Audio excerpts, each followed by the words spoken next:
ABC Sport.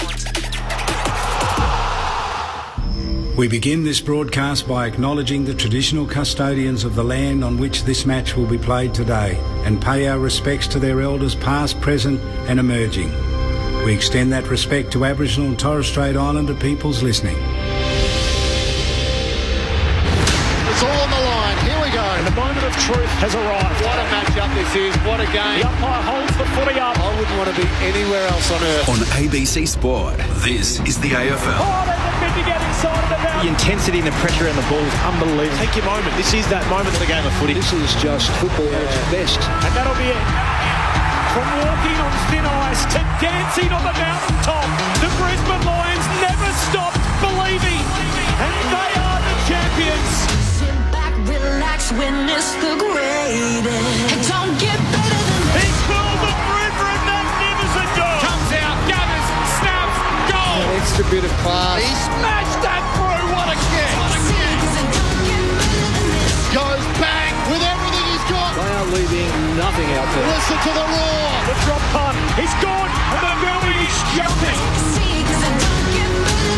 We know he's a big shot taker. He's a big shot maker. Leans back on the kick. Game on. Like camera action, baby. Countdown to contact.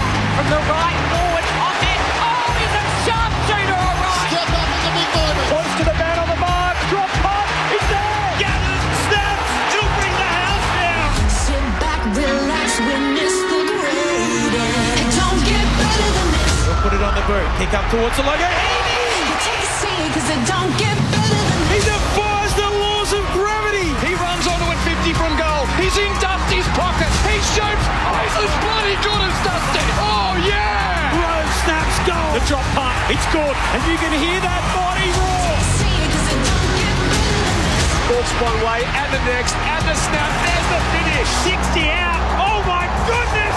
That's a massive kick. Big time spot. Big time goal kicker. That's why we love football. 3-1. From the centre wicket. Whacks it for six. Scores level. Running pass. Throws it on the left. Could that be the sealer? Seconds ticking down. We're not done yet. What a finish. Welcome to the 2025 AFL Premiership season on ABC Sport.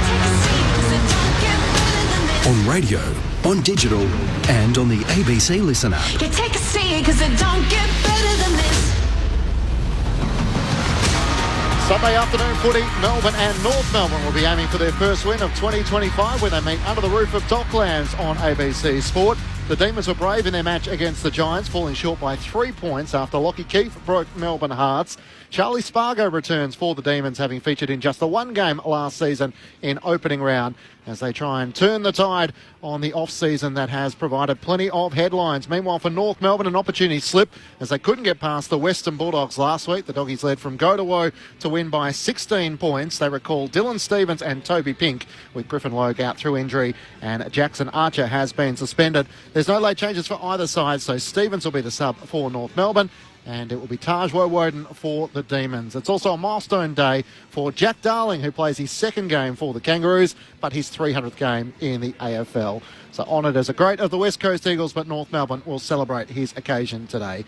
Matt Clinch with you for ABC Sport. Great to hear from so many of you on the Footy Forum with Clint Wheeldon, Quarters and Jake Nile. You can stay in touch with us on the SMS 0437 774 774. It's North Melbourne and Melbourne in the Sunday afternoon slot. Ben Cameron to call the action alongside me. Welcome to you, Ben. Hello, Clinchy. Great to be here. We're some of the few that are. It is a late arriving crowd at the moment. We are 50 minutes away, but a sparse crowd beneath the roof at Docklands.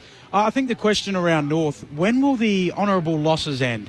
We saw that again last week. I had Boomer Harvey the next day, and he was very frustrated with the performance they put up against the threadbare Western Bulldogs side from that Saturday night. And then we look at Melbourne, so impressive against GWS. Simon Goodwin tells us that it is the house of love at the D's this year. So will we see that again here today? I'm looking forward to working with Chad and Half. Absolutely. The Demons have won their last 6 games against North Melbourne by an average margin of 43 points, but channeling a bit of Ross line in the Saints last night, the Demons have only played at Docklands on 2 occasions since the start of 2023. You mentioned Chad Wingard, the two-time All-Australian, both of his sides, former Hawk, former Power, are winners this weekend. Great to have you, Chad. Welcome aboard. Yeah, great to be here. Obviously, I'm really looking forward to the battle of the beasts in the middle with Gorney and Jury. I think Gorney obviously didn't come against Briggs last week, so he's going to come up against one of the best rucks, and I think the battle of the mids is really going to dictate this game. So I'm really looking forward to, I suppose, the battle and who can come up on top. It's quite incredible last week, wasn't it, Clinchy? We did that game. He dominated Lockie Keefe, who had to fill in all week. And as is football, it can be really cruel. Lockie Keefe sneaks forward, kicks the winning goal. So Max Gorney, the coach's votes, but his opponent had the last laugh. Absolutely. And alongside Chad this afternoon, great to have the former Hawthorn champ, spent a season with the Blues, AFLW coach with the Carlton Football Club. Daniel Harford is with you once more. Welcome, Harf. Afternoon, all. Nice to be with you. And there's no better place to be sitting alongside the great Chad Wingard than the House of Love, which is where we are here today. He's a man very comfortable being in the House of Love. This box is a House of Love as well, isn't it? Well, we haven't had the strong and direct feedback perhaps the D's have had correct. in the last little while. So there's a bit more positive momentum going into this box today. No doubt, but good game of footy, looking forward to it. We've seen what I'm fascinated with so far this round, and we're seeing it currently in action at the Gabba with the West Coast leading Brisbane by 4 goals at half-time. The teams that have copped a very, very big pasting in the media in the last week from a poor performance in round one or opening round for one of them, they've come out and they've rallied. So all the hot takes about how bad everyone is and how good everyone is, we get very excited very early in this competition because of the commentary that is around it and such a consuming beast, the AFL. Most of the teams have come out and said, you know what you saw the first time isn't us, and we'll show you actually what we are. Not too many people questioning the handover of the coaching of Port Adelaide at the moment, are there? No. Not as much after yesterday's performance. No. It's really folly now to overreact early in the season, isn't it? Because we've seen Brisbane start the year so poorly last year. They were 4-6-1, so 4 wins, 6 losses, 1 draw. Yep. The year before that, we had Carlton and GWS round 15, 14th and 15th on the ladder, both made prelims. So it's almost a case of play your best footy at the back end of the year, get rolling, and you might be able to win the lot, catch lightning in a bottle. Yeah, Hawthorn obviously lost the first 5 last year and made the finals. So. Exactly. Yeah. Well, you're the most recently retired player, Chad, so give us an insight as to what footy clubs are like after you have a pantsing in week one, or maybe in the case of these two clubs, Melbourne losing by 3 points to the Giants, so I feel like they did a lot right, and North Melbourne would know they have areas for improvement. They're trying to take that next leap. How do you try and make sure you don't overreact to one loss? Well, I think you review the games same every week, but I think if you're losing from standards, so something that you're really strong on, so if you're losing on things that you don't align with your values, sometimes the team is just better on the day. So if the team beats you on the day because they were better, they obviously executed it, like they kicked straighter, for instance, you live with that and you can say, yep, this is the reasons why. But if it's standards, so you're missing tackles, you're not setting up right, you're not communicating, you let a goal go over the back, stuff that you know as a team you shouldn't let go, that's when you had a really good hard look at yourself, and you can't let that trickle over for the coming weeks, because it could be the dictator between, you saw it happen with Melbourne and GWS, could be one goal, could be the difference. So as long as your standards don't drop, you review the games every week, very similar. Which is why the conversation, I think, was so aggressive against Carlton. Yep. First game, because they were woeful in that second half against the Tigers. So they came out and they did something about that. Now, they weren't good enough to beat Hawthorn on Thursday night, but they came out and they were much better. Yep. Now, if you're a Carlton fan, you're sitting there going, well, is that what I expect from my team? Is that acceptable just to be competitive, or should we be better than that? So that's a separate conversation. It is. Are we good enough? But to your point about standards and effort and the way you play the game, that's got to be your foundation. Well, that's controllable, every right? week, in all sorts. So that's the stuff that you can control. You can control effort, and you control, I suppose, like the standards that you live by. But like you said, if the teams are better, like you still got to have a crack. Carlton obviously are better than Richmond on paper, but their obviously effort wasn't. I did ask Mark Murphy about that on Thursday night, former Carlton captain. How often does the coach hand over the keys and say, righto, leadership group, you can address the players? He said, not normally after round one, because the emotions are just a little high, and often as players, our feedback can be a bit too direct. So half you need a solid set of hands, a steady set of hands at the wheel to make sure that it is kept in relatively balance. But I guess for North Melbourne, there's an eagerness, having won 3 games in the last 2 seasons, 2024, 2023, that the improvement has to come, and they're wanting to see results. Yeah, but to that, again, you've still got to be good enough against the opposition that you're playing against. Now, we saw the Bulldogs come out and have a ripping performance against Collingwood on Friday night, just go down in that terrific game of footy to watch on Friday night. So the Bulldogs might just be okay, despite the fact they've got a heap of players out. They might still just be all right, you know. So you can temper your criticism of the Kangas on that a little bit, I reckon. But they've still got to be good enough. They can compete, they can do all the things that Chad's talking about, but to win games, you've got to be actually good enough in the moments too. Now, we'll get to see them again today against a team who I think have showed an enormous amount that first week. But as we've said already, 1 week's not enough to see what you really are anyway. So who knows what happens here today. I'm expecting a really strong performance from the Kangas. I think the D's had come in considering, thinking that they should be winning this game of footy. But I'm not giving it to them just yet. One thing we did see from the D's last week was something they've spoken about right throughout the pre-season. They were going to take the corridor more, and it was really evident. So the criticisms of them have been how they enter their attacking 50, and I thought it was illuminating to hear James Hird speak about, Simon Goodwin, someone he's worked really closely with at Essendon, that he's quite conservative and risk-averse when they have the ball. So that's why they come down the flanks, and then that obviously limits their entries to a quadrant of the ground or half of the attacking 50. Whereas it seems like maybe he's loosened the shackles on his team, and they certainly took the corridor more last week. They did, and it paid dividends, didn't it? Yeah. In the end, it got them the result. Just nearly got them the result against the Giants. They look better, and that's what everyone's been crying out for years from watching Melbourne play, because you can't question their talent. Their personality, you think, would you love to coach that? But it's their system, particularly in the forward half of the ground, that connection mid-forward, which has been the biggest downfall for them since their premiership a couple of years ago. So they should have been better in the last couple of years. They've had some challenges off-field, which certainly haven't helped that situation, you wouldn't think. But they needed to find a better way, a more offensive pattern through the front half of the ground so that they can utilise a bigger wedge of the 50. You're right, because they would kick to a tiny little slither of the 50. Yeah. And that's where they had to try and score from. Open it up, and you've got to make defenders defend, you've got to get midfielders get back and help. So all of a sudden you ask enormous questions of the opposition when you do that. Yeah. So last week was a good sign. Hopefully we'll see it again today. I'd love to ask you a broad question about the competition, Chad. I mean, it feels like very much now it's speed kills, and we spoke about this yesterday afternoon, and it's either leg speed or it's how you move the ball with speed. And we look at your side that you're a part of last year, Hawthorn, and it feels like everybody in their back 6 or 7 group, apart from maybe Tom Barras, can kick like a mule. And that's how they move the ball so well. And right across the ground, they can all kick. What do you think when you hear me speak about that? Well, speaking of halves point, I think, like Melbourne, they know the issue is their forward 50, right? But by the sounds of it, they're realising that it's about density. So when they're kicking in their forward 50, there's a lot of numbers. Carlton had it round 1 against Richmond. And you can see that they had 17 numbers, for instance. Richmond had 17 of their defenders all in the back 50. No team can score against that unless you're an elite kick. So what they've done is they've gone, okay, if we get the ball back half, that we're going to either go one side, and it's the speed from getting it from one end to the other. Yeah. So you actually get it past the density. And teams that are really good at it can notify when they're on one side and they switch. So back in the day, there was like you never double switch. Yeah. So some teams will never double switch. But you see, if they're going through the corridor, it means that they're accessing all of the ground and they're trying to get past all the numbers quicker. So then that way, when they go in forward 50, it means that they've got either even numbers or it's less numbers going inside 50. You're not kicking 17 on 17. It's not marks up in schoolyard. It's a lot even battle. So what you're saying, when they sort of chip it slowly around the flanks, the opposition fold back, and it's so difficult because of the density. 100%, and that's the way you can actually do a soft switch, which is switching from, say it's the halfway point on the wing. You can actually soft switch to the middle and then go around. But you got the speed on doing that relies on good kicks, and you've got to get a handball chain if you want to speed it up. So that's what Hawthorn do. Whenever they go, we call it inside, so in one way, out the other. So if Brass marks it in the corner pocket, he's never going the same way that it came in. Yep. So he's going to switch it this side and get our runners.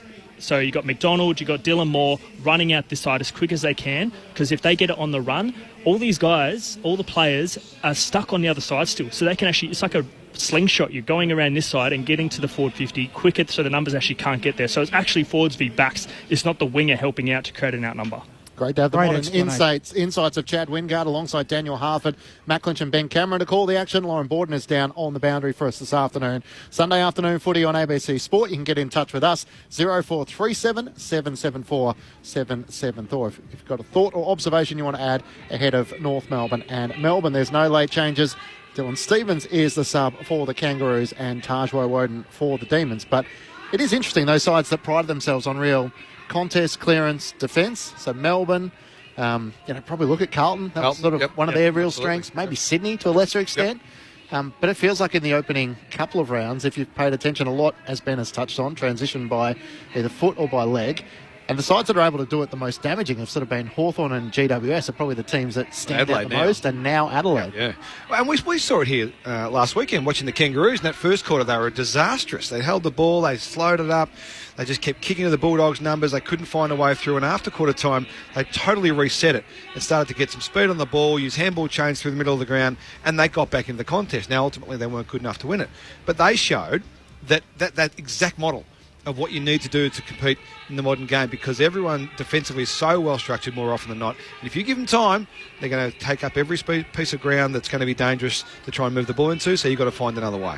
So if you have to get the ball moving in flow. Just keep them, even sometimes going sideways then coming back is okay if you keep it moving, because you're going to shift the defence, because you'll find a hole somewhere. Someone will be lazy, someone will stop running, someone will just think, they're not going to use my bloke. They'll use that guy, and all of a sudden that becomes a leapfrog chain.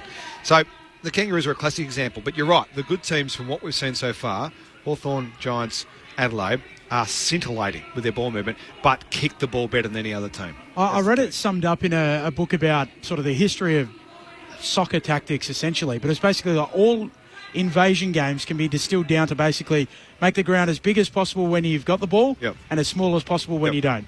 Yep. It's so funny. I feel like I was back in the club with Sammy Mitchell saying that. It's the first time I've been compared to Sammy.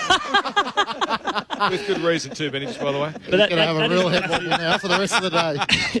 But that's what like you said, we touched on North Melbourne last week. It's good to spread them. You've got to spread them north and west, right? So that's making sure that you do offer the switch. And you're right, the quicker you get out there, but you've got to use it. Because if teams know that you're not going to go out there, they're not going to defend it. And that's what happens with English going down the line. You've got Lobb, who's predictable, and Hawthorn obviously have plenty of markers. So that's what happens. You've got to make sure you actually keep them accountable. That's what we're trying to do with the defence. Probably the other side to throw in is the Gold Coast Suns, who had an 87-point victory over the West Coast Eagles, but they're a watch and wait given they have the bye this round. They missed their opening round against the Bombers. But, yeah, we're looking for those sides who are bursting out of the gates and emerging right from the outset.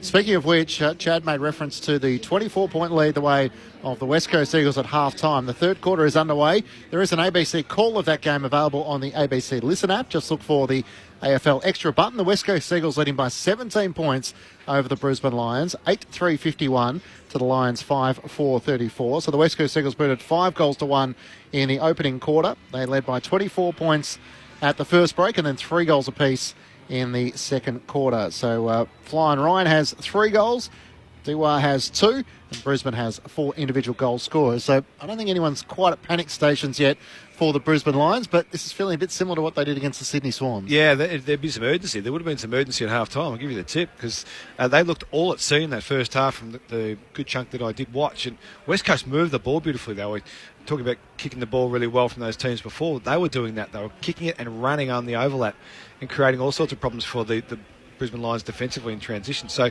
they look good. And again, it highlights their performance against the Gold Coast Suns last week was atrocious, the West Coast Eagles, and that was at home. So they're doing something about it in their second weeks. I think whatever happens from here, they grow enormously from this performance. Now, hopefully for their sake, they win and get enormous amount of confidence from it. But whatever happens, they've shown that they can compete on the road. Best team in footy, obviously last year winning the premiership on the back of a horrible performance to open their season. So what you see in the first couple of weeks, don't necessarily believe. I reckon you need at least a month of footy, 5 weeks of footy, before you start to work out who's who in the AFL Zoo. Andrew McWalter would be desperately hoping they can get one on the road, get the pressure off his sort of shoulders in Perth and sort of solidify his place and direction that he's leading the West Coast Eagles into the future, because I guess the longer the weeks tick on, the more the fans and the supporters start to get vocal on the talkback radio shows. Well, there's another man in Perth this afternoon who'd be pretty keen for one of those too, a first-time coach. Yeah. Big Dean Cox over there taking on Fremantle. He's pretty keen to get one on the board too, I would think. Yeah, I think Justin Longmuir, not a first-time coach, but he's desperate for one too. What a game that's going to be. Yeah. The outcome. Yeah. And the conversation on the back of the outcome is going to be fascinating. Who'd you tip, Chad? You're right in the tipping at the moment. Are you Freo or are you Sydney? I actually picked Sydney. I actually think they're going to come out and smash them. Is this your first year sort of in the tipping now that you're out of the game? It is. Well, obviously I still can't gamble because I'm I'm working at the AFL, but yeah, tipping is still okay. Yeah. But yeah, Sydney is my tip. Yeah. There you go. Jack Darling plays his 300th game this afternoon, 298 games with the West Coast Eagles, having transitioned across to Arden Street with North Melbourne this season. It looks, having seen him last week, Chad, and half that he's going to play a good role alongside Nick Larkey. He's probably not going to be a dominant goal-scoring threat, but he will be able to play a role in just trying to drag away some of the key defenders. And I did like the humour amongst some of the North Melbourne players saying that he's a shin boner now, and we've enjoyed our what will be second game together. Yeah, he's one of them. Once you're in, you're in. That's the thing about footy clubs. It's the old chestnut. You're either with us or you're against us. Once you're with us, we're all in with you. But if you're against us, we're going to hate you guts forever. I think that's a really positive thing for the game. It's the old pantomime for the fans as well when they see the old players come back and play against them. But he's going to be a great foil for Larkey. We saw that last week. Larkey kicking 5 on the back of the space that Darling created for him with his movement in the forward half of the ground. He's going to take a quality defender because he's a quality player. You're right, Clinchy, he's not going to be kicking 80 goals this year, you wouldn't think, but he's going to create opportunities for Larkey. He's going to open up channels for Zerha to work in, and then their smalls can get to work, and that's what they haven't had as a support act for those key developing forwards that Alistair Clark is trying to work with in the last couple of years. Yeah, I couldn't agree anymore. I think something that shocks me about his game, probably not if you're a Jack Darling follower, but he had 10 contested possessions last week. That was the third most for North Melbourne as a tall forward. And I think watching a game and we'll hear the amount of times he was out of position in a marking contest and he was just able to 50-50, get it out of bounds and just reset for North Melbourne. Yep. He's going to be great at it. Like, he's not massive in terms of he's more of a lead-up mark kind of guy in the set shot, right? Darling is a real contest, uses his body, and doesn't go to ground kind of guy. So he's always going to be in the contest, and he's always going to be first back on it. And that's what I love about him. And you wouldn't think that he's obviously played 300 games in terms of his body. He looks really vibrant and really fresh. He might not kick as many goals as Lucky. I don't think he will, obviously, but it allows people around him to be better, and that's why he's had success. He's a very player that actually knows how to play, and the leadership from him, especially with the other guys, is going to be vital for him. Oh, I actually went to high school with Jack. Same year came through. Yeah, absolutely. So he's been the same physique since year 8, which yes, I was a little smaller and a little wider, unfortunately, but he was a man-child. Room with him on year 8 camp. Woke up at 5 a.m. He was doing push-ups in the room. I swear to God, he was doing his push-ups in the room, and he took the school's biggest ever hanger over me in I'm pleased to tell you half. I was going back with courage. But get the footage. The year before he was drafted, they reckon he would have gone top 3. Yeah. Then he fell down the pecking order. He was actually involved in a scuffle with security outside a bar in Perth. Yeah, so did he take booze to the school camp or something? That was he left our school, went to a different school, and that incident happened. Right, so it wasn't you, mate. I wasn't. Once he wasn't roommating with Ben. Would have never happened in year 8 when we were rooming together. Rubbish. But the story goes that the Fremantle Dockers recruiters were actually having a meeting at the same pub and saw the whole incident take place, and as a result, elected not to take Jack. He ended up at the West Coast Eagles, and the rest is history. But much maligned in the last few years, but any club would take a player that averages nigh on 2 goals a game for 300 of them, wouldn't they? Absolutely. He's been a fantastic player. And because he's been over in the West, there hasn't been certainly the amount of media attention in Victoria on him or the quality players from over there through the journey, I reckon. But he's been an absolute icon for WA footy in the last 15 years to get to this point. Fabulous players. A great piece in the paper today talking about Adam Simpson had some comments. Josh Kennedy was talking about him. A lot of tributes paid to him for the quality of human he is as opposed to just the footballer. So he's been a fantastic player in the West. It is funny, and they're going to do it again in 5 weeks' time with Luke Parker at North Melbourne. Yeah. They have this big pomp and ceremony for a guy that's been around for 14 minutes and to play 300 games, but they'll do it twice in 6 weeks with he and Luke Parker. But I think they will both be unbelievable additions through this year. I think that's what Nick Larkey said. He said, congrats, Jack. It's been a heck of a ride together. One game. That's right. But as I said before, once you're in, you're in. Yeah. Did boot 22 goals last year. Jack Darling, he had his first last week against the Western Bulldogs, and I guess for a lot of the players, Chad, and you know this experience going to a new club, Caleb Daniel would probably like to have a slightly better game than what he had last week. Luke Parker, Alistair Clarkson has brought these players in with a very clear directive. They're trying to get those standards and push the next generation of North Melbourne players into being one of those sides that is competing. Yeah, exactly right. And Daniels came from a very different system. So you got to remember, he's adjusting his whole game style based on a whole new system. Like, you go from Western Bulldogs, who are, very clean with their hands, like to run and carry, to North Melbourne, by the looks of it this year, being a little bit more possessing and kicking so finding angles, kind of like the old Hawthorn. If you picture them in the I suppose the premiership era of the 3P, they were kicking and using angles and trying to get it quicker once you, I suppose, change the angle. So he's still adjusting. I think Luke Parker didn't have a lot of time in stoppages. So like I said, these guys aren't going to, I suppose, dominate because they've got to allow the spaces for the Sheasel and those guys coming through to grow, because you don't want to bring in older players and they're not helping the younger players be the stars, because they're the ones that are actually going to win you the games and be part of the next premiership that they're hopefully trying to build. So it's no point them coming in. Yes, they're going to play their best, but they're not in a position to be the best player every week. Yeah. Can they be their best leader every week? That's what they're here for. Chad Wingard alongside Daniel Harford, Matt Clinch and Ben Cameron to call the action. Lauren Borden down on the boundary. The West Coast Eagles leading by 13 points. We're midway through the third term, so Brisbane looking to close that gap after it was 24 points at half-time. The Lions with 2-0 so far in this third quarter. The other nice thing, that the North Melbourne Footy Club are doing this afternoon is they're going to honour a couple of their legends. So Keith Gregg and Wayne Schimmelbusch will be honoured with their names at either end of the ground here at Docklands. So the northern end will be known as the Gregg end and the southern end will be the Schimmelbusch end. So see them in front of us right now out on centre wing. They've got the Premiership Cup. When was that from? It would be from 77, would it? Your memories is maybe 73.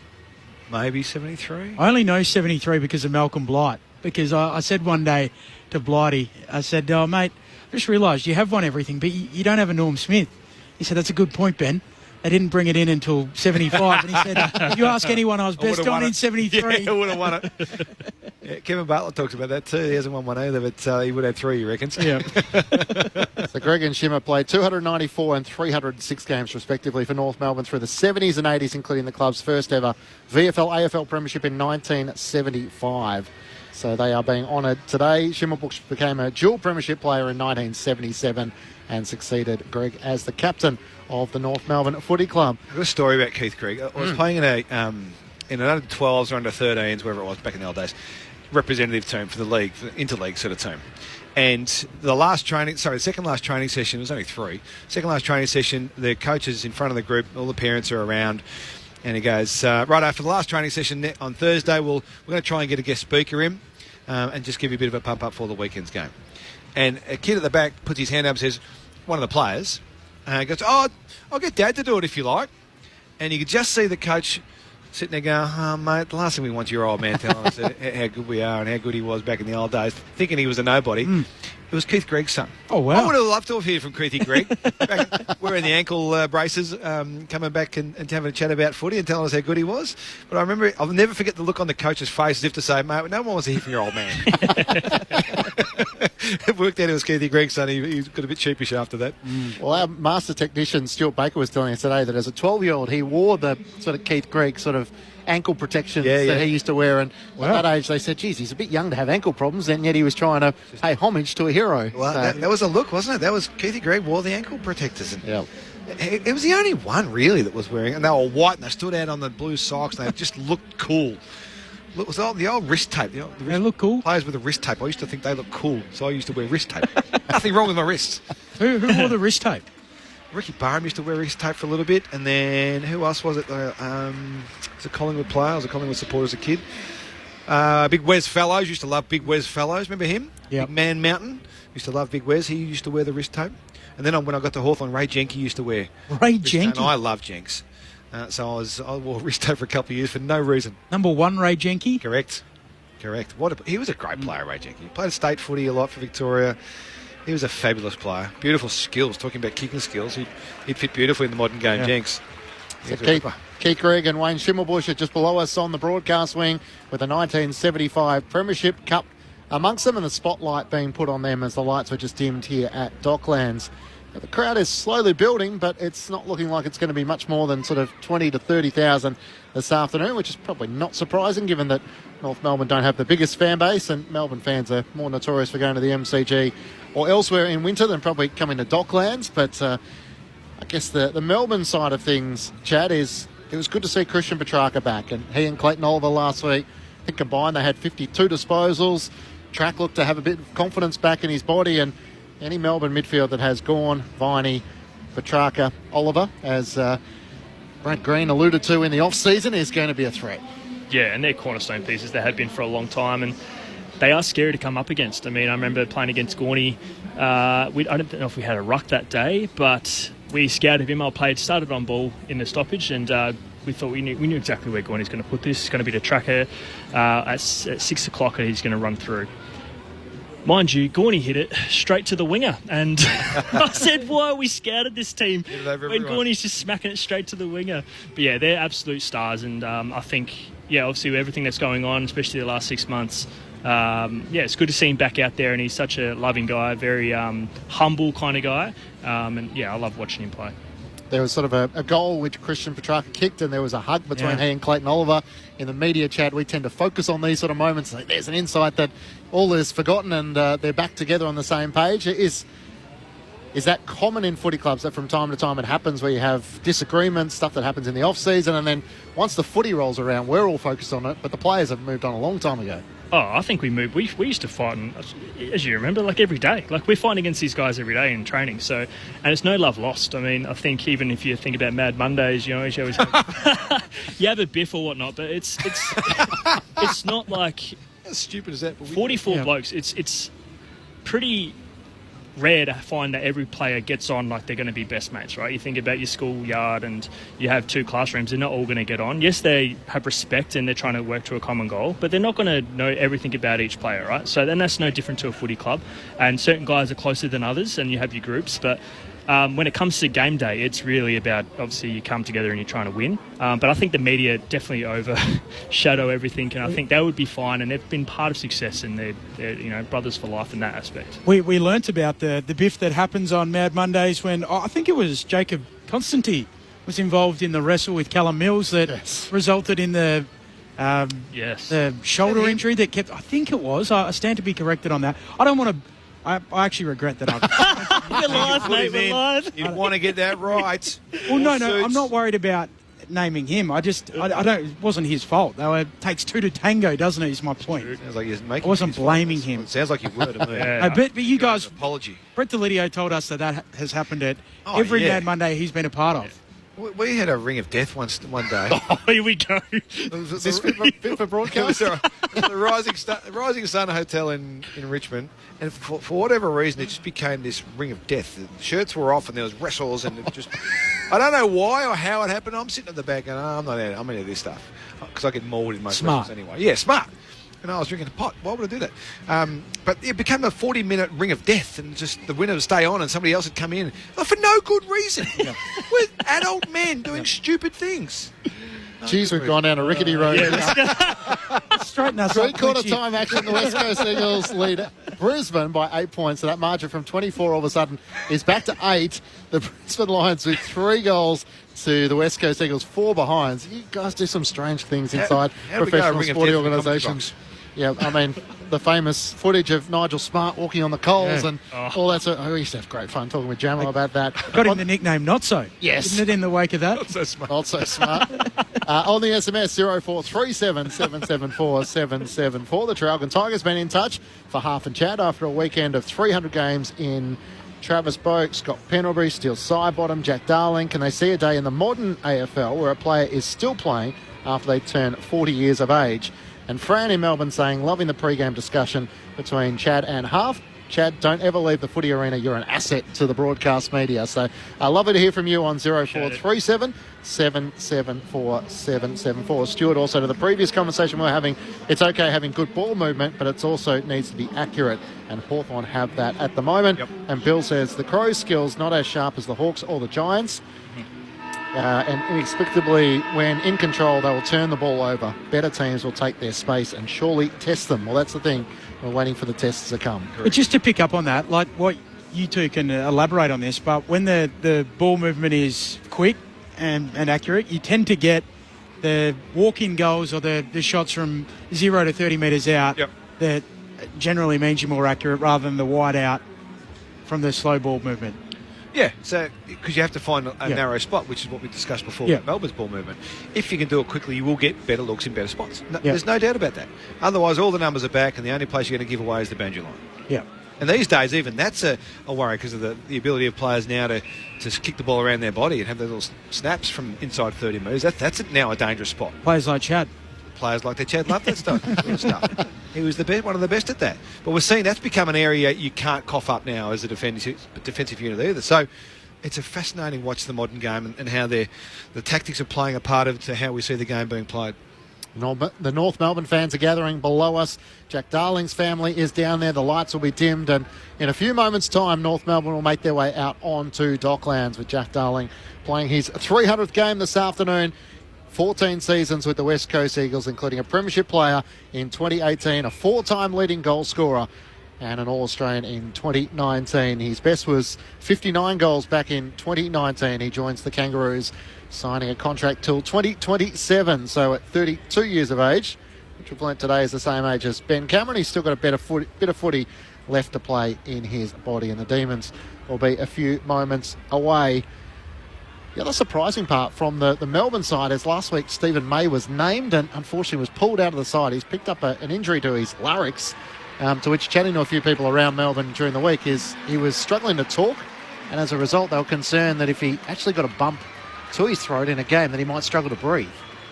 Well, right. So he sent a specialist over the weekend just to try and make sure. They're hoping Max Gorn missed 6 weeks with a similar sort of injury.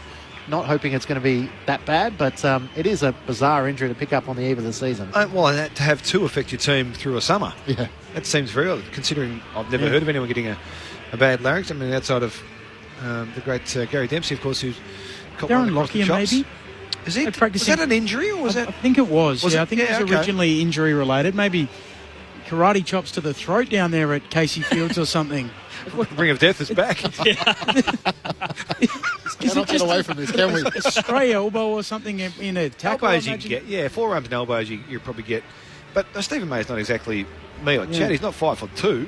He's a big unit, so you got to get that elbow nice. 5'2". He's a big guy. You got to get that elbow nice and high, unless he's got whacked by Max. But no, that's obviously a very dangerous thing. If you get to a position where you're going to obstruct the airway, there's no way you can take a risk. No. You might have heard in the background the Demons have made their way out onto Docklands. We were looking all to the North Melbourne race, but Melbourne have made their way out in their preparation. So after a 3-point loss to the Giants last week, Charlie Spargo comes in to play his first game since opening round last season. Having suffered an Achilles injury, he played 4 quarters in the VFL practice game between Casey and Coburg last week, booted 3 goals. And Daniel Disco Turner comes in. He was a late out last week with illness. And Taj Woden comes in as well as the sub. So Windsor, Johnson, who got suspended, and young Harvey Langford were the 3 players that make way for the Demons. So Melbourne warming up to the right of us, and we're around 13 minutes away from the opening bounce. So maybe just before North Melbourne make their way out to Docklands, I think we can head down to the Melbourne camp. Lauren Borden has made her way down to the Melbourne race, and she's joined by their assistant coach, Nathan Bassett. Thanks, Clinchy. I'm down on the boundary with Melbourne assistant coach Nathan Bassett. Nathan, new colours for you this season. Perhaps not too new. You're obviously a Norwood premiership coach and a player in the red and blue as well. But how are you finding coming across to Melbourne and being an assistant coach here for the season? Yeah, it's been a really good coaching group to work with so far. So, I've certainly enjoyed the conversations we've had, and both the adjustments we've been able to make from last season, and the way I think Goody and the club in general has done a really good job connecting everyone together. So look, it's been a really positive start. And there's a lot about Melbourne and the culture that it's had across the past couple of seasons, but how did you find it coming in off a lot of work being put in the off season to improve it? Well, look, it's been really positive, and I think sometimes things can seem a lot worse from the outside. And I remember talking to Mark Williams, and he's going, if you believed half the things, you wouldn't. I wouldn't be here myself. He's very comfortable with where we're at as a footy club. So look, it's been great, to be fair, and really looking forward to playing today. And the backline coach here at Melbourne. So if we just cast our eyes back a little bit to last week, how do you reflect on those last little moments where Lockie Keefe was able to take the mark and get the set shot in that won the game? Yeah, look, they certainly got a run on in the last quarter, GWS, and got some stoppage dominance. Toby Green going into the midfield really impacted the game. I thought we sort of got the game back on our terms the last 8 minutes, and we had our shot, they had theirs. We missed, they kicked the goal, and that's really the difference in the game. So we did a lot of things right last week without getting the win. The key for us is to do the same thing again this week and make sure we get the win. And what is the approach? You've obviously got a bit of a three-prong attack coming there from North Melbourne, Nick Larkey, Cam Zerha, Jack Darling in his 300th, which would pose its challenges having those three up front. Yeah, we've got a really solid core of tall defenders. You know, to have Tom McDonald as your fourth tall defender at the footy club, I thought he was terrific last week. But, you know, between him and Jake Lever, Harrison Petty, I thought they did a great job. We've got Maisie in the wings, it won't be too far away. So, you know, we've got a really good core of tall backs, and it's one of the strengths of the side. And is there an update on Stephen May with that fractured larynx that he had to sit out and not play last week? It's a bit of an interesting injury. Max Gawn had it, but is there an update on when he will be back playing? Yeah, he saw the specialist yesterday. It was really positive in terms of where he's at, and we'll find out the next 6 or 7 days. So whether he's a chance to play next week or he's got to wait another week. And like you were saying, you've got a pretty experienced backline. You're able to bring Tom McDonald in, but there were 6 newbies coming in last week. So how is the team gelling when, you know, a third of the side hasn't played together before? Yeah, there's a couple of unusual ones there. You know, 2 mature age recruits last week in Aidan Johnson, Jack Henderson. So, you know, maybe guys that are sort of ready to compete. And then there were 2 high draft picks mixed in there with a player that had been at the club for 3 years and was pretty close last year. So they weren't super green newbies, but it's still quite new as a team. We've got a solid core in the midfield and in defence. Our forward line is a little bit greener than probably the other parts of the ground, so it is a work in progress. But they're coming together okay. And a nice in today to have Charlie Spargo back in the side, coming back for his Achilles injury. He hasn't played for a year. You wouldn't have seen much of that rehab last year, but what have you seen from Charlie as he's coming into the side today, and what he'll add? Certainly a highly respected player inside the building. From the coaches to the players, genuine care. He's really intelligent, understands the game well and helps his teammates. So it's not just what he does, it's how he sets other people up. And he's had a good 6 to 7 weeks of training and playing to get him in a position to be ready for this game. And more importantly, that he can stay in the team and keep building on whatever he puts out today. Well, Nathan, thanks for your time pre-game and good luck out there today. Thanks very much. Thank you, Lauren. Thanks to Nathan Bassett. Looking forward to Lauren Borden's contributions throughout the afternoon. And as we were conducting that interview with Nathan Bassett, the Kangaroos made their way out onto Docklands. So they're the home team, but coming out second.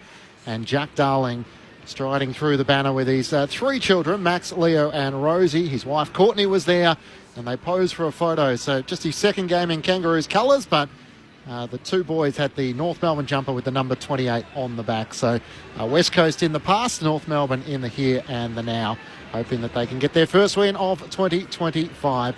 It's North Melbourne and Melbourne coming to under the roof of Docklands on the SMS 0437 774 774. John from West Footscray says, is the roof open today? It is closed. Chad Wingard just posed that question, but we do tend to close it during the day and the night here. It's not really open very often, is it? I think it's a mandate from the AFL that they never open the roof for a game of footy. The issue's generally around television broadcast, isn't it? That the sun and the shadows make it very difficult when it goes from the shadow to the sun or vice versa, and it takes the camera a second to adjust. The only contrast with that is I called 2 Big Bash games here and the roof was open. So, again, cricket get the final say in cricket season, AFL get the final say in footy season. Simon from York Peninsula says, loving the banter, only time I've laughed listening to the ABC this weekend. Genuine commentators, that is why free-to-air will always trump pay TV. Thanks, Simon. We hope we can give you a laugh and a smile at the Gabba. By the way, yes. sorry, the Trelgan Tiger has just come back at me personally on the X sphere, and he said, if I'm going to ask you a question, mate, answer the bloody question, he said to me. Well, that's probably my fault, so please answer the question. I went back to him and said, that's Clinchy's fault. I'm not taking any blame for that. So the question was, just quickly, do you see a day where someone at the age of 40 can last and be an AFL player? I think on the back of what we're seeing with Pendlebury, there will be that moment. There will be that player. The way they manage players these days, someone will get to 40. What was Dustin Fletcher? Oh, that's a good question. I reckon Fletcher was close, and I think Shawnee Burgoyne was... He would have been close, very close. Well, the good thing about Sean was when he left Port, his knees were cooked, so he wasn't going to play for much longer. He only played for another 13 years or whatever it was. but yes, LeBron James obviously is this is the thing, the way they manage athletes these days through the demands of training, particularly experienced ones, I reckon we will. We will. I wouldn't be surprised if Pendles does it. Yeah, Pendles might. He'd be the kind who would want to, and Boomer's at home with his voodoo doll, but that hasn't worked yet. So apparently Dustin Fletcher retired from the AFL at the age of 40 years and 23 days. There you He go. goes around the time. We have the Chad. Why the Chad is on the big bucks. Sale of the century, bing, bing, bing, winner, winner. Sean Bergman was 38 and Brent Harvey would still be playing if he could have the choice. Three-quarter time at the Gabba, the Brisbane Lions lead now by 3 points, having trailed by 24 points at quarter time and at half time. So the Lions with 5 goals, 3 in that third quarter to the West Coast Eagles, 6 behinds, led by 3 goals from Calamarchi. He's a handy player for the Brisbane Lions. Yep, he's a ripper, Calamarchi. He was so important for them through their finals run last year. Against Geelong. Yep. Really good that day. Yep. Grand final day. He had a big He won the September. best finals player, didn't he, for Brisbane? I don't know, but you're probably right, yeah. You know, Stiff did not get Norm as well. He's a Yeah. very good Yeah, player. spot on. Yeah. Had a big September, Callum. How old was Michael Tuck when he finished it? Now we're going to get all these Now we're questions. gonna get all these questions. 0437 No, it's not me, it's a tiger. 0437 774 774. I can't spend the whole I'll do it. pre-game on I'll my do it, phone Tucky. searching players when they retired. So maybe you can do that. I'll do it, Tucky. While, That was the incredible thing about Tucky, though, wasn't it? I mean, you'd know more than me, but didn't he? I mean, he played so many games, but he played a couple of seasons in the reserves before that as well, or year and a half. I think Tucky played, it was either him or Dipper, played 99 reserves games. Ridiculous. The other one played 50 games in the reserves. So think about that, yeah. At the time. When did he retire? He retired in, I've got this number for you, 1991, which would have made him 38. 38, okay. Yeah, 38 and a bit. Yep, there you go. Kind of missed too many along the way then, Tucky. No, When he got into the league side, he mustn't have been missing very often. No, pretty resilient, wiry frame. Finals. Just get through it. Lots of I've finals. got a theory. Finals helps. Finals helps. Yeah, That's a good 7 point. premierships. I've got a theory. It's not too bad. 7! Think about that for a second. Like, we're celebrating all the Tigers of recent years get 3 and the Hawks are the 4-timers. Yeah, Tucky played 7 in 7 premierships. It's pretty good going, isn't it? Is there a theory that being longer and wiry helps you? So you look at Dustin Fletcher. Yep. Look at Tucky. I mean, Boomer wasn't like that. He was a little built lower to the ground. Nothing and long stuff. about Boomer, No. very short man. No. But just wonder, you look at maybe Tucky and also Fletcher. Yeah, and Pendles isn't exactly overly Herculean, is he? He's pretty well just He's also lean not- and built. He's also got no soft tissue injuries. I think that's what it is. Like, you're not explosive Enough to- kind of guy to. yeah. Oh, they look after their bodies as well, but Shawnee Burgoyne never did either. Yes, And he was very explosive. So maybe that doesn't have it. But I think the game now, it's going to be even harder because you think about how much these guys are running, how much the forwards are running. So everyone is an absolute athlete these days. You see the kids coming in, like they're ready to go, and they're unbelievably quick. So it's very hard to compare any era, which is pretty in any sport, but especially this one when the guys are running 16 to 18 Ks in every weekend, and they're playing more games, shorter breaks. So it's a very tough. I'm glad I retired at the right time, if I'm being honest, because it looks like it's getting tougher and tougher every year. Michael Tuck was in the Boomer Harvey camp. He still thought he had a quarter of the tank left remaining when Alan Joyce made the call. So some of the memories in which we're looking back in the days on ABC Sport this afternoon. 0437 774 774 is the SMS line. We're seeing some of the shots of the former champions of the North Melbourne Football Club and now the current day players as the captains make their way out to the middle. Max Gawn there for Melbourne and Jack Darling doing the honours this afternoon in game 300 with Jai Simpkin staying with the team. So I can probably check down with Lauren Borton, who's down on the boundary. The crowd has certainly come in the last sort of 15 to 20 minutes, Loz, but how's it look at ground level? Thanks, Clinchy. Yeah, it is a little bit light on at the moment, but you're right, everyone came in late and they seem to be packing out this bottom tier of Dockland Stadium at the moment as Max Gawn has just won the toss and they'll be kicking towards the right-hand side of Dockland Stadium for the first quarter. So that is the Coventry end, no signs here anymore, but also the Wayne Schimmelbusch and North Melbourne have decided to rename their ends this year. They did it last year, so for their home games, Wayne Schimmelbusch will be what was the Coventry end, and the Lockett end will be Keith Grigg as well. So two premiership players and former captains, and they're honouring a little bit of history here. But he did mention Jack Darling and the strangeness, I guess, of the situation of him coming out for his 300th game. All his teammates had white T-shirts with his face on it celebrating his 300th. So North Melbourne doing what they can to celebrate his 300th match and milestone after only being at the club for a couple of games. But yeah, as you mentioned, Dylan Stevens, a sub for North Melbourne, and for Melbourne it's Taj Woden. So two of those coming into the side for their first game this season, and they'll start as the sub, Clinchy. Thank you, Loz. Look forward to your contributions throughout the afternoon. Daniel Harford, Chad Wingard. Who wins this afternoon and why? I think it's going to be Melbourne. I think their midfield is too seasoned, and I think they're going to be a little bit more classy than North Melbourne. That's my pick today. I think they should, by rights they should, Chad. I'm with you. What we saw last week from them against the GWS Giants, who I rate highly. But I'm really keen to see another forward showing from the Kingers. Not about honourable losses. They've got to find a way to win games, full stop. So we'll see if they can play that dynamic brand of footy that got them back into the Bulldogs contest.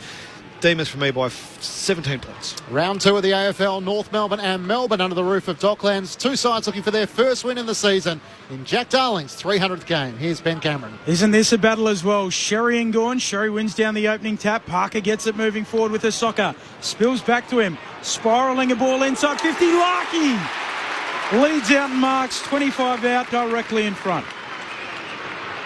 Early in the game, particularly out of a centre bounce, when the numbers are even inside your forward 50, the best thing to do is, if you're under the pump, just get it in there up the channel, and that was exactly where Nick Larkey started his lead from, in the channel at the goal square. Bit of space opened up, straight down the throat. Directly in front, the drop punt is steered through the middle. The perfect start for the Kangas. Out of the middle, inside 50, the full forward marks, the full forward goals. One straight 6 plays, no score. 50 seconds travelled. Sunday footy on ABC Sport. And you talk about Darling's impact there. We spoke about earlier today that his ability to lock down a body allows Larky to flight that, and you can't take that for granted. He just plays his role. He's so smart with his body. If Larky's not there, he's a chance to mark that. He was out of position, had to go back and find the body. Allows Larky to flight it. And that's the value that a smart, seasoned vet who's played against Timber a long time adds to your team. That's why you get them in. That's why you get them in. Parker involved, Darling involved early. That's the Malcolm Blight play out of the middle. He said tackling's overrated. The ruckman wins it down to the rover, kicks it to the full forward, kicks a goal, it goes back to the middle. No need to tackle. The Demons kicked a goal in the first minute, the first 30 seconds. Last week it's North Melbourne this time as Powell gets the clearance, receives it from Parker, kicks North Melbourne inside 50. Darling's outnumbered 2-on-1. Lever makes the spoil. Sheasel hand passes over his head towards the teeth of goal. McDonald lost it, chopped up by Curtis in the left forward pocket.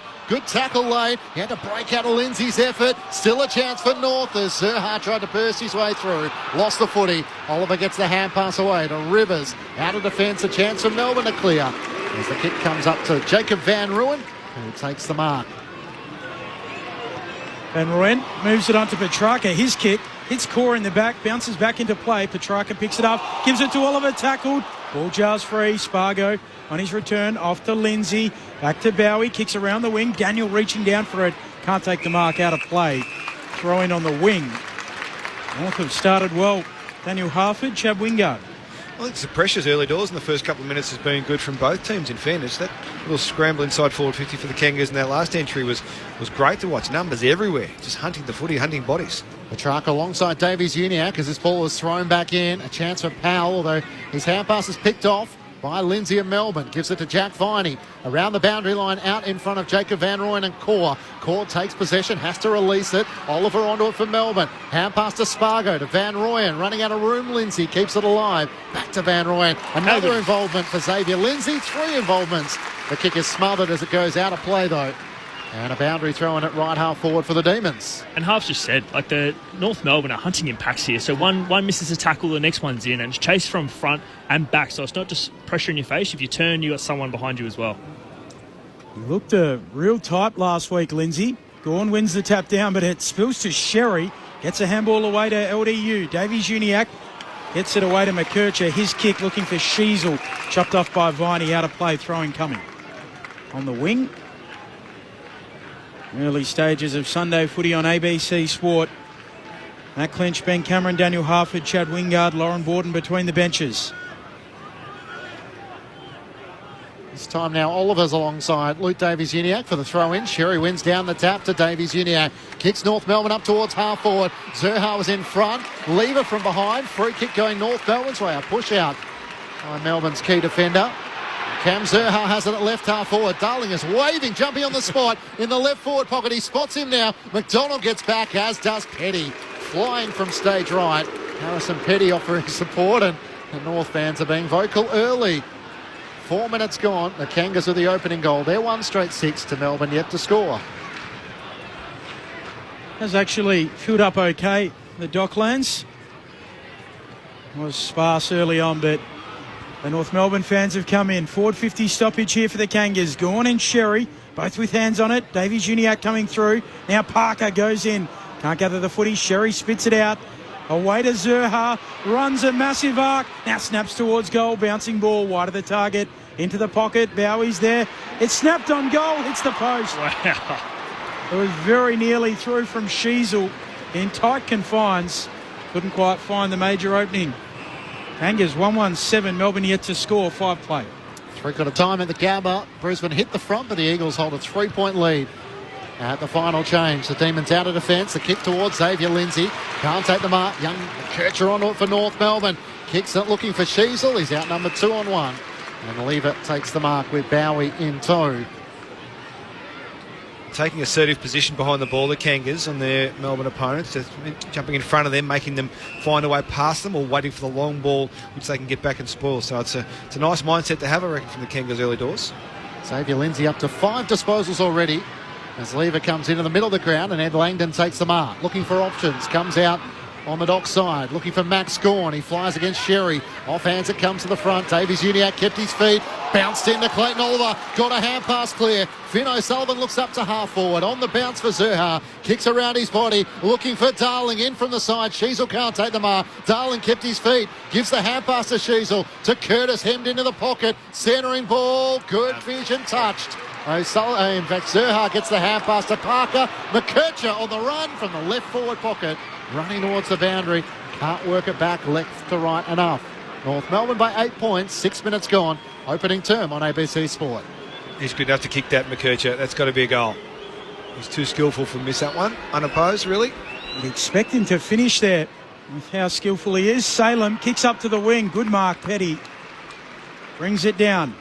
Moves it on with a quick handball. Kick around the wing from Chandler. He kicks up towards half forward. No mark taken there by Jefferson. Out the back, Fritsch. Paddles inside, attacking 50. Race is on. The Roos get back, and they do well. Knocking it out for a throw-in. Toby Pink. Insufficient intent. Free kick going the way of North. Toby Pink did well to get across, and he was almost buffeted over there by Fritsch as he went to pick it up.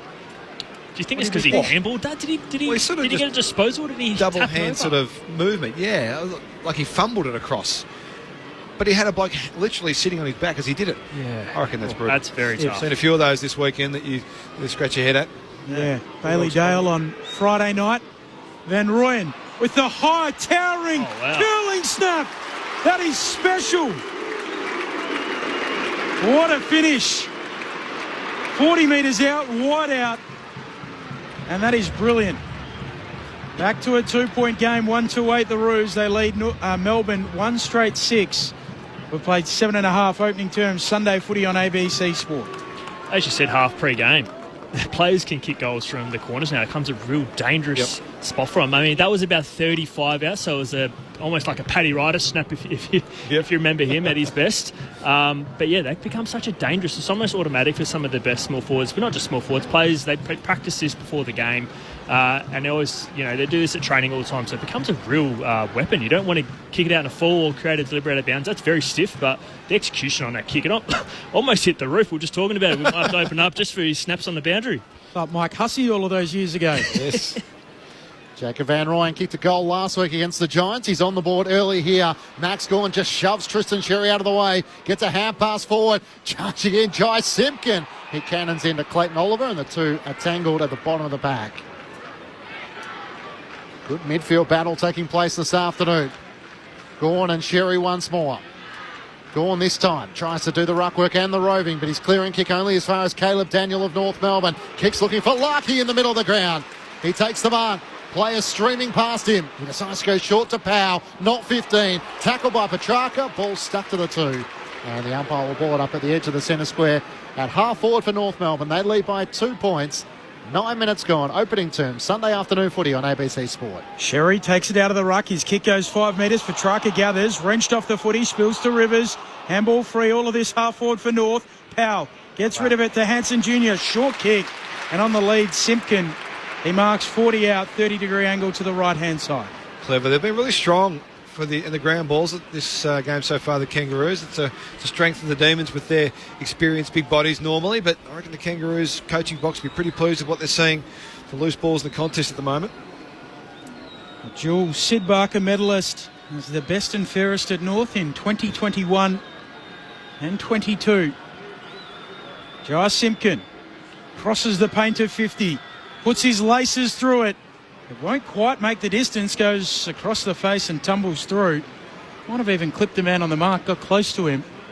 Minor score. Peru's lead it by 3, 10 plate opening term. Sunday footy right here on ABC Sport. The Demons through Christian Salem, looks ready to bring them back into play. He hugs the boundary line with a kick out to left half back. And the Demons are out of defence. Lindsay's kick up towards the wing. Chandler couldn't take it.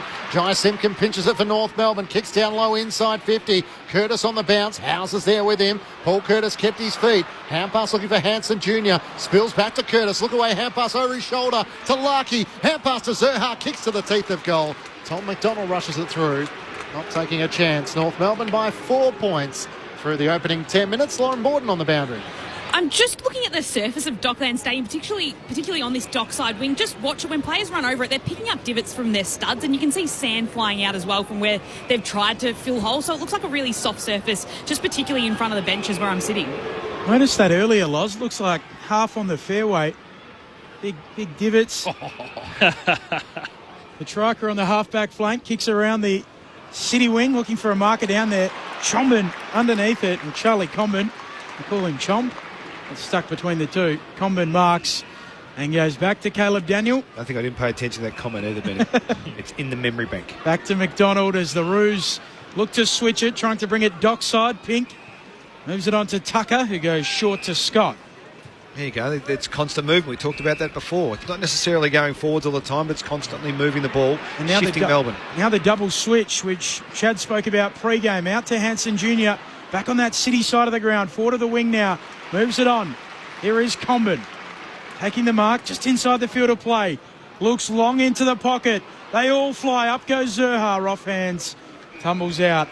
And a throw in deep in the right forward pocket for the Roos. They lead it by 4 points. 1-4 plays one straight. 1-4 plays one straight. It's really pleasing to see, I reckon, from the Kangaroos. Just keep the ball in flow, keep Melbourne moving, ask some questions. You'll find a hole eventually. It didn't work on that occasion, but it's a good system. 9 inside 50s to 1. The way of the Kangas is from the throw in at the back. Simpkin. Hand pass away to Curtis to Scott. Zerha gets involved. Powell's kick not 15 to Curtis. Kicks towards goal. Sheasel shephers it through. Mate. Your man. He's my man. I love him. What an absolute finish. Paul Curtis able to finish. Not a lot of space, but jammed on the boot. And the Kangas, 6 scoring shots to 1. They're 2-4-16 to Melbourne, 1 straight 6. 12 minutes gone. And Chad Wingard last week was saying he's a big fan of Paul Curtis. Well, Paul Curtis, the last 3 instances that he's been involved, he showed some power. He showed some intent. So the ball came to his feet. I reckon the last 2 times in forward 50, he's been in every single stoppage in the forward 50, looking dangerous, getting on the run. I really love what I'm seeing from him. He's very strong for a little fella. And we saw last week, he actually took some nice marks. He's strong in his body. So he's actually 185. He doesn't look like 80. So he's actually a really good size for a small forward. But from North Melbourne, the only thing I could probably advise them to do is just their footwork when they're marking the ball. They're not ready to kick soon enough. So they are switching, but I reckon they could gain maybe half a second to a second quicker during the switch. Hang on. Score review here. Hang on. Don't do it to him. Oh, no. Put it in the book. So would I. Oh. Just on Paul Curtis too. You bang on, Chad. I've spoken to people at North Melbourne. They tell me he's got the best power to weight ratio at the club. He can bench press up towards 140. Wow, so 3 times me. That's amazing. So the minor score, North Melbourne by 5 points now. Bowie with the kick in, long up towards the wing. Van Rooyen goes up, brings it down at ground level. A quick handball coming from Henderson, getting it moving forward down the wing. Sharp picks it up, gives it to Van Rooyen. Now the D's inside attacking 50, long kick. Jefferson can't mark. McDonald spoils out of play. Throwing 55 around from the attacking goal for the D's. Let's get back to that review. Imagine you're thinking you kick a goal and you come on the bench, and then in order to come back, he came on the bench and come back as a point. Jeez, you'd be filthy. It's such an anticlimax of our game. You hope it never happens to a debutant as Van Rooyen wins down the tap. Powell, though, for North Melbourne in the middle of the ground. Xavier-Uniacke can't take the mark. Tom McDonald spoils it down and Harrison Petty gets the hand pass away. Chandler drives him inside. 50. Pink takes a great mark. Jefferson nudged underneath. And Toby Pink back in the lineup. That's not a good kick. And over the shoulder, free kick going the way of the Demons. Jack Henderson didn't claim the mark, but was taken high. We'll have a shot on goal here. You can give the credit for that moment to Christian Petrarca, who worked the mark beautifully, saw that he was going to play on really quickly, and jumped high early with both arms, which means Toby Pink had to readjust his kick to get over Christian Petrarca, which just took a little bit of distance off it, and that's why we get the result we did for Demons fans. So little things off ball can make a big difference. He was the Cinderella story from last week. Beautiful. On an AFL list, kicked a goal. Here he is looking to double up for the Demons and get them back within striking distance and now in front. Melbourne by a point, 2 straight 12 to North Melbourne, 1-5-11. And the Demons have something to build on. Signed with an AFL club, made his AFL debut, kicked a goal. All things within the space of 27 days, half. It's not a bad effort to have your dream become a reality. Yeah, it's a great moment, isn't it? It's a great story, and we've seen a couple of those already through the start of the season with a couple of clubs. But it just goes to show for all those players that missed the pathway, missed the draft window for a little while, that if you're prepared to fight and prepared to work for your career that you're desperate for, it can turn pretty quick, and you have just one little ounce of luck, and you find yourself on the big stage. It's a great story. I love it. Daniel Harford, the former Hawk and Blue, and Chad Wingard, dual All-Australian, with you on ABC Sport. Bounce back in the middle. Max Gawn hooking it down. Powell sharks it. Gives it off to Jack Darling. He slams it inside 50 for North. Bouncing ball. They all converge. Spits out. Quick little handball away to Zurha. Off to Davies-Uniacke. He'll flick it back over his head. Back towards Zurha, who retreats. Beyond the attacking 50 to Scott. Low ball. Good one. Right onto the chest of a leading Simpkin. He hugs it to his chest. 30 out. Tight angle to the left-hand side. I'll tell you what, Simpkin last week was vital in their comeback. I thought he was just some of the times he attacked the ball, kept his balance, and he has a weird, strange mix of playing up forward and coming in stoppages. I haven't seen too much of it, but he seems to be impacting the game. He had 30 touches last week, so see if we can slot this one. He's had an early look from the opposite side. Trots in here. Drop punt is good. Just sneaks it through. The Kangas take back the lead. 2-5-17. They lead Melbourne 2 straight 12. We've played 17 minutes in the opening term. Sunday footy on ABC Sport. What I've loved from the Kangaroos this quarter is their numbers inside forward 50. They're getting some real representation. When the ball goes in there, they're happy to get numbers in there and feed it around by hand a bit to try and find the space. The D's are actually defending that space really well and forcing the Kangas to find 1 or 2 extra handballs to try and make something happen. On that occasion, it was a nice little kick in by Scott to hit Simpkin, but it's their preparedness to work into that zone, Chad, that's impressing me at the moment. Rather than just holding back and letting the D's have all the numbers, put some pressure on them and find a way through. Probably one thing, you can see Melbourne really missing May. I don't think they've marked too many balls going inside. So it shows that North Melbourne are lowering their eyes, hitting shots, but they're also halving the contest when they need to. So May is being missed desperately. And the rebound stuff with Caleb Windsor, who's not there at the moment. That's a big blow too. He was awesome last week. Chad Wingard and Daniel Harford with you. Sunday afternoon footy on ABC Sport. Back in the middle. Parker had it for a moment, lost it. Langdon knocks it out. A chance for the Demons as Max Gawn gathers, drives them long towards Jacob Van Rooyen in a wrestle with Core. It clears to the back and eventually trickles out of play in front of Henderson in the right forward pocket. Midway through the final term at the Gabba, the Brisbane Lions now lead by 10 points over the West Coast Eagles, 11-7-73 to the Eagles, 9-9-63. Goals to Josh Dunkley and to Morris as it's thrown back in. Gawn wins down the tap inside the forward 50. Howes couldn't take it cleanly. Phillips under pressure. Hand pass to Tucker, lost it. Clayton Oliver jams it towards the teeth of goal and might have hit the left behind post out of bounds on the full. Free kick going the way of the Kangas with North Melbourne leading by 5 points. Toby Pink to take the kick. Goes for a little run. Sets it up long to the wing. Looking for a marker down there. Darling halves it. Melbourne have the numbers. Sharp Robes it off the hands at half-forward handball. Misses Fritsch. Out of play for a throw-in. 53 around from the attacking goal for the D's. Sunday footy on ABC Sport. Round 2 from the Docklands. Under the closed roof, which is contentious, remains contentious. Sherry and Gawn go for a little waltz. Sherry lays it down in front, away to Sheasel. Off to Phillips. He gets it moving to Powell. Then McKercher back to Powell. Runs his measure from the logo. Kicks long to half forward. Darling can't take the mark. Ball hits the deck. Zerha comes in. Paddles towards the boundary. Out it goes. Thrown from the elbow of the 50 in the boundary line. 2-5 plays 2 straight. The Kangaroos lead it by 5 as we enter time on in this opening term. Gee, little moments you want to see for your Kangaroo supporter. That exit there from half-back from stoppage against the quality midfield brigade. Run and carry handball chain, get it long to a one-on-one. That's good footy. That's a good sign. Goal to Tyler Brockman for the West Coast Eagles. Back to a 4-point game at the Gabba. Sharp under pressure in the defensive 50 for Melbourne. He was tackled by Phillips and the umpire will ball it up. 35 metres around from the North Melbourne goal. Gawn and Sherry tangle. It spills down. Rivers can't take it cleanly. Curtis trying to knock it out. Bowie hard against the boundary. Has to try and jam it onto his boot. O'Sullivan back with the flight. Got hands to it. Couldn't hang on to the mark. With Pink and Spargo coming from the other direction. And the umpire will throw it in. Melbourne trailing by 5 points through the opening 20 minutes. Inside 50 is the way of the Kangas. 11-5. Tell you what, Finn going back looked pretty comfortable, didn't he? Good technique too. Yes. Umpire flings it in. Sherry knocks it down to Gawn and they hug it as they hug each other and take each other to ground. What's that tackle? Yeah. It's that one each. That's a good question. 0.5 each, I reckon.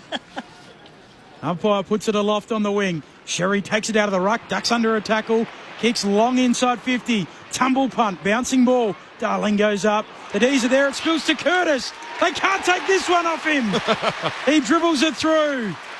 And the Kangas extend their lead. They're out by 11 points. 3-5-23 plays 2 straight 12.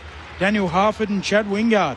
For those who aren't watching, Curtis fell down, so he actually fought and fell down and got back up before his opponent, and he got back into that contest probably 6 metres in front of his. That just shows their power. Like, I'm glad he got that because I felt like he got robbed of the last one, but he's going to be a great player for him. He's obviously played, I think, 60 games for him now, so you wouldn't know it in terms of, like, it's North Melbourne. If you don't watch North Melbourne, you're not a fan, you probably don't know much about this kid, but he's averaging a goal a game, which means in a team that's, hasn't kicked a lot of high scores, he's still getting consistent goals, and that's pretty good for a small forward. I think by the looks of it, he looked like he could really have a great season so far. It looks like he set himself up for a good pre-season. He's benching 150. Who knows how many goals he's going to kick this year? Gee, they're all over them at the moment, the Kangaroos. 12-4 clearances. Contested possession, we talked about them before, 29-17. 12-5 inside 50s. It's a Kangaroos game at the moment. Back in the middle, Gawn beautifully over the top to Oliver. Kicks end over end out in front of Jefferson. Viney ran onto it, taken high. Comben just tried to break his momentum and in the end happened to concede a free kick. As Viney has it 52 metres out. He's got Chandler all on his own in the pocket. Chips it laterally to him. He's about 5 metres closer to goal, but he is hard out to the left. For those who couldn't see, Viney was at full pace and he just lowered his shoulder just enough to draw that free kick. I wouldn't say he's put his head first, but it was just a tactical kind of using his body, and he's very good at that. Kay Chandler, the 2018 rookie, with a chance to try and pull one back here for the Demons. He's out to the left. He'll kick from just inside 50. Chandler starts his approach. It's not a bad effort. It's just missing to the left-hand side. And a minor score. North Melbourne by 10 points. 23 minutes gone. Sunday afternoon footy on ABC Sport. While the Brisbane Lions lead by 10 points over the West Coast Eagles at the Gabba. There is an ABC call available on the ABC Listen app. Caleb Daniel with the kick in. Runs to the pocket. Takes a bounce. Now looks long to the wing. In the Darling direction. Salem intercept marks for the D's. Well, Australian squad member in 2021, the flag year for the Demons. Has it city side of the ground, pokes it short. Spots up Chandler, leading up. D's in their home jumper with the white shorts, the Roos in the predominantly white with the royal blue stripes and the royal blue shorts. Back to the logo they go, the D's. Spinning it, Tom McDonald in his hands. Now looks long, a shallow inside 50, wide out. Up goes Van Rooyen, punched away from him. Sheasel roves for the Kangas. Handball to Caleb Daniel, a kick up towards the wing. Where the mark is taken for Melbourne by Chandler. Points towards the goals, but he's getting a 50 here. Just trying to work out whether that's against Luke Davies-Uniacke. Yeah, I can't help you, Clinchy, at this stage. I think he came into the protected area. Well, he's sort of encrouching on the mark, really. So Chandler was all over it, pointed to the umpire and got his 50-metre penalty to take him 15 metres out, slightly left of centre. And this time, Kate Chandler should be able to put through Melbourne's third. He leans over the shot on goal. Having booted 18 goals last season, he has one this afternoon. Chandler closes the gap for the Demons, back to single figures. It's a North Melbourne 4-point lead, 3-5-23 to the Demons 3-1-19. And it's an 11-point lead the way of the Brisbane Lions over the West Coast Eagles at the Gabba. Daniel Harford, Chad Wingard, your experts on ABC Sport. I'll tell you what's interesting. From the both defences, they've got a very different system. So you look at North Melbourne, they're definitely more of a soft sag they're referencing. And Clarko actually calls it the bubbles. So if you have a 5 to 10 metre bubble, if a player comes across, you hand it over to the next guy. So they're working in tandem, where Melbourne are definitely looking like they're more man-conscious. So they're closer to their man.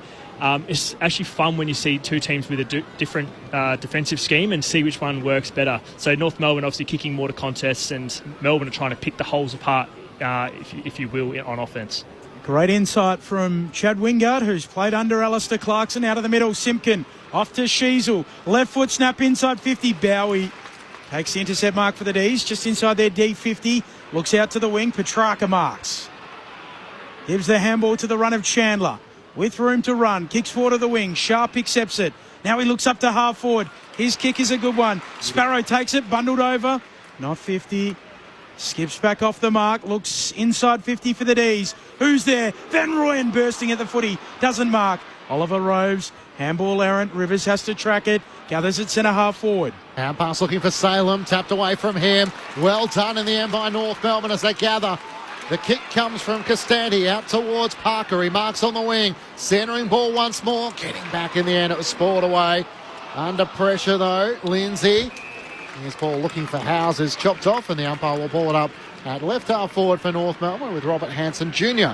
the last to rise at left half forward. Opportunity wasted. They worked really hard to run numbers from half back. The Kangaroos had runners through the corridor. Initially they could have used Parker's kick. It was to 3 on 1.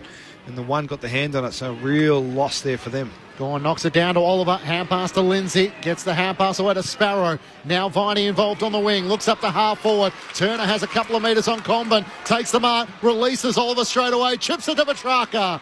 He marks right on 50 directly in front. He veers around to the right. Vacant goal square. Track goes for home and misses to the right.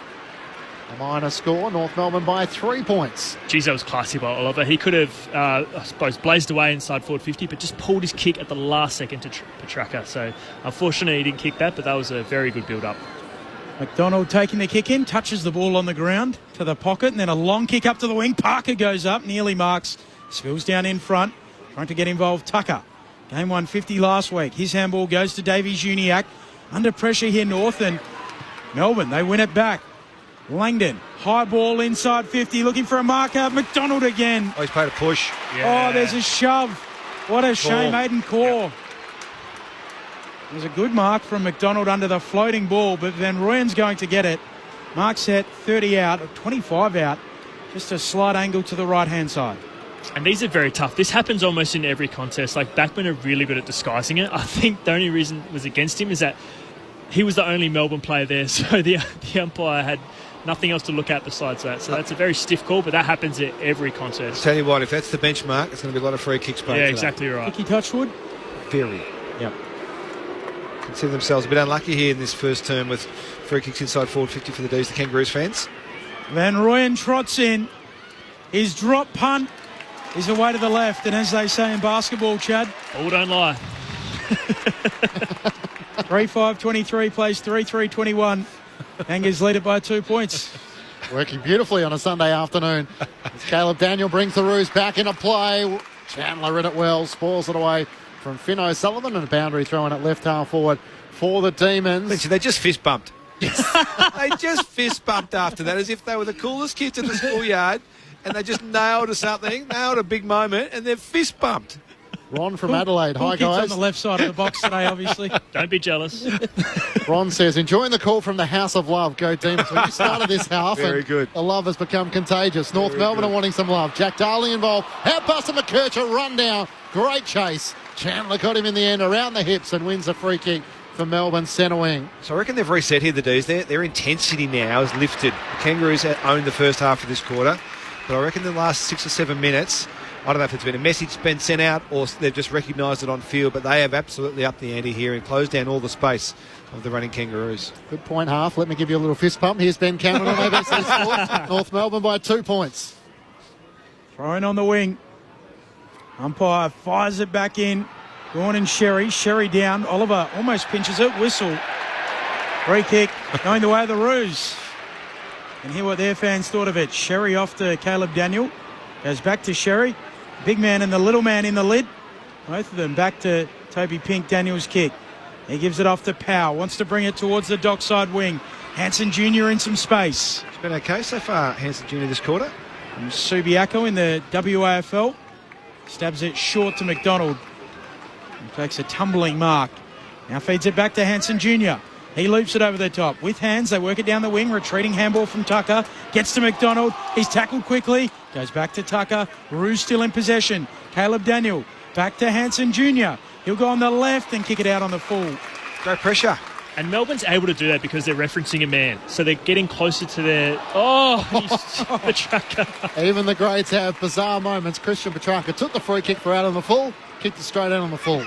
No fist bump for him. No, definitely not. Missed Xavier Lindsay by about 3 or 4 metres across the boundary line. There's a great story of, I think, Steve Waugh batting with... Oh, hang on. No, it didn't come in out of play. It didn't come in play, I swear. What's the rule here? I think that's right. I think you're right, Chad. North Melbourne fans are still trying to work it out, though. Thrown back in. Hang on a second. Gawn and Sherry spills out in the way of Oliver, who just hacks a high ball up in front of Bailey Fritsch. Hasn't had a lot of the footy. Spoiled away from him by McDonald. Oliver just through traffic, so clean. Hand pass to Petrarca. Out to Spargo. First game since opening round last season. Looks for options. Pokes his kick. Good vision. Langdon take it high as he takes the mark.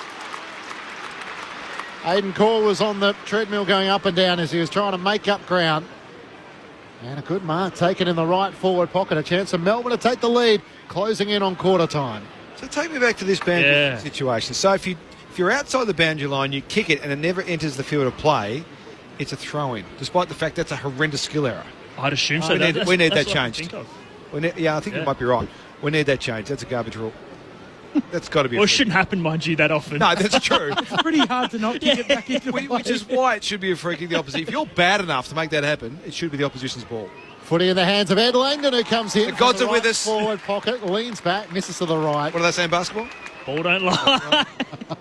There was a story, I think, Steve Waugh batting with his son Austin Waugh in a charity game, and Austin sort of went down and offered the knuckle. Steve Waugh looked at him and turned around and walked to the other end. Kangas leading by a point late in the opening term. His lucky red handkerchief in the pocket. Yep. Sunday footy on ABC Sport. Toby Pink. High kick up towards the logo. Larkey stands underneath it. Can't take the mark off hands. Spills down for Salem. Handball errant. Tucker pinches it. Roos in possession. To Parker. Now to McKercher. Slithering free. Back to Tucker. Going the wrong way at the moment. North. Handball to Powell. His handball chopped off. Chandler for other D's. They're quickly back the other way. Gets rid of it to Sparrow. Likes the look from outside 50. Whacks it on goal. It has backspin, but it trickles through. From centre half forward, Sparrow goals. Or does he? We're going to check it. Touched at the kicking spot, I reckon. That might have been why they got the backspin. Yeah. Toby Pink, yeah, you can see his fingers bending back. And that is great defensive effort, isn't it? Well, they're putting themselves under pressure. You're right, it is great defensive effort. They're putting themselves under pressure at the moment because of the way that Melbourne are really coming up at the ball carry, but also the first receiver in general play. So the Kangas haven't found a way through this little press that they've started to create, the Ds. They can get themselves around that, creates a bit more width and just take take up more space, like you talked about at the start of the game, Benny, make the ground really big, make that little passage of the game really big. They're just providing an opportunity for Melbourne to close them down by keeping it too tight at the minute. So Melbourne with the last 4 scores of the match, but they've all been behinds as Daniel brings North Melbourne back into play, up towards half-back, no mark claim. Spills off a couple of players and Hanson Jr. keeps it alive. Quick 1-2 with Sheasel. Left half-back, comes inboard, kick partially smothered. Langdon, quick hand pass away to Sparrow. Links up with Salem, kicks for Van Rooyen. Big collision. Fritsch coming one way. He was able to hang on to the mark. And the player who's last to rise is Jefferson, who got the fair elbow to the shoulder on the way through. Almost a 3-way head clash of the Melbourne players. And thankfully, Hadley Fritsch has got footy in hand and a shot on goal after the quarter-time siren. Has not touched it in this first quarter, as has Matthew Jefferson not touched it either. So you can understand why they were keen. Jefferson is with a trainer at the moment, so the umpire just pausing for the moment and clearing the area to allow him to slowly make his way off. And the footy in the hands of Bailey Fritsch, who can give Melbourne the lead after the quarter-time siren. By how much? Directly in front. 25 metres out. Fritsch comes in. Puts it straight through the middle. Melbourne take the advantage at quarter-time. Couldn't help but be distracted with Caleb Daniel taking off the helmet and waving it as he was having the shot on goal. I don't mind that. That's a bit of creativity. The Demons by 6 points at quarter-time. 4-5-29 to North Melbourne, 3-5-23. So the Demons able to finish with a bit of a flurry there after North Melbourne did a lot right early, but a similar sort of note to last week.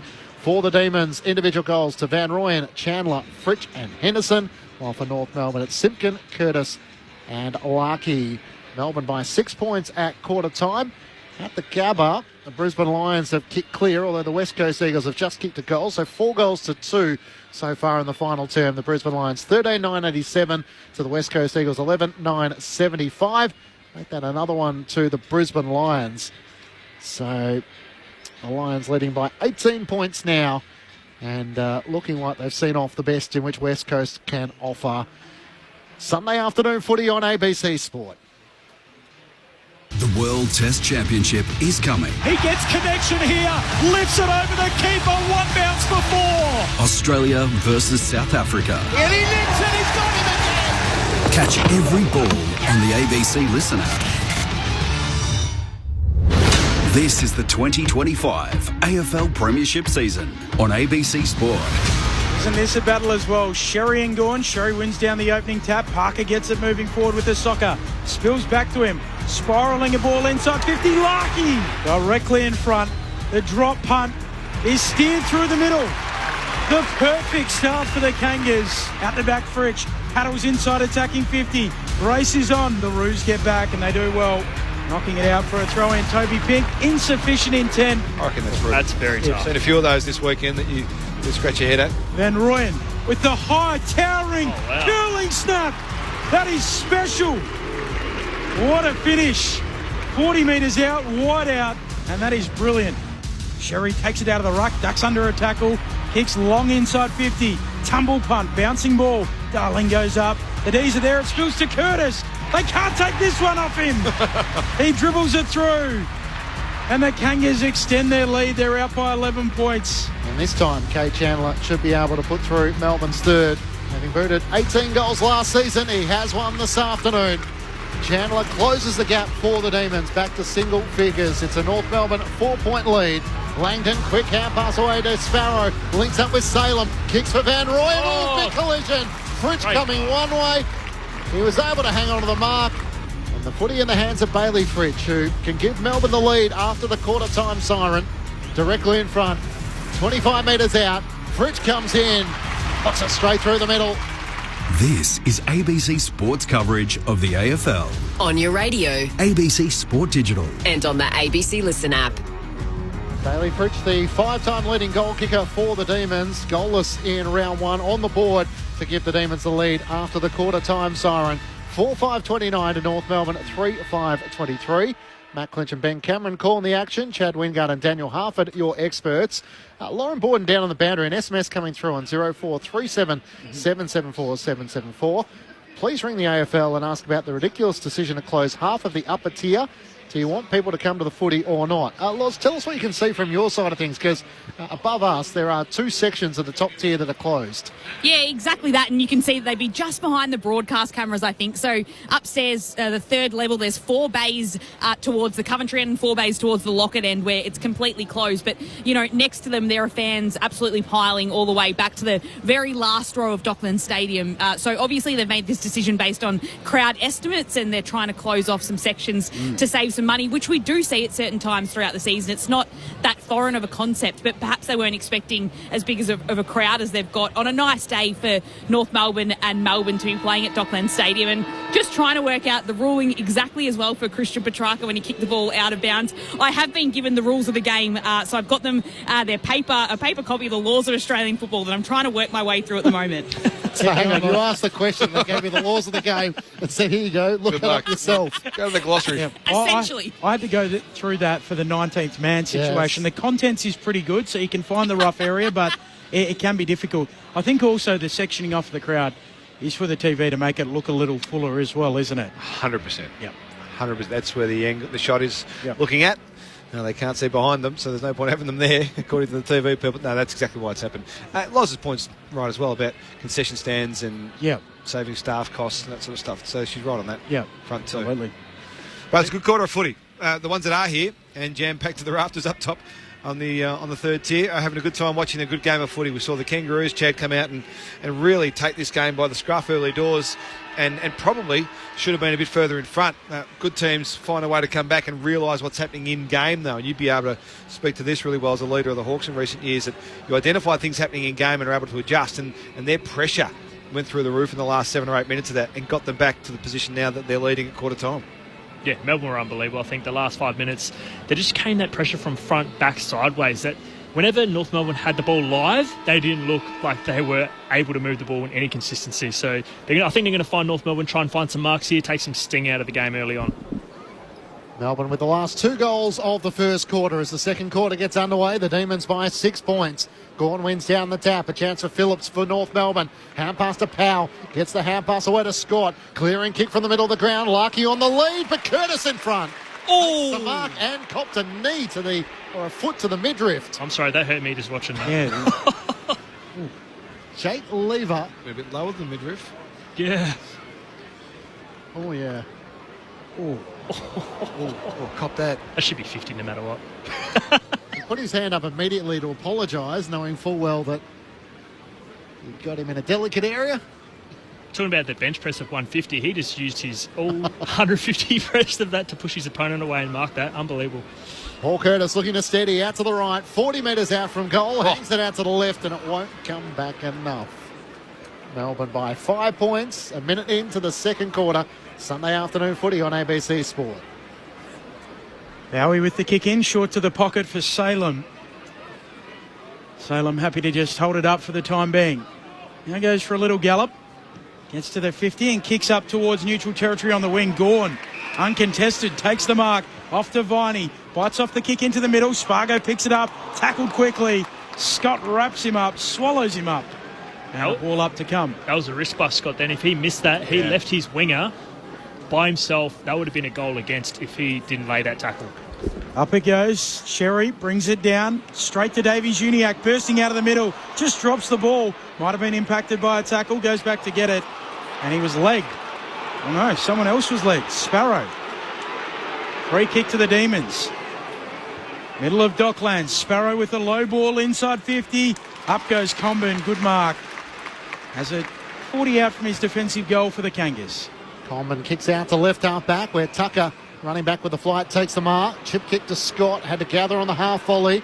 Back to Tucker at left half back. Sends the Kangaroos long round the wings. Zerha sets himself. Darling's in the pack as well. Swooping onto it is Bailey Fritsch and Melbourne. The forward across half back. Cuts back inboard. In the fluorescent yellow boots. Gets a hand pass looking for Bowie. Down low couldn't gather. Curtis' look away hand pass to Sherry who wasn't expecting it. Hand pass to McDonald. Cuts through traffic. Got around Langdon. Kicks North Melbourne inside 50. Simpkins there. Sheasel in the air flew. Clever little tap from Simpkin. Darling's diving effort trying to keep it alive. It goes through for a minor score. Was a clever tap from Simpkin. Looking for the sit up for Darling. Would have just tapped it through, but just kept tumbling. Melbourne by 4 points. Lauren Borden on the boundary. We mentioned Matthew Jefferson was on the receiving end of that collision at quarter time. Is he on the bench? He is, and he's been subbed off, so it looked like a finger injury for him. He went into the rooms at quarter time, so Tajwo Woden is on, and Jefferson is off, so a really early sub there for Melbourne. He's into the middle of the ground. Viney picks it up, runs a little U-turn, kicks inside 50 for Melbourne. No mark, hits the deck. Turner looking to get involved, but there's a holding free kick. Tucker to receive it for North. Back pocket was the sub last week in game 150. Kicks laterally immediately. Scott moves it out to the wing with a kick for Simpkin. Drops a simple mark. Has to go and recover. Picks it up. Handball for Powell. His handball too hot for Scott. Simpkin goes in again. Powell now back to Scott. Back to Powell. Back feeds it further to McDonald. Retreating here the Roos, but with plenty of time back to 50. Yeah, they found a way out. They weren't able to do that in the second half of that first term, so they've got control again. That's good. That's what all of those outnumber handball drills are for. Spot on. And then find the safe release kick. That's all you got to do. Pink to Comben, and now out to Tristan Sherry, who takes the mark at right half back. Melbourne by 4 points. With the helmet on, he comes inboard. Finds Darcy Tucker. Melbourne have the centre of the ground well protected, so North Melbourne switching across half back. Luke McDonald looks out to the far side where Jai Simpkin has space. He bounds away, takes a bounce, runs into Bailey Fritsch, swings onto his right, around Turner. Gawn's got back, set himself, had enough of it as he had the arms chopped by Jack Darling, and Max slowly gets back to his feet. When you're scouting the Ds, who's the last bloke you kicked to? I knew this question was coming. You've got to kick it anywhere besides where Gawn is. Keep it away from Max. Right. Come on, man. Laterally out wide and short kick. Jeez, they're hot on that today. From Turner, moving it on towards Langdon, who moves it on to Salem. I like this. Don't pay the 15 if you don't think it is. I reckon that's brilliant. Salem comes infield to Viney, who pokes it short for Sharp. Certainly been a point of emphasis for the umpires this year. Sharp runs around, bumped off his kick. Davies Uniacke got him. Ball jars free. McKercher picks it up. He's off and running. Back to Davies Uniacke. Forward handball for Darling. Half forward for the Roos. Breaks a tackle. Looks inside 50. Looks long. Larkey's down there at full forward. It spills to Zurha. Can't get it on the boot. Through for a minor score. Very nearly. Sunday footy on ABC Sport. Melbourne lead it by 4 points. Early stages of the second. On the SMS 0437 774 774. Peter and Heathmont enjoying the call and the expert commentary. Phil as well. Can always rely on Daniel Harfer to bring the entertainment. This is the House of Love today, isn't it? Even on the SMS line. More Certainly of this. is. More of this. Keep it coming. Sharp on half back. 774 774. There you go, doing our job for us. Beautiful. Caleb Daniel for North Melbourne. Kicks inside 50. Melbourne are well set, and Tom McDonald takes the mark. Paul Curtis out number 2 and 1. He plays on. Ran straight into Larkey, holding the ball. Well what was Tom thinking there as he was just dawdling out of the back line? And Larkey, like a good forward, was awake to it and got him cold. Yes, blinkers weren't on. He did not have his peripherals. He was looking at one person only. But good to stay alert from Larkey. And I tell you what, if you're Melbourne, you'd rather anyone else but Larkey getting this. I'd probably jinxed him here. But from 40 out, Larkey dead straight in front. See if we can put it through. His opponent, Harrison Petty, was watching in slow motion as it all unfolded. Larkey kicked the first goal of the match from directly in front. 45 metres out. He misses. To the I knew I left-hand shouldn't have side. said anything. You had to say it, didn't you? Just the wrong side of the left goalpost. Kangas are closing the gap, but it's still Melbourne by 2 points. It's very similar to the start of the game, this start of the second quarter. They're really on top here at the minute. The Kangas, their defensive pressure, their intensity's up. They're finding good targets. These haven't got their mojo just yet. Lever kicks up to the wing, and Parker stands in front of the pack and takes the mark in a 50. What did you see, Huff? Well, it did look like Oliver was over by 2 or 3 metres, I reckon. I think Oliver he thought it was touched. He thought I it was reckon you're touched and he was about to tackle him. And it's always that confusion when it is a mark and you think that it's not, that he's about to put pressure on. He's like, I thought this is 50, unfortunately. Yeah, And charging went through, over, didn't he? Yeah. Because he wasn't the player who seemingly might have got a fingertip on it either. So he came from outside the area to charge in and over the mark. It's a generous 52.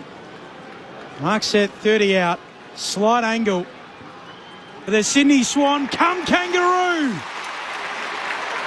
And they will come from everywhere to get around Luke Parker as he slides it through. 4:9:33 plays 4:5:29. The Kangas back in front, nearly 8 minutes into the second term. He's first in the colours. That's why they're getting around him. Spot on, Benny. So he'll be pleased about that to get that off the back. But it was an intercept mark. He just positioned himself. One thing I've noticed, I've been watching him a little bit because I've always loved the way he plays, but just what role he's been going to play at the Kangaroos. He's not necessarily that ball in and under midfielder anymore. He's almost the conductor of the band out there through the middle of the ground. He's orchestrating, he's pointing, he's gesturing to players to be where they need to be, and he finds himself in really good space as well. So that was on that occasion why he got that footy in the end. The 50 helps, no doubt, but he's the conductor, I think, of this midfield band that the Kangaroos have assembled in the last little while. Daniel Harford, Chad Wingard, Matt Clinch, Ben Cameron and Lauren Borden, your Sunday afternoon footy on ABC Sport. Viney out of the middle, tackled, gone, holding the ball. Not sure what else he's supposed to do. Can't. Harry Sheezel wants to take the free kick, slipping in front of the mark, but he'll have to come back behind it. I don't think that's a free kick. If you got one arm pinned and you pick it up from a hit out, I'm not sure that's intent. He's actually trying to throw him off him. It's not like he's don't argue. He's actually got one arm pinned, so it's very, very stiff by Viney then. So no prior opportunity in your eyes? Definitely not. Sheezel comes wide. McDonald inside 50. Larkey was removed in the end by Petty. Spills to the back of the pack. Still a chance. Hand pass comes out. Constanti from the left forward pocket. He kicks his first goal as well. Celebrations all round for the Kangas. As all of a sudden they put on two quick goals by two players in their first in North Melbourne colours. Costanti having come from the Sydney Swans, similar to Luke Parker, was a part of that deal, and North Melbourne lead by 10 points. Tell you what, if you're Melbourne, you're pretty filthy with the last two calls that have ended in back-to-back goals for North Melbourne. I think obviously no prior for Viney and then a 50 from Clayton Oliver, which looked like it was touched, could have been. But I think if you're Melbourne now, you've got to reset yourself, reset. Petraka's in the centre bounce here, so make sure you man up here and no easy exits, making sure that you just lock this in, try to get a second stoppage or get a clearance straight from this centre bounce. They've actually got three former Swans in their lineup as well, North Melbourne. Toby Pink was at Sydney originally before going back to State League level and making his way onto an AFL list again. Yeah, like the recycled Swans. Van Rooyen and Darling in the ruck, neither decisive. Ball hits the deck in the bullseye. Sheezel trying to get it out. Ball jars free. Davies Uniacke there. Sparrow, clever toe poke. Gets it back from Lindsay. Now a high ball for the D's inside 50. Going up, Comben drops the mark. Langdon picks it up. Gets it off to Henderson. Handball to Oliver. Left foot snap from 45. Classy. He's brutal and brilliant. Is Clayton Oliver. And they bring it back to a 4-point game. 5:9:39 plays 5:5:35, 11 minutes into the second before Daniel Harford and Chad Wingard. Lauren Borden. I've been flicking through the laws of the game, Ben, and I've been able to find the ruling. So Christian Petrarca got a free kick from the ball being out of bounds, then kicked it out of bounds, and it wasn't a free for North because Law 20.3 says a player who is awarded a mark or free kick or is called to play on from the boundary line must bring the football back into play. If they breach that law, including being tackled, the football shall be deemed out of bounds and a boundary throw-in will result. So a correct decision made. No one on the field knew the North players wanted the free kick, but it is right. So someone who probably has never called that before in their life knew the laws and has got it right. Yeah. Well done to the officiators, but we're changing that rule, laws. We're not tolerating that. If you're not good enough to get it back in bounds, then you shouldn't be playing. I think it should be a free kick from the point where you kicked it as well. So further, more advantageous for the if you're not good enough to get it back in play. We're changing that rule today. It's hard to change the laws of the game. North Melbourne by 4 points. Back in the middle of the ground, a second stoppage. Simpkin knocks it out. McKercher back through the congestion. Swings on his left-hand side. A lace out looking for Davies Uniacke. Can't hang on to it. McDonald made a late spoil. Spills out the way of Petrarca for Melbourne. To Howes, who got it from Lindsay. Hand pass out to Tom McDonald. At right half back, a low worm burner along the turf. Bounces past Chandler. Darling picks it up in his 300th game. Gets the hand pass to Pink. Now to Powell, who was running hot in that first quarter. Gets the hand pass to Daniel. Risky kick to Sheezel. And it's spoiled away by Howes of Melbourne, who regathers the footy on the wing. Kicks a worm burner up towards Henderson. Sliding in, Caleb Daniel lays the tackle. Henderson kept his feet. Hand pass back to Chandler as he's tackled. Chandler breaks out of a tackle as well. Melbourne doing this well. Sparrow's hand pass to Langdon. Gets the hand pass back to Sparrow. Great rundown chase. Powell got him. 3 or 4 efforts out on the wing, and Tom Powell getting some pats on the head for his repeat efforts. 17 disposals, about coming up to number 18. North Melbourne by 4 points. Powell kicks laterally to O'Sullivan, tries to run away from his opponent, gets into trouble. Oh, good boy. Now kicks up the wing, good kick. Sheasel accepts it overhead. Don't underestimate how hard that was with closing pressure and having to laser one to get it to his teammate on time. That was brilliant from O'Sullivan. Sheasel tries to do the same, turns it over. Bowie comes up to mark for the D's. Right half-back flank. Sunday footy on ABC Sport. Bowie kicks the D's into the middle. Good kick for Petrarca. Now it opens up. Just shoved as he kicked. Ricochets away towards Tucker. North Melbourne back with it at half-back. Under pressure though. Power fumbles. Allows in the D's. Chandler with a big tackle there on Tucker as he regathers. And a ball up just inside the attacking arc. They're not giving up on the chase, the Kangas, at the moment, and that's creating a lot of turnover opportunities. They're doing a great job. That last metre, they just commit to it. We welcome Western Australian listeners to Docklands in Melbourne. North Melbourne leading Melbourne by 4 points as the Demons through Rivers, inside 50, down low. Fridge can't take the mark. McDonald in tow. Comben with a clean pickup. Daniel too slow. Good. Tackled and run down, holding the ball. Daniel Turner got him in his new number 10 and wins a free kick out to the left. Only about 25 metres out from goal. Matt Clinch alongside Ben Cameron calling the action. Lauren Borden down on the boundary. Chad Wingard and Daniel Harford with you. Melbourne led by 6 points at quarter time after Bailey Fritsch goaled after the quarter time siren. The Kangas had kicked 2 goals to 1 so far in this second quarter, but a chance for Daniel Turner to try and return the Demons to the lead.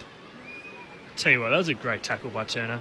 To tackle Daniels, who's a lot smaller, and to turn him and not push him in the back, because he obviously lunged to be able to get there. That's a great tackle. Hopefully he can kick this one. Turner starts his approach, builds up his speed, fires on goal, and got it. Goal umpire had a good look over the right goal post, but it's the all clear, and the Demons lead by 2 points.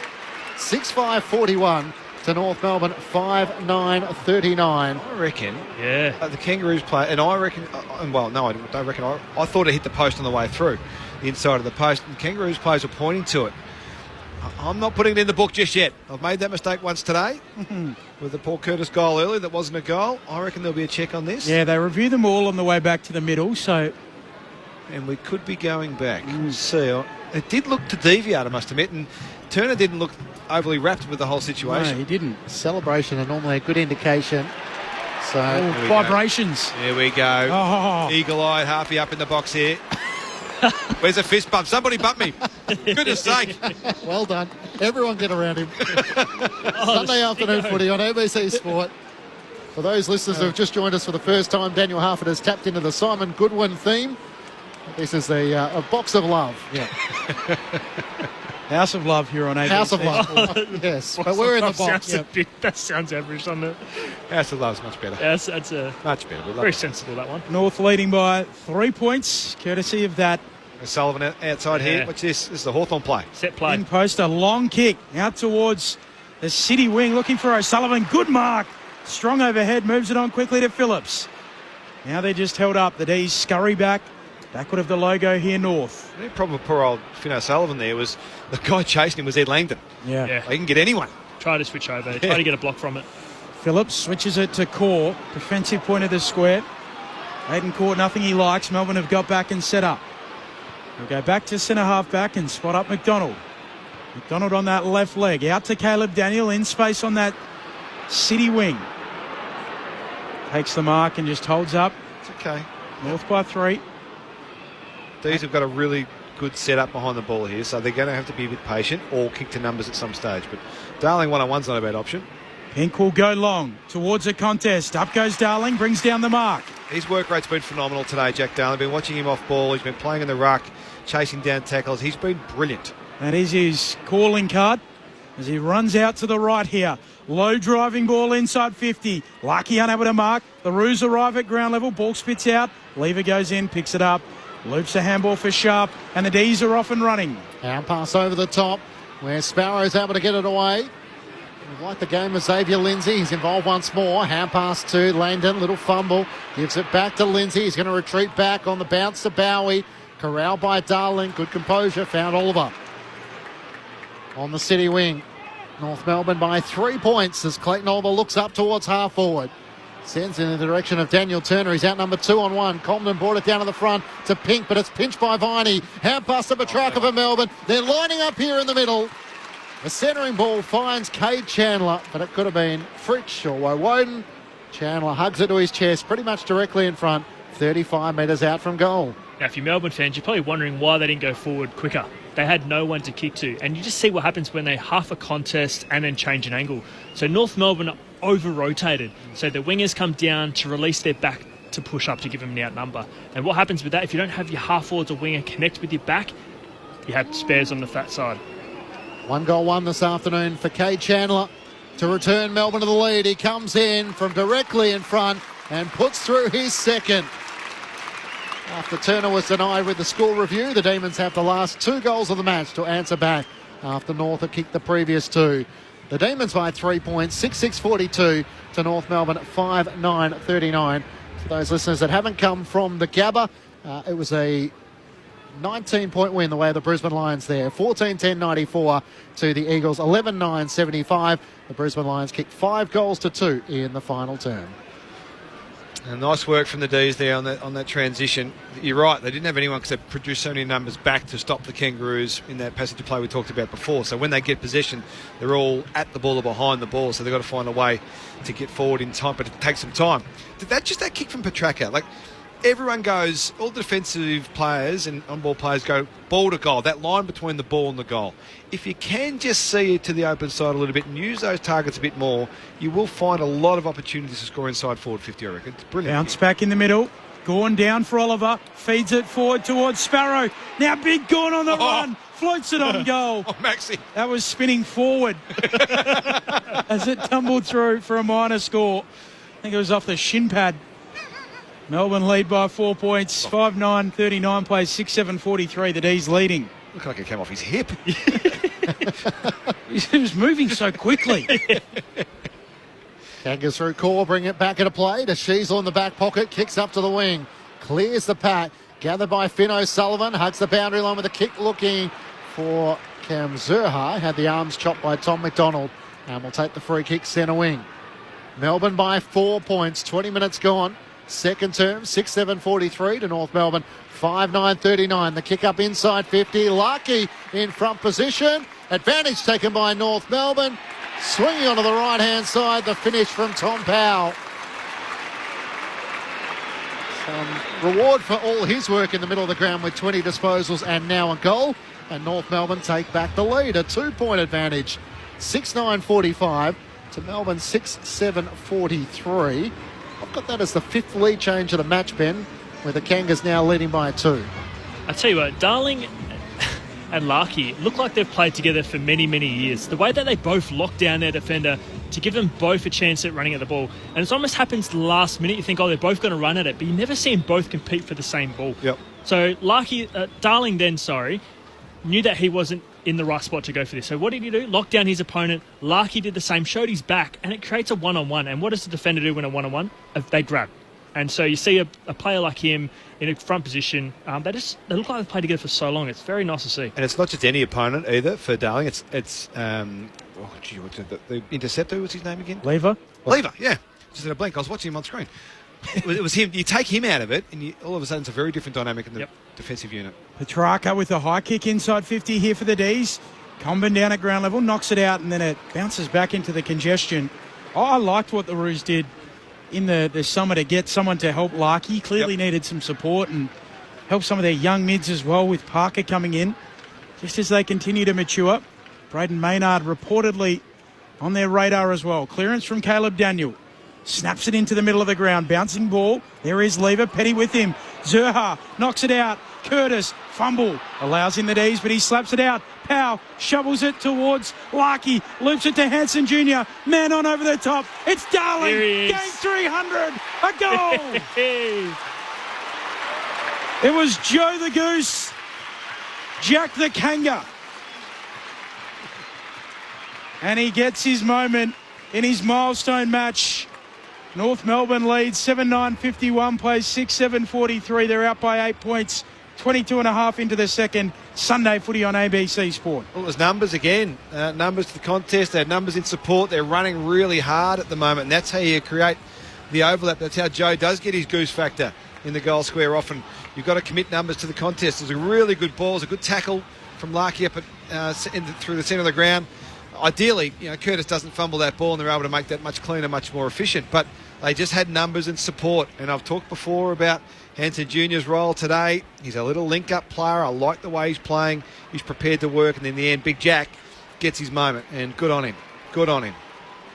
Jack Darling, after 14 seasons with the West Coast Eagles, he's first at Arden Street. Kicked a goal last week. In game 300, he has a goal this afternoon. Has his 3 children in the stands, having run out onto Docklands with them this afternoon.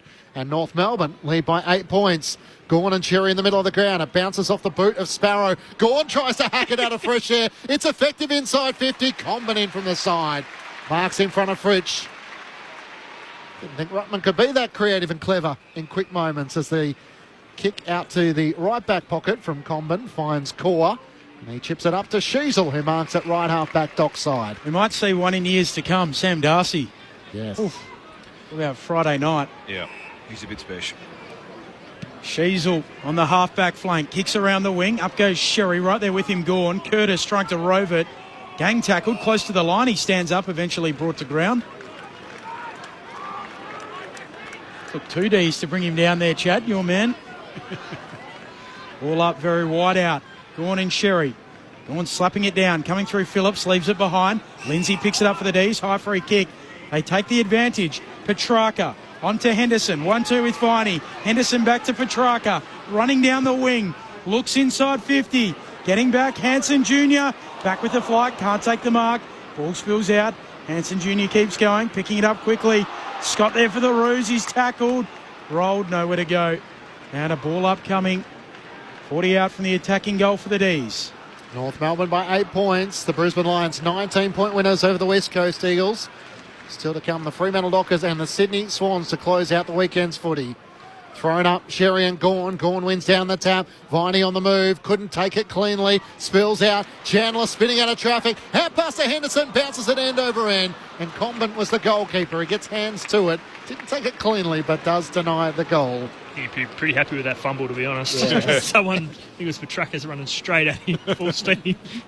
North Melbourne by 7 points, 25 minutes gone. Second term, Chad Wingard, Daniel Harford, Lauren Borden, Matt Clinch, and here's Ben Cameron. Short kick into McDonald. Roosett into the middle of the ground. Big fly from Davies Uniacke. Oh, hey. Took it on the way down. The umpire says Viney touched it. So Davies Uniacke just takes off into the middle of the ground. His kick is shocker. Rivers for the Ds. Gathers the footy in the middle of Docklands. Handball back to Viney. Tackled by Davies Uniacke. And a ball up towards the attacking edge of the square. Umpire just not paying it there. He took it on the way down, didn't he? Looked pretty good from here. Tom Powell up to 21 disposals and a goal. Clayton Oliver has 14 for the Demons. Quick kick for North Melbourne forward. Darling caught behind. Tom McDonald there. McDonald was held. It's on cue. Powell's kick inside 50 and Tom McDonald will repel. North Melbourne by 7 points. Let's play on. Play on for umpire Chad Wingard. Love my forwards. Look after him. We picked up. You've got a love for Paul Curtis as Tom McDonald clears, looking for Gawn. Can't take the mark. Woden the sub into the action. A quick 1-2 with Langdon. Sends it up towards half forward. Chandler's out number 2-on-1 and Comben Made the block. takes the mark. Oh, Finn O'Sullivan has given away the free kick. It's probably there, actually. I reckon it's a good call. Chandler calling for the footy to return to him. He's probably just outside his range. Swings out to the left. Fritsch 1-on-1. Can't take the mark. McDonald spoils it away. Front and centre. Viney can't pick it up cleanly. Scott put the pressure on. Hand pass came out to Davies Jr. Kicks into the middle of the ground. Bowie thought he had his arms chopped. No free kick. Lucky gets a hand pass out, but no one's there for North. Hand pass from Bowie. Wasn't clean enough for Howes. Petty has to wear the tackle.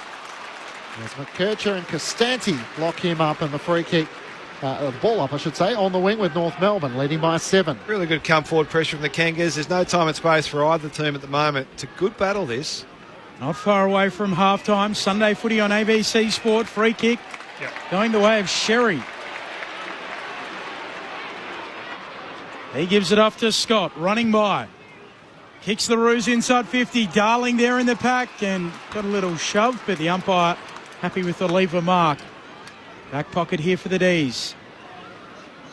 North lead it by 7 points. Lever puts his boot through it. Pack forms. Parker. There was Sherry at the back. McDonald picks it up for North. Handball away to Simpkin. Off to Scott. To Daniel running by. Just floats a kick inside 50. Standing underneath it, McDonald. Drops the mark. The Roos swarm. Inside 50. Phillips picks it up. Handball back central. Daniel overruns it. Allows in the D's. Oliver gets involved. Now Henderson. Through the middle. Clever kick out to the logo. Chandler's been involved on a few occasions. Hand pass to Sparrow, running on the outside. Back inboard to Chandler. Little tap to his own advantage. Fritsch, the option has dried up. He might have to go himself. He fires towards the right goalpost, getting back sharp. It's good patience in the end from Kay Chandler. Eventually found an avenue towards goal. It's a tight angle for the former Brisbane line, Harry Sharp. Just needs to try and think his way through the options here. Does he go the banana or open it up and snap on his left? In towards the ladder. Sharp type in the right forward pocket. Opens up the angle, curls it right across the face of goal. In the end, just scrapes it through for a minor score. So, Chet, talk me through this. The banana versus the opposite leg snap. Why do we go to the opposite leg all the time rather than the banana, the old-fashioned banana from those spots? I was always a banana. I'd never use my right, but that's in general. I never use my right. So. Just there for balance. Chad kicked off his right, a puff of dust come off his.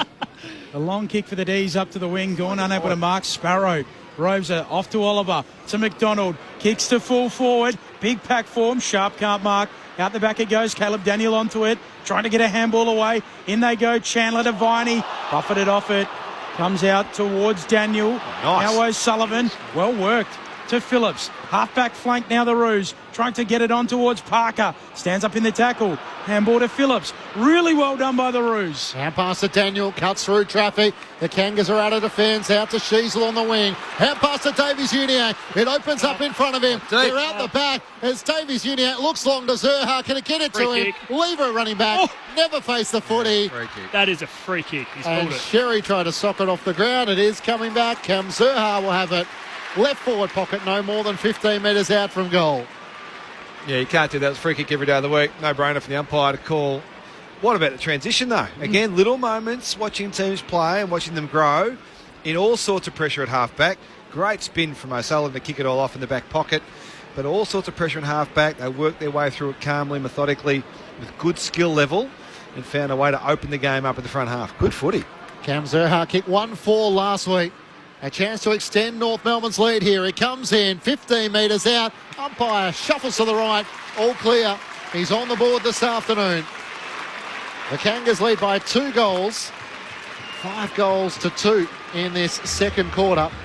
8-9-57 to Melbourne 6-9-45. Earlier today, it was the Brisbane Lions 19-point winners over the West Coast Eagles. 14-10-94 to the Eagles 11-9-75. Can I just pick up on something? The clock's not working on our system that we have in the box. Or the scoreboard. Or the scoreboard. So I don't know if the timekeeper's fallen asleep or there's an issue with the system, but there hasn't been a time during this quarter, which has been bizarre. Yeah, I was just going to touch on North Melbourne. Finn O'Sullivan, he does not look like a second or third gamer. He looks so composed to be in your back 50 and get 2 people coming at you that quickly and then be able to get around them. Like, that's impressive. I mean, I was a 200 gamer. And if I'm in the back 50, I'm getting a bit nervous. He's got a bit of talent, this boy. Don't worry about that. Watch him grow. He's going to be fantastic. Umpire lays it down. Gawn misses it. He'll get it back from Oliver. Just spikes it forward. Out to Hanson Jr., though, of North. Handball for Davies Uniac. Handball misses. Caleb Daniel allows in Sparrow. Paddling inside 50. The siren beats him. The timekeeper hadn't fallen asleep, despite my assertions. Slander. So still there. North Melbourne, they will lead it by 12 points at the half. So the goal kickers for North Melbourne, 2 to Curtis, then singles to Constanti, Darling, Parker, Larkey and Simpkin. While for Melbourne, 2 to Chandler, singles to Henderson, Oliver and Van Rooyen, as well as Fritsch. So half-time, North Melbourne by 12 points. They kicked the last 3 goals of the half. While the Brisbane Lions came from behind against the West Coast Eagles. The Eagles led by 24 points at halftime. The Lions by 19 points, 14-10, 94 to the West Coast Eagles, 11-9, 75.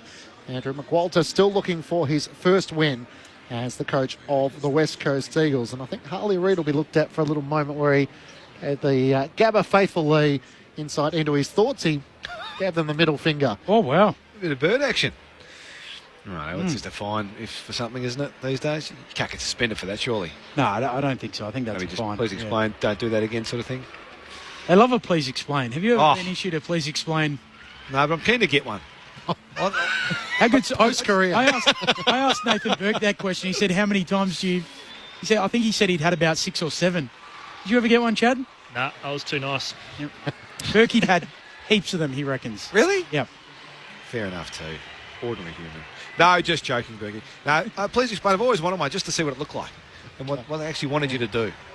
I think it comes in a form of an email, he said. He said Chris Grant would come down and say to him, Berkey, we've got another please explain for you what happened, and then he'd submit a written response. So that was as the coach of the Western Bulldogs in the AFLW.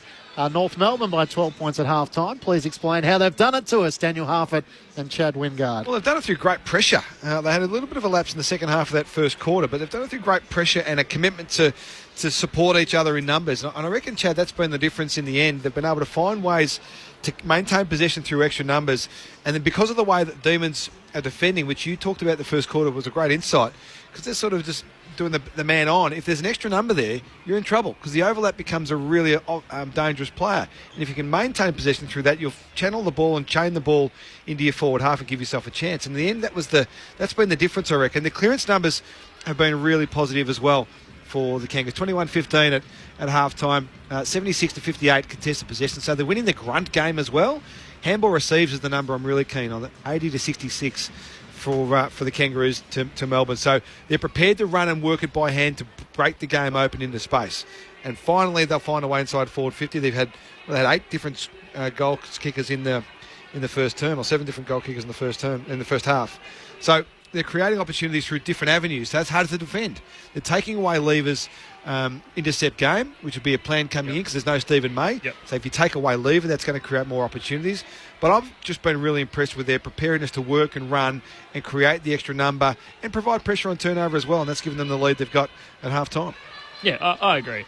And I think what North Melbourne, they look a bit more safer with Core down there. I think he's marking a lot more, and I think Melbourne going forward, they're looking pretty predictable. I mean, besides Petrarca, that offline kick, I think they look pretty vanilla in terms of what they're doing. But I think North Melbourne, they just look, with Darling and Larkey, I feel like they're controlling the ball drop a lot more. So with the smalls, they haven't marked as much in the forward 50, but they're getting more bang for buck. And I think, like you said, with the different defensive systems, that where Melbourne are getting caught out is because if North Melbourne are setting up their, I suppose, zone reference, that when it's a turnover, the transition, Melbourne don't know who their direct opponent is. So that's how you slip between the cracks. So that's the benefit of playing like a zone-ish kind of defence mechanism against a man-on-man, because once it turns over, that's what happens when you see people, how's there a mismatch over there? How is there an outnumber? It's because there's not enough communication as who Melbourne are referring to when they're one-on-one. So that's how you get that breakdown. It's pretty hard to find out of 18 people on field who your direct opponent is and who the spare is. So that's where I think they're getting out. It's from that mark in their back D50 and getting out, or it's that pressure going forward in their face, and North Melbourne are able to just beat that contest and get out the back. Great to have the insights of Chan Widgard and Daniel Harford, your experts on ABC Sport. Matt Clinch and Ben Cameron calling the action, and Lauren Borden down on the boundary. The Kangas leading by 12 points at half-time. We'll bring you some other sport taking place around the country and around the world. But for the moment, let's bring you the latest in the ABC Newsroom.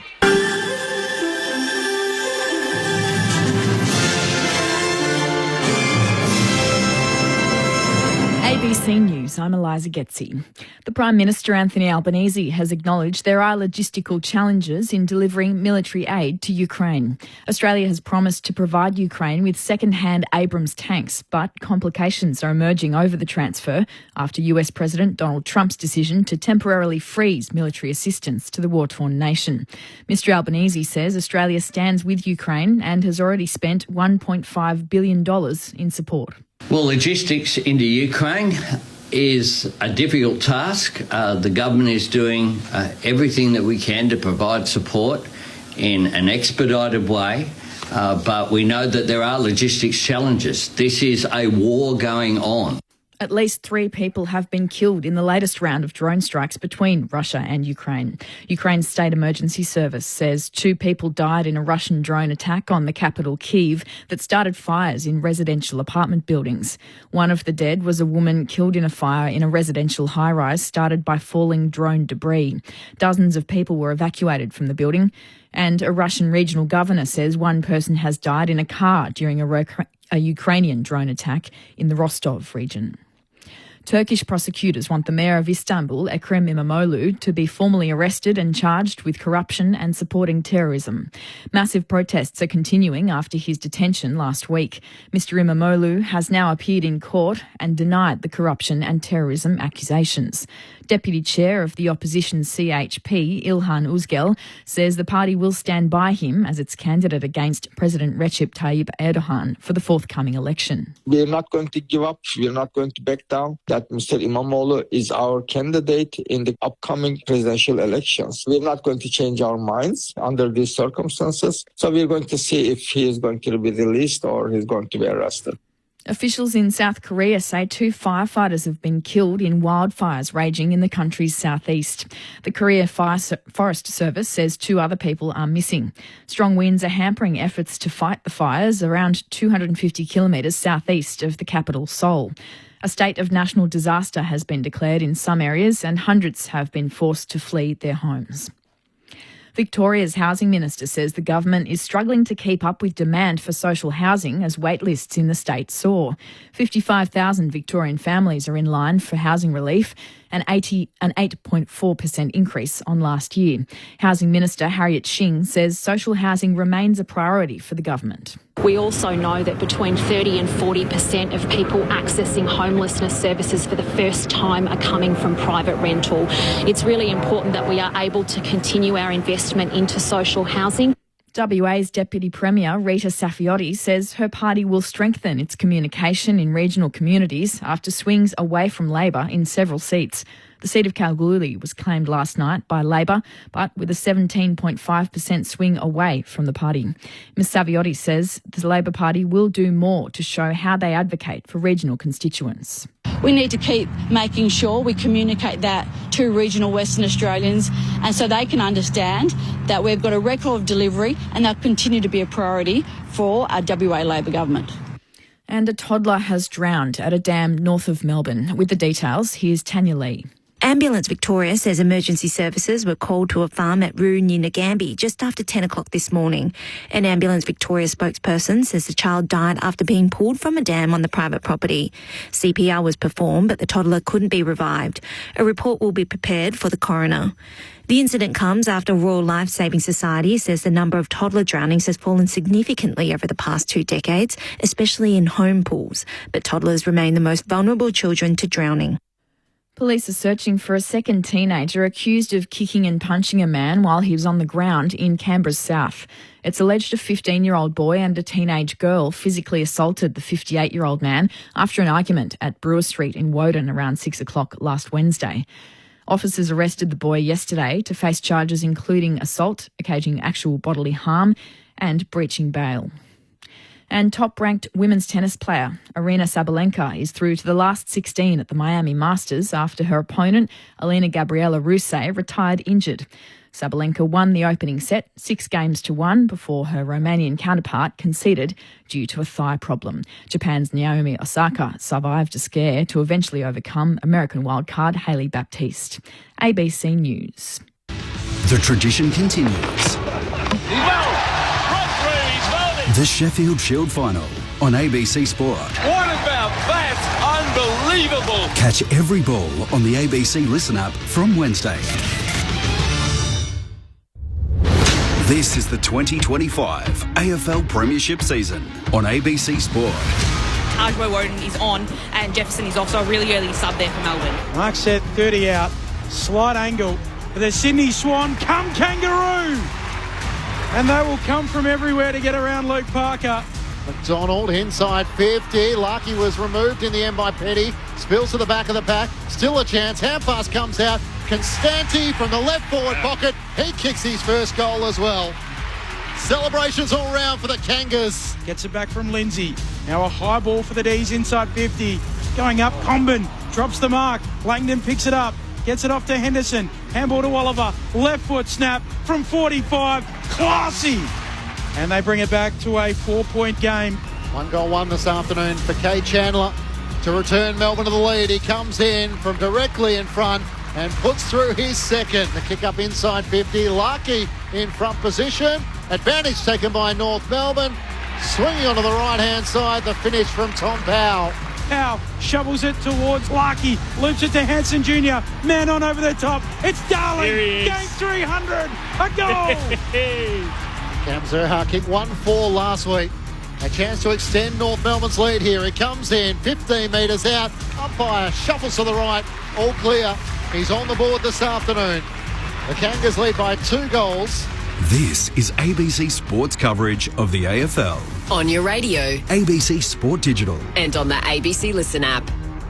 Half-time at Docklands, Sunday afternoon footy on ABC Sport. It's the Kangas who lead by 12 points over the Demons. 8-9-57 to Melbourne, 6-9-45. 8 individual goal kickers for the Kangas, while Kate Chandler has 2 for the Demons. Matt Clinch alongside Ben Cameron calling the action. Lauren Borden's down on the boundary. Former 2-time All-Australian Chad Wingard and Daniel Harford are your experts on ABC Sport. Earlier today it was the Brisbane Lions who prevailed by 19 points, coming from behind against the West Coast Eagles. The Lions 14-10-94 to the Eagles 11-9-75. Liam Ryan booted 3 goals, while Logan Morris kicked 3 for the Brisbane Lions, as did Callum Arshee. A very handy win there for the Lions, who now make it 2 wins and 0 losses, while the West Coast Eagles have lost their opening 2 games. The final match of the round takes place from the West. We'll take you there at the completion of this game. It's the Fremantle Dockers, keen to bounce back after their loss to the Cats last week, taking on the Sydney Swans. Dean Cox desperate to try and avoid another winless match for his side. 3-0 potentially, or 0-3 to start the season for the Sydney Swans. Now on the SMS, 0437 774 774. Plenty of correspondence coming through this afternoon, so we'll do our best to try and acknowledge some of that. Gaz has said another great call, guys, on a Sunday afternoon. Bill said the Roos too often are static, too slow, too many unforced errors. I think it's Hawk from Wheelers Hill says we're not giving the Roos enough credit and their coach. Well done to Clarko, I guess, in getting the Roos to a 12-point lead at half-time. Damien says more love for half. His insights and humour on a Sunday is just the tonic to a Sunday game. Up the mighty OPs. Yes, Damo. Love that.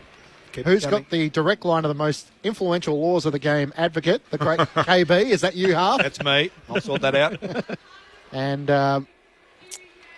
Adam and Peter and Ryan are fishing off 90 Mile Beach with 10-year-old Archie. The only person to catch a fish is Archie. We're loving the call, go D's. Good on you, Arch. Go get him, son. And I think there's a mate of yours stitching you up. I'm enjoying the footy broadcast today. You're not being too nasty to Ben. That's from Ben's mother. I don't know if that's a mate. Someone texted that in last week too. And you can't have your mum texting you, mate. It's not my mum. No, it is. You know it is. You said Lauren, it was. can you defend me? I raised this with you in the office during the week. I said, I don't know who it was, but it's a funny joke. On 0437 774 774. The ABC fact-checking system will be hard on that one to try and make sure if it is actually the right number or not. But we're having some good fun this Sunday afternoon, and we look forward to your company as well doing so. Now, the ABC Sport Listen app is providing so much content at the moment. This afternoon, we had the end of the NBL, and the championship went the way of the Illawarra Hawks. There was a call on the ABC Listen app. Here's how Joel Peterson called it. The coach of the year is embraced by his team. There's 4 seconds left. And from turmoil to the top of the NBL, Justin Tatum and his Hawks cap a remarkable rise with a drought-breaking championship to savour. So the Illawarra Hawks claim their second NBL title, their first time since 2001. Joel Peterson behind the mic. Clint Wilden was calling the previous games. Unfortunately for Melbourne United, it's another grand final horror series. But full credit to the Illawarra Hawks who claimed the NBL title. Now, the Socceroos are taking on China on Tuesday night. We'll have coverage of that on the ABC Listen app with Ned Hall and the team. And then on Wednesday, coverage of the Sheffield Shield final between South Australia and Queensland. So Aaron Bryans to bring you the call alongside Robin Chipperfield. Jason Gillespie will be part of our team. It's been a slightly interesting sort of couple of days in Queensland cricket with Usman Khawaja. Is he going to play? Well, he's named in the squad. That's a bizarre lead-up, isn't it? A high-performance guy saying, no, we didn't have any problems. He was fit to go. No issues from our end. Uzi's saying he's got a bad hamstring, rocks up to the Grand Prix. And then he comes out and says, what are you talking about? I haven't spoken to anyone. How do you feel about the fact that if he was injured, going down to the Grand Prix and enjoying the festivities down there rather than staying home and rehabbing his hamstring? How would that look, Chad, if you went to the Formula One when you were maybe skipping a team session or something like that, or watching your team play? Oh, if you're skipping something, then yeah, that's definitely not the case. But if you're just watching the Grand Prix, I mean, it only happens once a year. It's a pretty amazing thing in Melbourne to go to. I was at it. It was pretty... There it is. There it is. Hang on. He wasn't in the same marquee as you, was he? Yeah. No, I'm good, mates. No, I'm not at all. No, but, yeah, it's a bit stiff if he's not supposed to be there. In his defence, I don't think there was any concern about him being at the Formula One. It was more the communication between Queensland Cricket and Usman Khawaja. A bizarre press conference where he said Andrew McDonald and the Cricket Australia high-performance medical team were updated with what was going on, but Johan Botha, Joe Dawes, no one picked up the phone, and there was not a lot of communication between the two camps. So the plan was that he was always going to miss the final game of the Sheffield Shield season, given South Australia had already secured hosting rights, and at 38 years of age, he wasn't going to play every Sheffield Shield match, but it does sort of strike you as one of your scratch-your-head sort of moments as to how it ends up in that set of circumstances where it's all taking place in a press conference. But we'll have coverage of the Sheffield Shield final on Wednesday on the ABC Listen app. So whatever happens, whether Uzi's there or not, you'd want to listen while you're at work because we'll keep you across it. North Melbourne leading by 12 points here at Docklands. Now, at the top, I failed in my duties to mention Daniel Harford's birthday today. No, it was a couple of days ago. Couple of days ago, yes. 48 of the best for me. Happy birthday. 48 of the best. Thank you. Yeah, it was a couple of days ago. Every day is a good day. The old Tommy Hafey, try missing one. Missing one's a bad result, he reckons. And I think he was spot on, the great Tommy Hafey. 48, yes, getting old. My son was 18 a day after me. Now, you did mention in leaving us that there was meant to be a big party on the Saturday night, so you weren't going to work with us on the broadcast. We had an incident.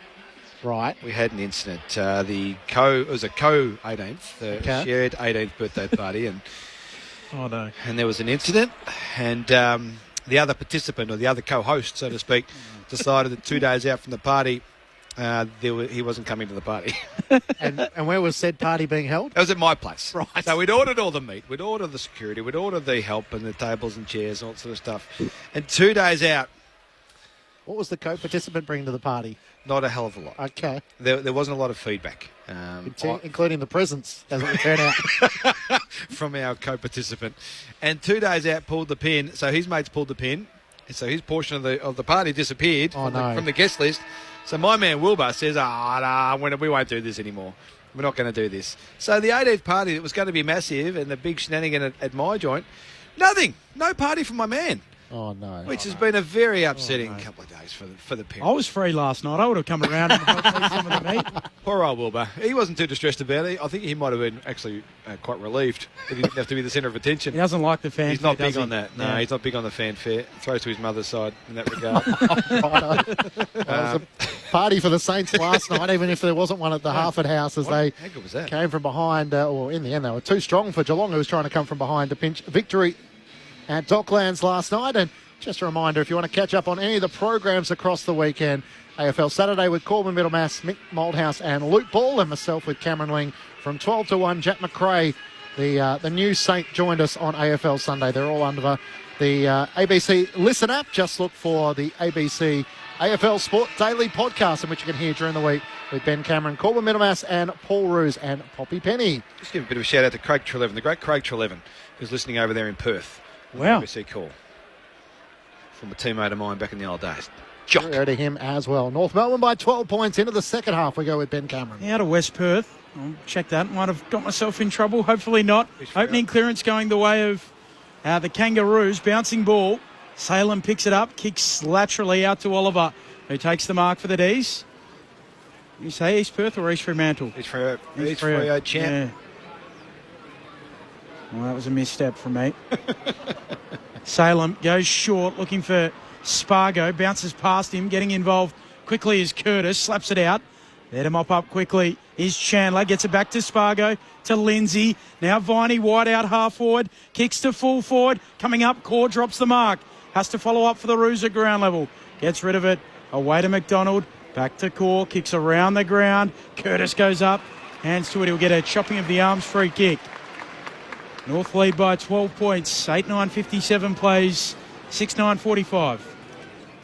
He's been lively, Paul Curtis, at right half back. He looks up the wing, sends in the direction of Larky and Zerha. Neither can take the mark. Simpkin gives the hand pass to Zerha outside of the boot, kicks towards half forward. Darling's one-on-one with Tom McDonald, taps it down to the front, looking for Davies Junior. Melbourne go desperately racing back.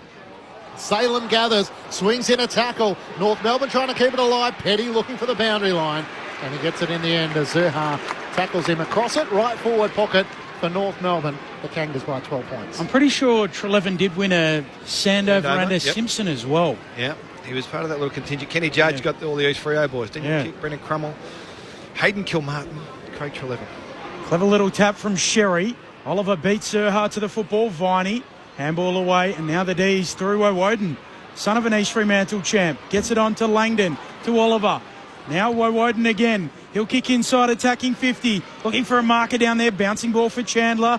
Turner. Disco Turner dances around them, but he's caught by Pink. Wouldn't let him pass. Good battle, wasn't it? That was good.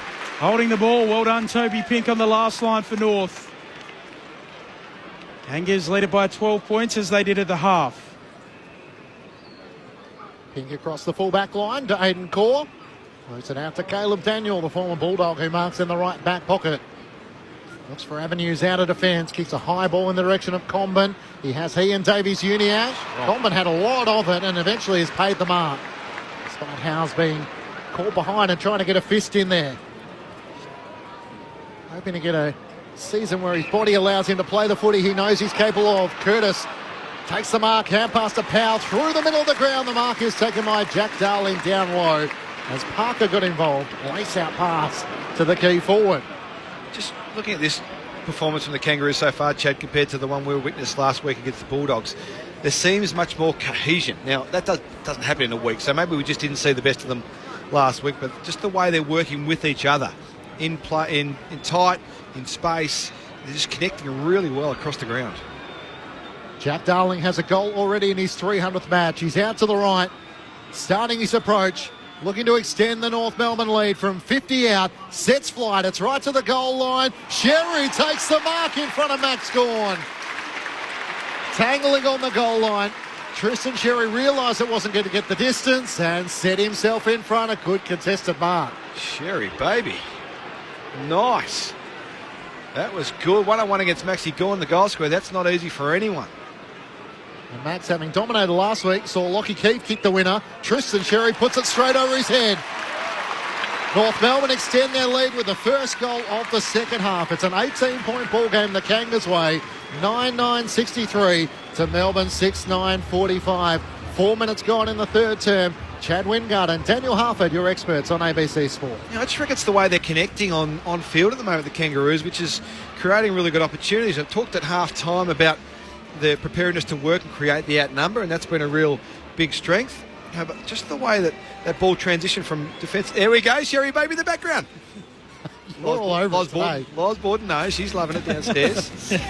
She's all over it. But just the way they're connecting has really impressed me today, and I reckon it's caught the D's on the hop a little bit. They're so used to winning the scrimmage and the ground balls with their big bulls around the contest, but I reckon the Kangas have found some really big bodies through the middle of the ground. Davies Uniacke, Parker's obviously having a moment, and Powell's having a really strong day, but it's their link play from there, from inside to out, which is catching the D's on the hop. I think the last 4 goals of the game, all of a sudden North Melbourne. Petrarca in the middle, gets the handball away to Viney.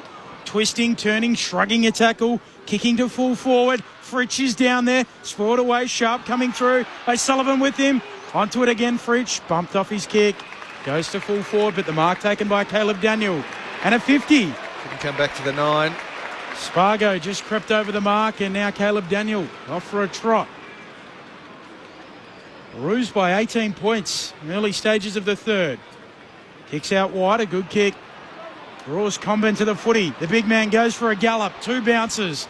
Long kick inside 50. Darling goes up, hands to it. Doesn't mark. Ball hits the deck.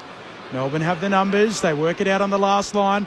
Woden has to track an errant handball. Now kicks laterally, just fine sharp. If this goes out in the full. Borden did the work early after Christian Petrarca put it out on the full. Law 20.3.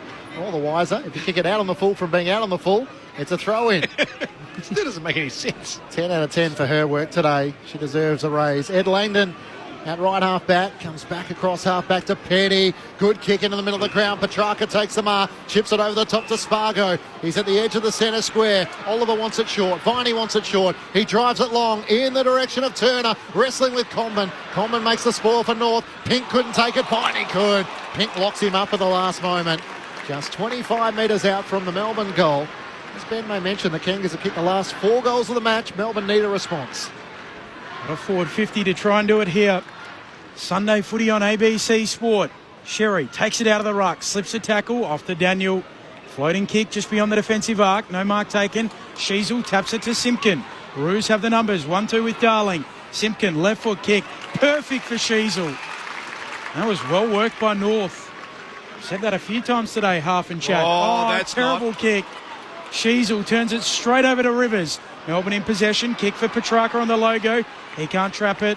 McKercher picks it up off to Darling. And past to Darling. Got through traffic. Curtis had a fumble. Petrarca tries to stick the tackle. He breaks it. Ran into Oliver. He fends off him as well. Bench press. 2 Melbourne's big midfielders showing exactly that power in which he mentioned. The kick inside 50 is chopped off by McKercher, and Tom McDonald takes it. It's a horrible minute of the footy, I've got to be honest. Yep, wasn't the best. Out towards Lindsay. He looks to Spargo. His first game since opening round. Looks up on the wing. Turner's out number 2 on 1. Pink gets back. Makes the foil. Makes the spoil. Comben runs onto it. Trying to get it back to Pink. Missed the target. Jack Viney gathers. Hand pass to Spargo. Left half forward for the Demons. Caleb Daniel corrals him. Gets the hand pass around the boundary line to Lindsay, who hand passes underground to Viney. Chip kick to Chandler. Pulls in the one-hander. Deep in the left forward pocket. 45 metres out from goal. They might need to stop and breathe here. The Demons. Umpire making sure Chandler's on his mark. He doesn't want to have the shot. Pokes it looking for Turner. It's over his head. And North Melbourne can clear. Core. Hand pass to Daniel. Back to Core, who is stationary. Kicks across the face of goal, and Simpkin takes the mark. Not necessarily in quality, but in terms of heat, it feels like the game's just gone up a notch. Yep. Certainly affecting the players' decision-making, I reckon. Hansen in the back pocket. North by 18. Sunday footy on ABC Sport. Kicks up towards Curtis. Petty bowls him over, then marks. Melbourne back with the footy. Petty retreats with the kick. Out to Howes. Kicks to Salem in the middle. He stabs it short. Spargo comes up and accepts. So Melbourne in the slow play. Spargo a little bereft now, just pokes a kick for Petrarca. Out to half forward, gathers on the bounce. Gets a handball away. Knocked away by Pink. Back to Lindsay. Gathers 53 out. Pulls the trigger on goal. Misses the lot. Out on the full, or just sneaking through for a minor score, in fact. Snuck it home. North by 17. 9 played, third term. Yeah, it's been a really average start to this quarter, really, grand scheme of things. Going to check this. My immediate reaction was that it just missed. And I still think it did, just looking at the replay. Boundary side of the post. It's one for me over the goal umpire. Yep. Well done. So North Melbourne. Fist bump. 17 points. No score on the big screen.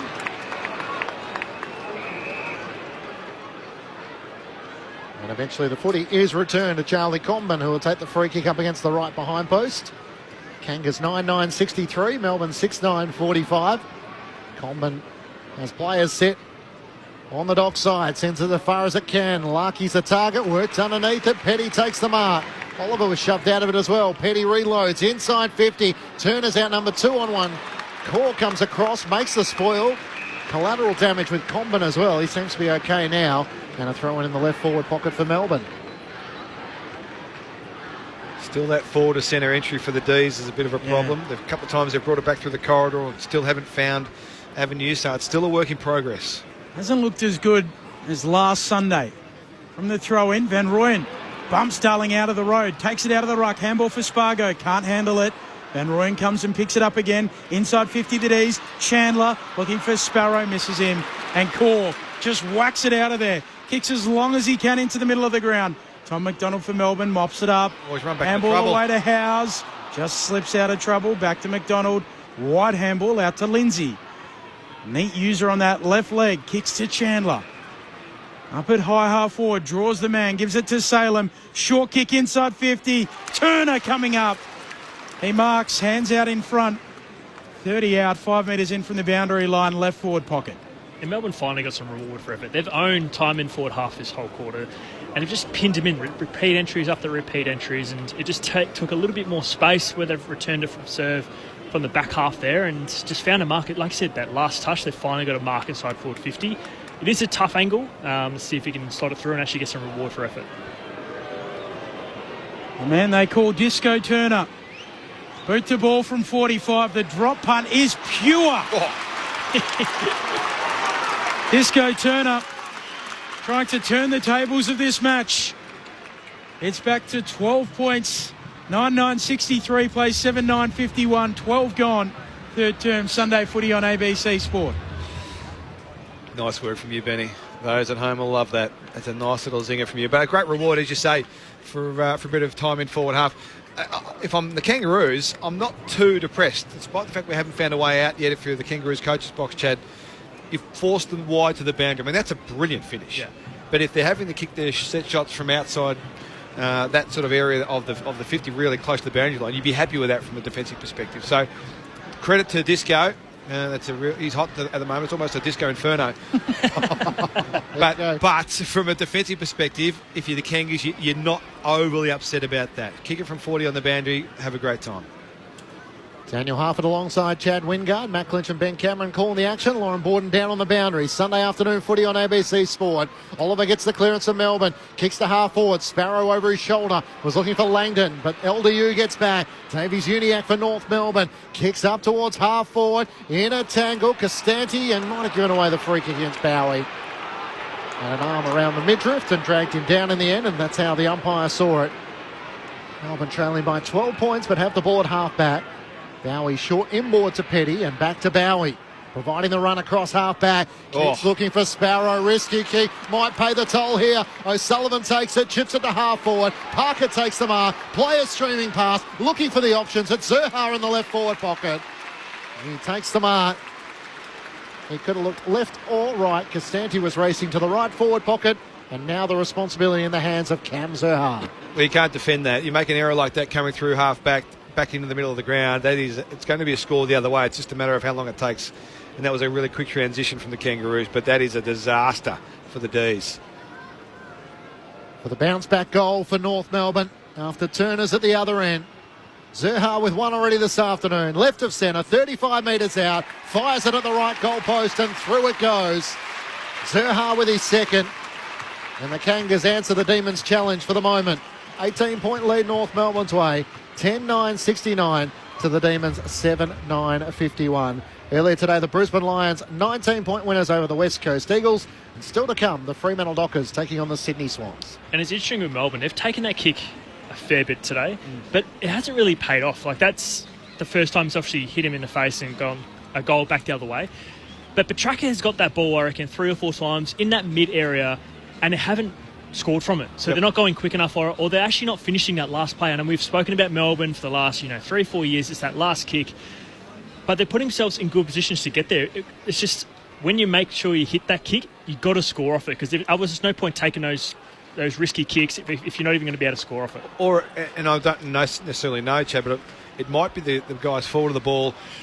Old habits are dying hard. They're finding themselves in zones that probably that ball's not going to get kicked from them more often than not. So that they should be finding new patterns. If the ball's going to be coming through the middle, it's got to be a new pattern for them. Maybe old habits see them in the old patterns and they're out of play effectively.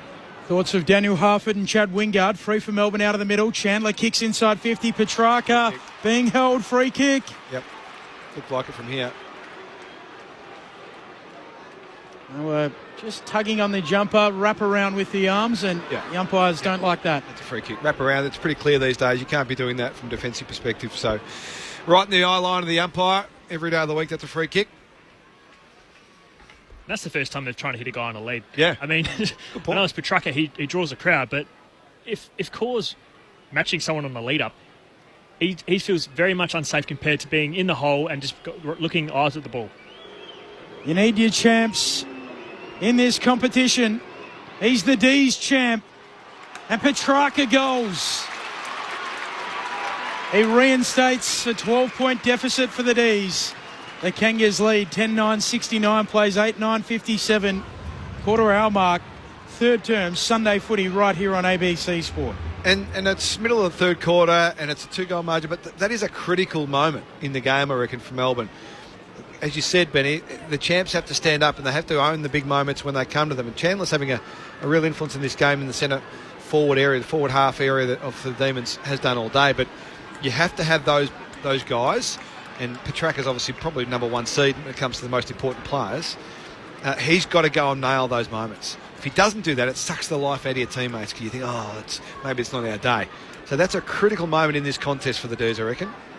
Oliver with 21 disposals, Chandler with 21 as well. Christian Petrarca with 17 and a goal. Now starting in the goal square. Jack Viney with 17 as well. As the umpire gets things back underway, Gawn gets it down to Chandler. Kicks end over end inside 50. It clears the charging leaders from Melbourne. Luke McDonald working back. Tackle brought down. Play on's the call after Henderson laid the tackle. North Melbourne got away with one there. Gawn gets the hand pass to Petrarca. He runs into Pink. Not sure he got a hand pass away. McDonald slaps it towards the boundary line. McKercher tackled by Woden. And across the boundary line for a throw in. Left forward pocket for the Demons, who have just lifted in the last few minutes. And they just look better when the ball's live. When the ball's not in the air, if the ball's on the ground, Melbourne look a lot better in their forward 50. So maybe the attack is to not bomb it, give it a lot of air. Actually, just try and keep it on the ground. Like hit a lead up. If it hits the ground, then you're in it. Throw in forward 50 for the D's in the pocket. Gawn taps it down. Davies Uniacke pirouettes out of trouble. Handball to McKercher. Hospital handball for Phillips. He can only knock it down. The D's arrive. They've just upped their ante in the last little while, the Demons. Yeah, great roll-up defence from the D's. I saw the handballs coming forward. The player behind the ball would leave their opponents and impacted it 3 times in a row, stopped them in their tracks. Ball up half forward for the D's. Davies Uniacke cleans it up, gives a handball back to Daniel. His kick a turnover and Rivers marks. Melbourne with it just forward of the logo, city side of Docklands. He's out to the right, Rivers. Loads it up inside 50. Petrarca, Van Rooyen, Comben in from the side. Flying high, the North Melbourne defender takes an impressive contested mark. Good stretch. And that's just too predictable. They've kicked to the same spot. When they're held up, they need to find a lead. They need to find other avenues. If they just bomb that, it's too predictable for the North Melbourne defenders. They're going to chop that up all game. Short to Core, Farmer Kircher. Into the middle of the ground for Paul Curtis. Turns it over. Viney, quick 1-2. Reloads. Melbourne inside 50. Comben's there again. Van Rooyen comes charging out. Couldn't get there in time, and Charlie Comben takes another intercepting mark. Kicks out towards Scott at left halfback. Takes the mark in front of Tanner. So Melbourne made their sub in the second quarter. Matt Jefferson subbed out with a hand injury. Dylan Stevens, the sub for North Melbourne, still yet to be used. Kick up the wing. Petty can't take the mark. Spills out the way of the Demons. Howes around the boundary line. Bowie can't get rid of it. Tackled by Phillips. Eventually dropped it to his boot. Maybe a little lucky. Caleb Daniel goes with a big kick into the middle of the ground. On the bounce to Curtis. He gathers to the Kangas. Looks up. They're streaming towards goal. Lucky up with one arm. Can't take the mark. Spills past Tom McDonald. Levers there defending desperately. Back to Rivers. Hand pass chopped up by Zerha. Kicks off the outside of the boot. It runs towards the goal. Will it run back enough? It won't. Out to the right-hand side trying to curl back. As it kicked off the outside of the boot. North Melbourne by 13 points. 19 minutes gone, third term. That would have been a big goal. Goal against the grain. It's the first time it's been in their 50 for a long stretch. That would have been devastating if you're a Melbourne fan. They've taken Lever out of this contest. It's one of SMS's half-time said we haven't given enough credit to the coaching.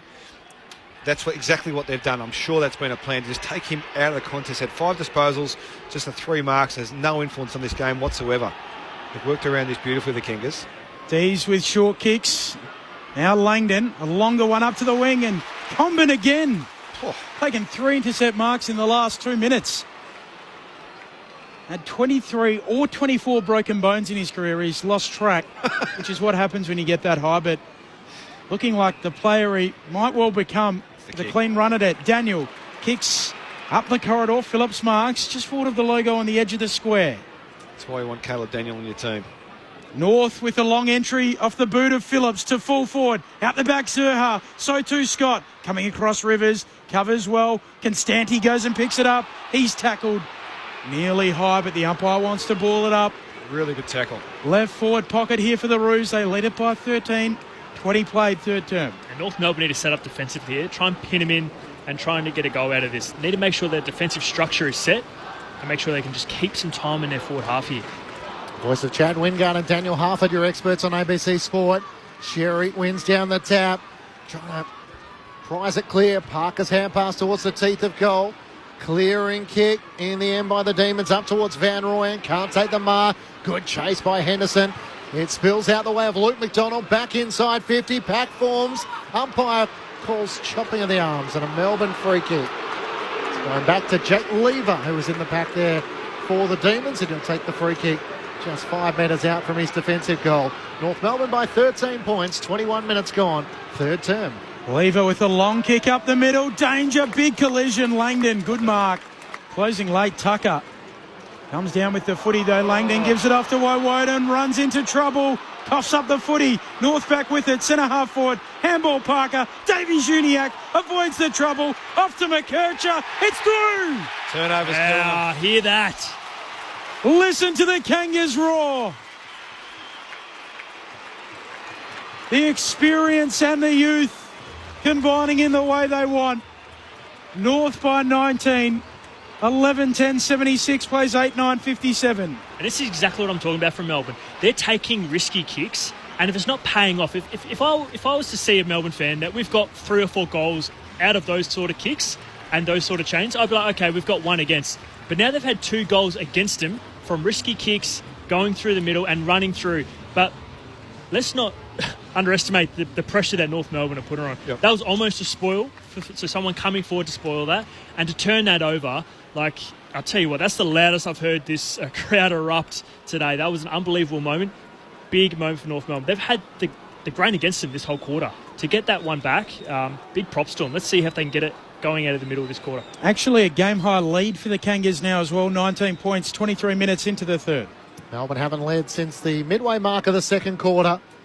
As Gorn wins down the tap, gets it to Oliver, hand pass to Viney, back to Clayton Oliver, kicks Melbourne inside 50, Turner comes charging out, Fritsch as well, can't take the mark, down to Pink at ground level for North Melbourne, he taps it to McKercher, tackled in the end by Sharp and Henderson, and the umpire will ball it up.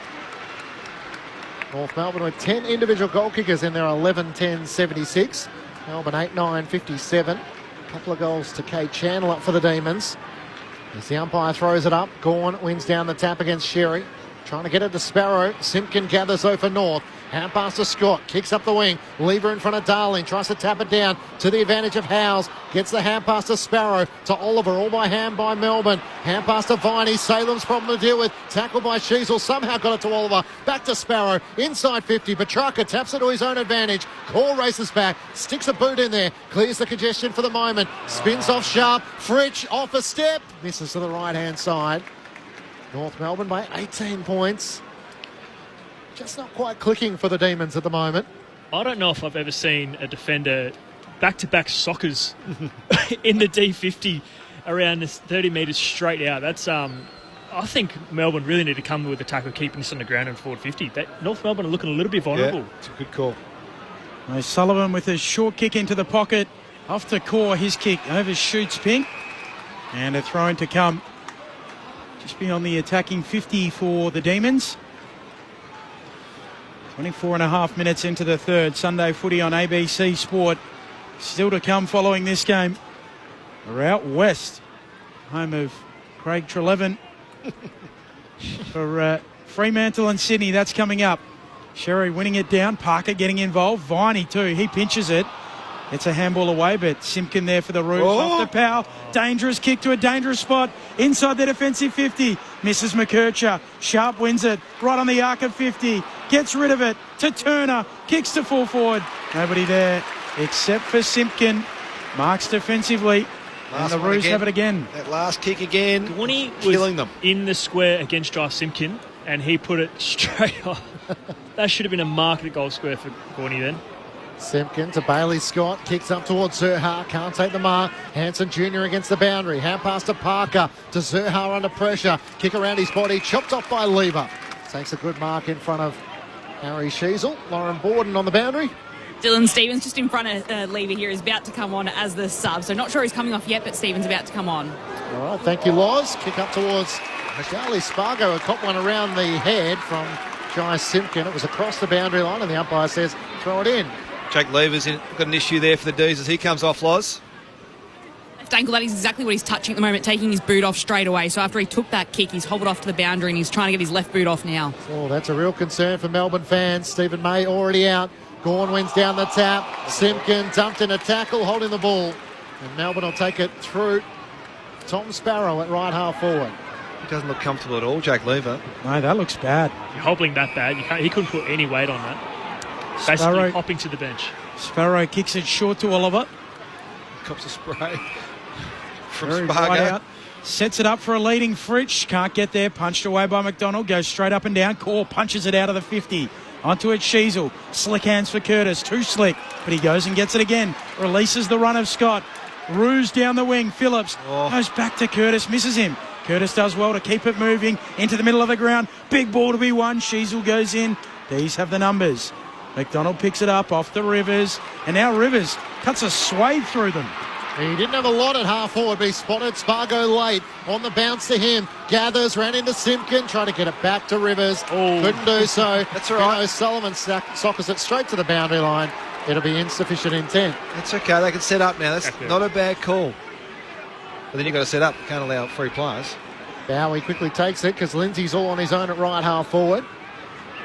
Xavier Lindsay, pick 11 in last year's draft, has looked impressive in his 2 games, comes back inboard, and Bowie has it.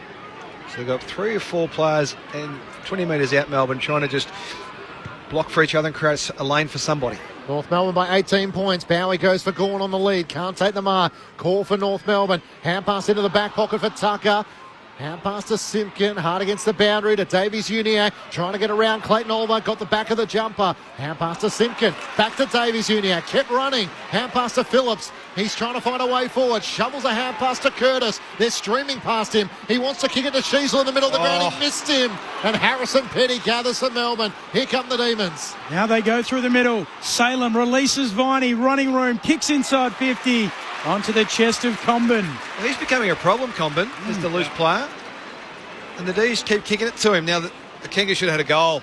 That last transition of play was a bad error from Curtis. And do you know why? He's a left footer. He's rolled to his leg. He didn't roll inboard. If he did, he would have seen about 3 guys running for him, his teammates. Comben kicks to Simpkin, who looks up to the wing. Gawn and Sherry are both there, bouncing out the back. Scott onto it, stripped of it by Bowie. Umpire lets them play.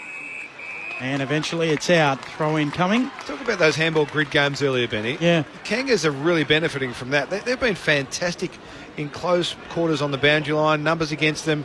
They've found a way through often. They've been very sharp. Well, coach has literally just texted me. He'll be happy that you've mentioned that I was talking about the handball grid games. Thrown back in. Sherry in front of Gawn. Took possession. Tackled immediately. Spills out the way of Lindsay. He's tackled and the umpire will ball it up. I think the next part for North Melbourne is, yes, they're good in tight, but when they get out, it's the handballs that aren't going in front of them when they're running. So, yes, they're good in tight, but they actually need to make sure they're executing their handballs when they're running at pace. Wasn't the coach that coached you and Jack Darling, was it? Slapped away by Sherry. Towards the boundary line. How will the umpire view this? He says throw it in. How many rates you out of 10, Benny, the coach? 2. I actually played against Jack Darling outside of school, for our clubs. He kicked 22 goals in one game as a junior, Jack. Not against us, but solid day. In a junior game. Not on you or not? No. For those who weren't with us in the pre-game, Ben Cameron said he took the biggest hanger he'd ever seen, Jack Darling, on Ben Cameron's shoulder. As Henderson gets a hand pass to Rivers. The umpire has blown his whistle. It's a Melbourne free kick, and for a moment everyone didn't hear the whistle and know what's going on. It's coming back to Max Gawn. No. Henderson. To be fair, I didn't see it. Clinchy, I just saw black the hanger. as I got a knee in the back of the head. That is the end of the third quarter. And it will be North who've taken a 3-goal lead into the final term. 11-10-76, they lead the D's. 8-10-58. So gallant in round one, the Roos. They went down to the Bulldogs, who were threadbare. Melbourne, very impressive against GWS, but the Kangas are taking it right up to them. So the goal kickers, 2 for Zerha, 2 for Curtis, singles to McKercher, Simpkin, Larkey, Parker, Darling, Sherry, and also Constantine, while for Melbourne, 2 to Chandler, singles to Henderson, Fritsch, Oliver, Turner, Petrarca, and Van Rooyen. Unless they can turn it around in the fourth, the D's are staring down the barrel of a zip 2 start. Melbourne led by 6 points at quarter time. The Kangas took control from midway through the second quarter, leading by 12 points at half time. They'll lead by 18 points heading into the final term. Earlier today, it was the Brisbane Lions who prevailed by 19 points over the West Coast Eagles, 14-10-94 to the Eagles, 11-9-75. After the Eagles got off to a promising start, Liam Ryan with 3 goals, Logan Morris with 3 for the Brisbane Lions, and Cal Archie as well. The Lions booted 5 goals to 2 in the final term to outrun the Eagles. And coming up next, we'll bring you a preview of the final match of the round. The Fremantle Dockers taking on the Sydney Swans. Sunday afternoon footy on ABC Sport. The World Test Championship is coming. He gets connection here, lifts it over the keeper, 1 bounce for 4. Australia versus South Africa. And he nicks it, he's got him again. Catch every ball on the ABC Listen app. This is the 2025 AFL Premiership season on ABC Sport. Jack Darling has a goal already in his 300th match. He's out to the right, looking to extend the North Melbourne lead from 50 out. Sets flight, it's right to the goal line. Sherry takes the mark in front of Max Gawn. Tristan Sherry realised it wasn't going to get the distance and set himself in front. A good contested mark. Max, having dominated last week, saw Lockie Keith kick the winner. Tristan Sherry puts it straight over his head. North Melbourne extend their lead with the first goal of the second half. Short kick inside 50. Turner coming up. He marks, hands out in front. 30 out, 5 metres in from the boundary line, left forward pocket. Man, they call Disco Turner. Boot the ball from 45. The drop punt is pure. The bounce back goal for North Melbourne. Zerha with 1 already this afternoon. Left of centre, 35 metres out. Fires it at the right goal post and through it goes. You need your champs in this competition. He's the D's champ. And Petrarca goals. He reinstates a 12-point deficit for the D's. Handball Parker. Davey Juniak avoids the trouble. Up to McKercher. It's through. Turnovers. Hear that. This is ABC Sports coverage of the AFL. On your radio. ABC Sport Digital. And on the ABC Listen app. Colin McKercher kicking his first goal in AFL footy as the Kangaroos lead by 18 points at three-quarter time. 11-10-76 to Melbourne, 8-10-58. Can the Kangas hold on for their first win of season 2025, or will the Demons come storming back? Matt Clinch and Ben Cameron calling the action. Lauren Borden down on the boundary. Chad Wingard and Daniel Harford are your experts. Our next stop as we head west is the Fremantle Dockers taking on the Sydney Swans, and that's where we find Clint Wilden. Thank you, Matt. It's going to be a hot one here for Fremantle against Sydney. Expected top of 34 degrees, not a cloud in the sky. Two teams desperate for a win. Fremantle do not want to be 0-2, particularly going into next week's Derby 60. Sydney desperate not to be 0-3, and they have the bye next week. Luke Jackson plays his 100th game. He said earlier in the week, with some reports that he might be interested in leaving, that his heart is in Fremantle and he's not going anywhere.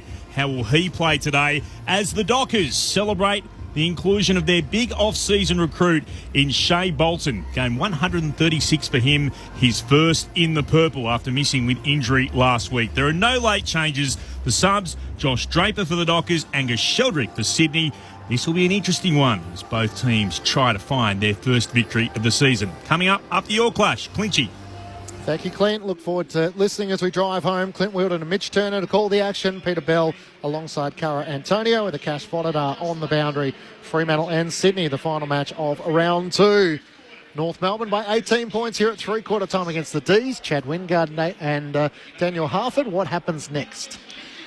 Well, I think if you're Melbourne, you've had the same issue you've had for the last 4 years, which is that last kick inside forward 50. They're averaging 16% goal rate. They've had 11 more inside 50s, and they're just not finding an ability to score. But what worries me is that, what's that saying about if you do the same thing over and over again, that's the definition of insanity? Yep. They need to change it up. I mean, they had one play there with Gorney where they were boxing his guy out to get him a run and jump at it. They had Petraka on a lead. But besides from that, I'm seeing North Melbourne being able to read this play. They can just go for the marks whenever they want, sag off. They need to hit lead-ups. They need to change it up. And if you're North Melbourne, this is a position that you want to be in and need to learn to be in. So if you're in front at three-quarter time, don't think you've got to be worried about that you've given up majority of that quarter a lot of time in your back half. That you need to make sure that it's this centre bounce and I suppose the stoppages, you need to start winning those to be able to win this game. I don't think they can have the quarter they just had in terms of field dominance and win this game. Well, Melbourne have dominated forward half, time in forward half, 59% for the game. A lot of that's repeat entries, and you talked about that through the game. Chad can give us great insight into what's happening, but you're right, it's the efficiency in that last entry inside and trying to own possession inside the arc to give them a chance. They just aren't able to do it. And on the flip side of that, the transition running from the Kangaroos, because they've got time to set up or they're caught in their D50 or defensive half, when they get the ball, the transition running's been really powerful. It's caught the Ds on the hop a few times, I reckon, today. So contested ball is important this last quarter. It's plus 13 for the Kangas. They're plus 3 in clearances as well. And as you said, they're minus 11 inside 50. So it's a challenging game for the Demons to try and find a way back if they can't control the footy. Turnovers are killing them. Final term underway, North Melbourne by 18 points. Max Gawn gets the first clearance. Got it to Viney. Lost the footy, though. It's gathered by Sherry. Hand pass to Sheasel. Inside 50. Petty takes the mark.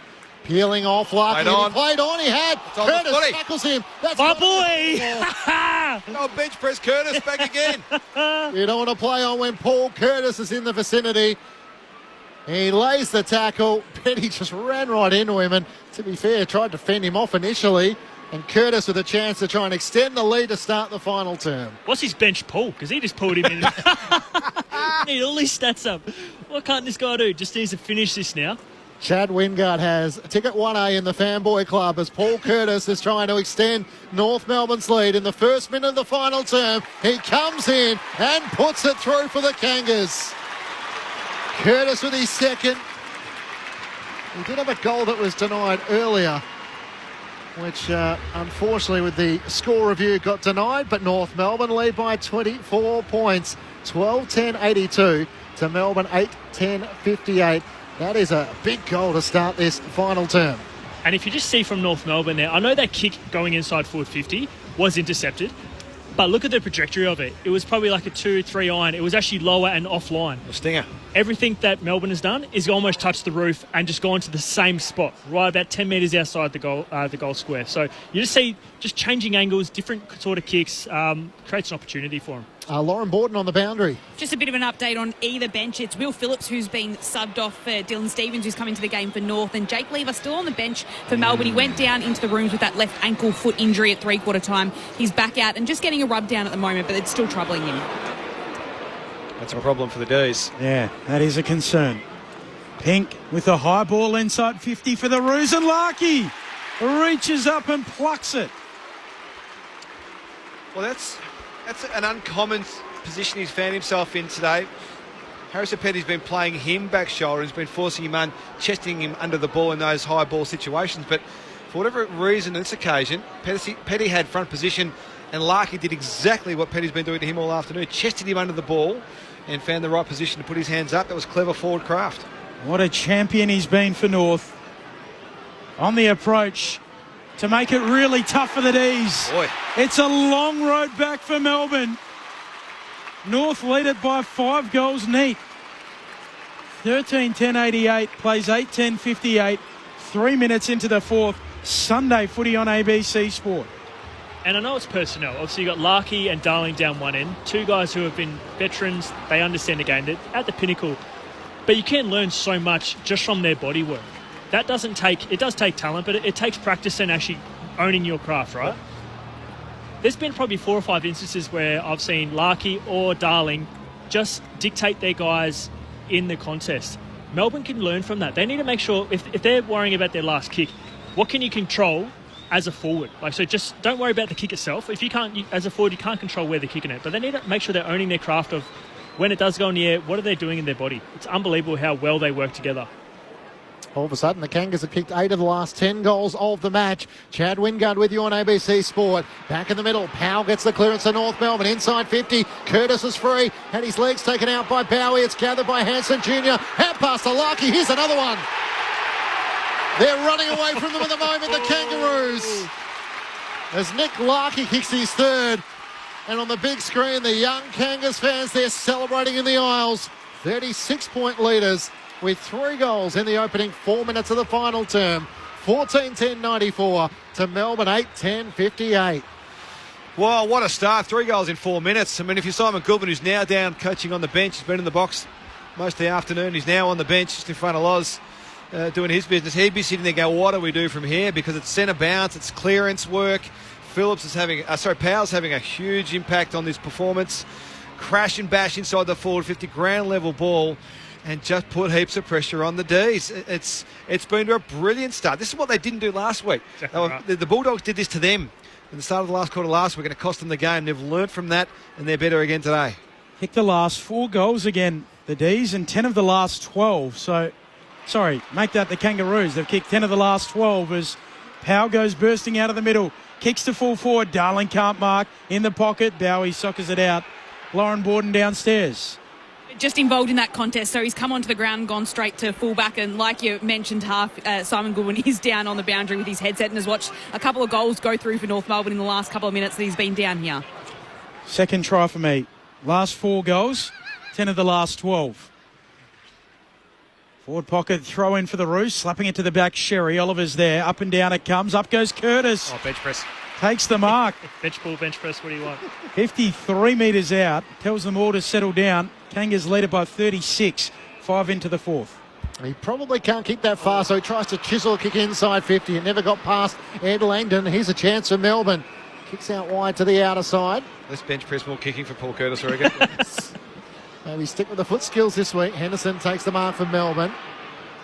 Out wide for Woden, comes inboard to Oliver. He's still across half back though for the Demons. Tom McDonald offers a lead in the middle of the crowd. That's ignored. Clayton Oliver, possession number 29 coming up for the Demons midfielder. Up towards Petrarca at half forward. Can't take the mark. Woden front and centre. Hand pass to Viney. Swings on his left. It's smothered. Ricochets back to Petrarca. He goes for home. He just can't get there. There's Core racing back. Marks millimetres from the goal line. Denies the D's a goal. North Melbourne by 36 points. Tight ropes the boundary line with his kick.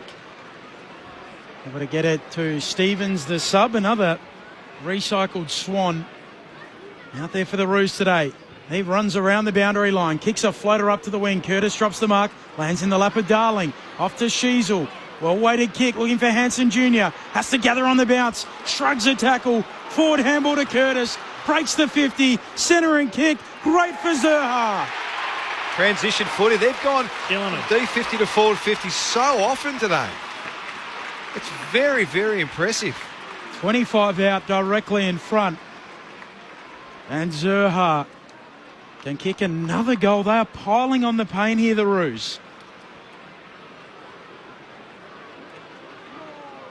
Total contrast from one end to the other in terms of efficiency inside their forward arc. Trying to complete the work. The Roos go coast to coast and Zerha goals. He's got 3. Get ready to sing the song, North fans. 15-10-100. Plays 8-10-58. They lead by 42 points. And this is something they have not been doing. Only once have they scored more than 100 points in their last 33 games at Docklands. You can mark that down for twice now. Good stat. Good stat. Well, they've done it beautifully. It's been through effort and work rate and clearly some planning as well. We don't underestimate that element, but it's really been a get back, help out, and then when we get it, we are off to the races. If they want to stop us, they're going to have to find a way with their defensive pressure, but also some fitness. And at the moment, it looks like, and look, Kenny, your take on this, chat, it looks like they're the harder running team, and will be so for longer. It looks like the D's are a bit off their tacker here at the minute. Well, I agree. Well, what I like is that North Melbourne are changing their centre bounce players every centre bounce so far. So last 4 centre bounces, North Melbourne have won them, and they've had different personnel in each one. They look fresh. Sherry gets the clearance. Hand pass to Power. Now to Davies Uniac. Kicks out to the city wing on the bounce. It's close to the boundary line. Stanty trying to keep it in. Hand pass back to Scott. Tackle by Lindsay. Good fight from the young demon. He wins the footy back. Scott lays the tackle on him. Hand pass back to Langdon. Chips it inboard. It's over the head of Oliver. Parker takes the mark. Hand pass to Simpkin. Over the top to Curtis. Got it. What a bad turnover. That's killed him all day. That is 3 turnovers to goal from the same spot. And it's the same thing they're trying to do. They're trying to attack the corridor. Which is what we want them to do. Yeah. So we're happy with the thinking behind it, but they've got to be better than that. Langdon's a much better player than that. He's missed Oliver by 12 metres from 8 metres out. But again, it was almost a play on. They've been hot on the 15-metre kicks as well. So is that playing in the head? Cam Zurha has 3. Paul Curtis looking to grow his tally. He has 3 as well. And North Melbourne are doing an absolute number in this final term. 5 goals to none through the opening 9.5 minutes of the final term. They lead by 48 points. 16-10, 106 to Melbourne, 8-10, 58. The Demons have won the last 6 contests between the two sides. The last time North Melbourne tasted success against the Demons back in 2019, round 23. This venue hasn't been a happy hunting ground for the Demons through the journey either, has it? Coming to Marvel Stadium, it's like Geelong and St Kilda last night. St Kilda's record here against Geelong's very, very good, so we probably shouldn't have been too surprised about that, but it just seems to be a place the Demons don't like to come to. And the Kangas are putting on an absolute show in this last quarter. Total contrast from last week. Match review panel in from yesterday's games. No suspensions, which is good news. Darling in the ruck opposed to Van Rooyen. Darling wins the tap down, but Oliver goes and gets it. Shovels out a handball. No, he doesn't. It's a throw. 5 clearances in a row. They're going to get centre bounce. The Kangas in this last term. They've been absolutely dominant. Free kick going the way of Parker. Stabs it short. Davies Uniacke drops a chest mark. Then shrugs a tackle to the bullseye. Long kick inside 50. Pack forms. Out the back it goes. Curtis is there. Howes gathers. Curtis tackles. Umpire circles. Lets them rumble. Zurha emerges with a footy. Room to twist and turn. Snap and goal. The Demons' house of love is becoming a house of pain at the Docklands. The Kangas are all over them. They lead by 54. 17-10, 112. Plays 8-10, 58. 12 minutes into the fourth. I tell you what, the eye test since probably the halfway through the third quarter is that North Melbourne are breaking more tackles than they're getting tackled. I mean, that should have been holding the ball. Like, he dropped the mark. Yep. Should have gone nowhere. Should be at bare minimum a stoppage in their front half of Melbourne. They've just North Melbourne are just look stronger in the hips. They're not going to ground as much, and they're actually breaking a lot of tackles, which allows them to get out the back. I mean, I'm very impressed. It looks like they're the more confident team. Yeah. They're the stronger team and the fitter team at the moment. But a lot of it's just based on effort and intensity. There's a bit to find out about the Demons in this last 15 minutes or so, I reckon. I'll keep a watch on them. Because toes are just flexing a little bit, you reckon, Half? I think so. I think so. It's concerning. 6 goals in 12 minutes for the Kangaroos as they're running rampant. Melbourne get it to half forward. Spargo tackled and locked up. And Sparrow and Petrarca work to get the clearance to half forward. They've all been on the bench press. Big off summer for the North Melbourne kids. Van Rooyen's into the ruck, over the back. Simpkin gathers for North Melbourne. Hand pass to Tucker across half back. Into the middle of the ground looking for Curtis. Can't take the mark. Tackle on Tom McDonald. Gets the hand pass out. Lindsay trying to knock it away. He was held when not in possession. Love his attempt, though. That was pretty impressive to stop his opponent from marking that and then get up in the same step to make a tackle. Like, his intensity has been amazing, especially this far into the fourth quarter. In the middle of the ground to Bowie, who goes short to Salem. Did Melbourne have any bullets to fire in this final term?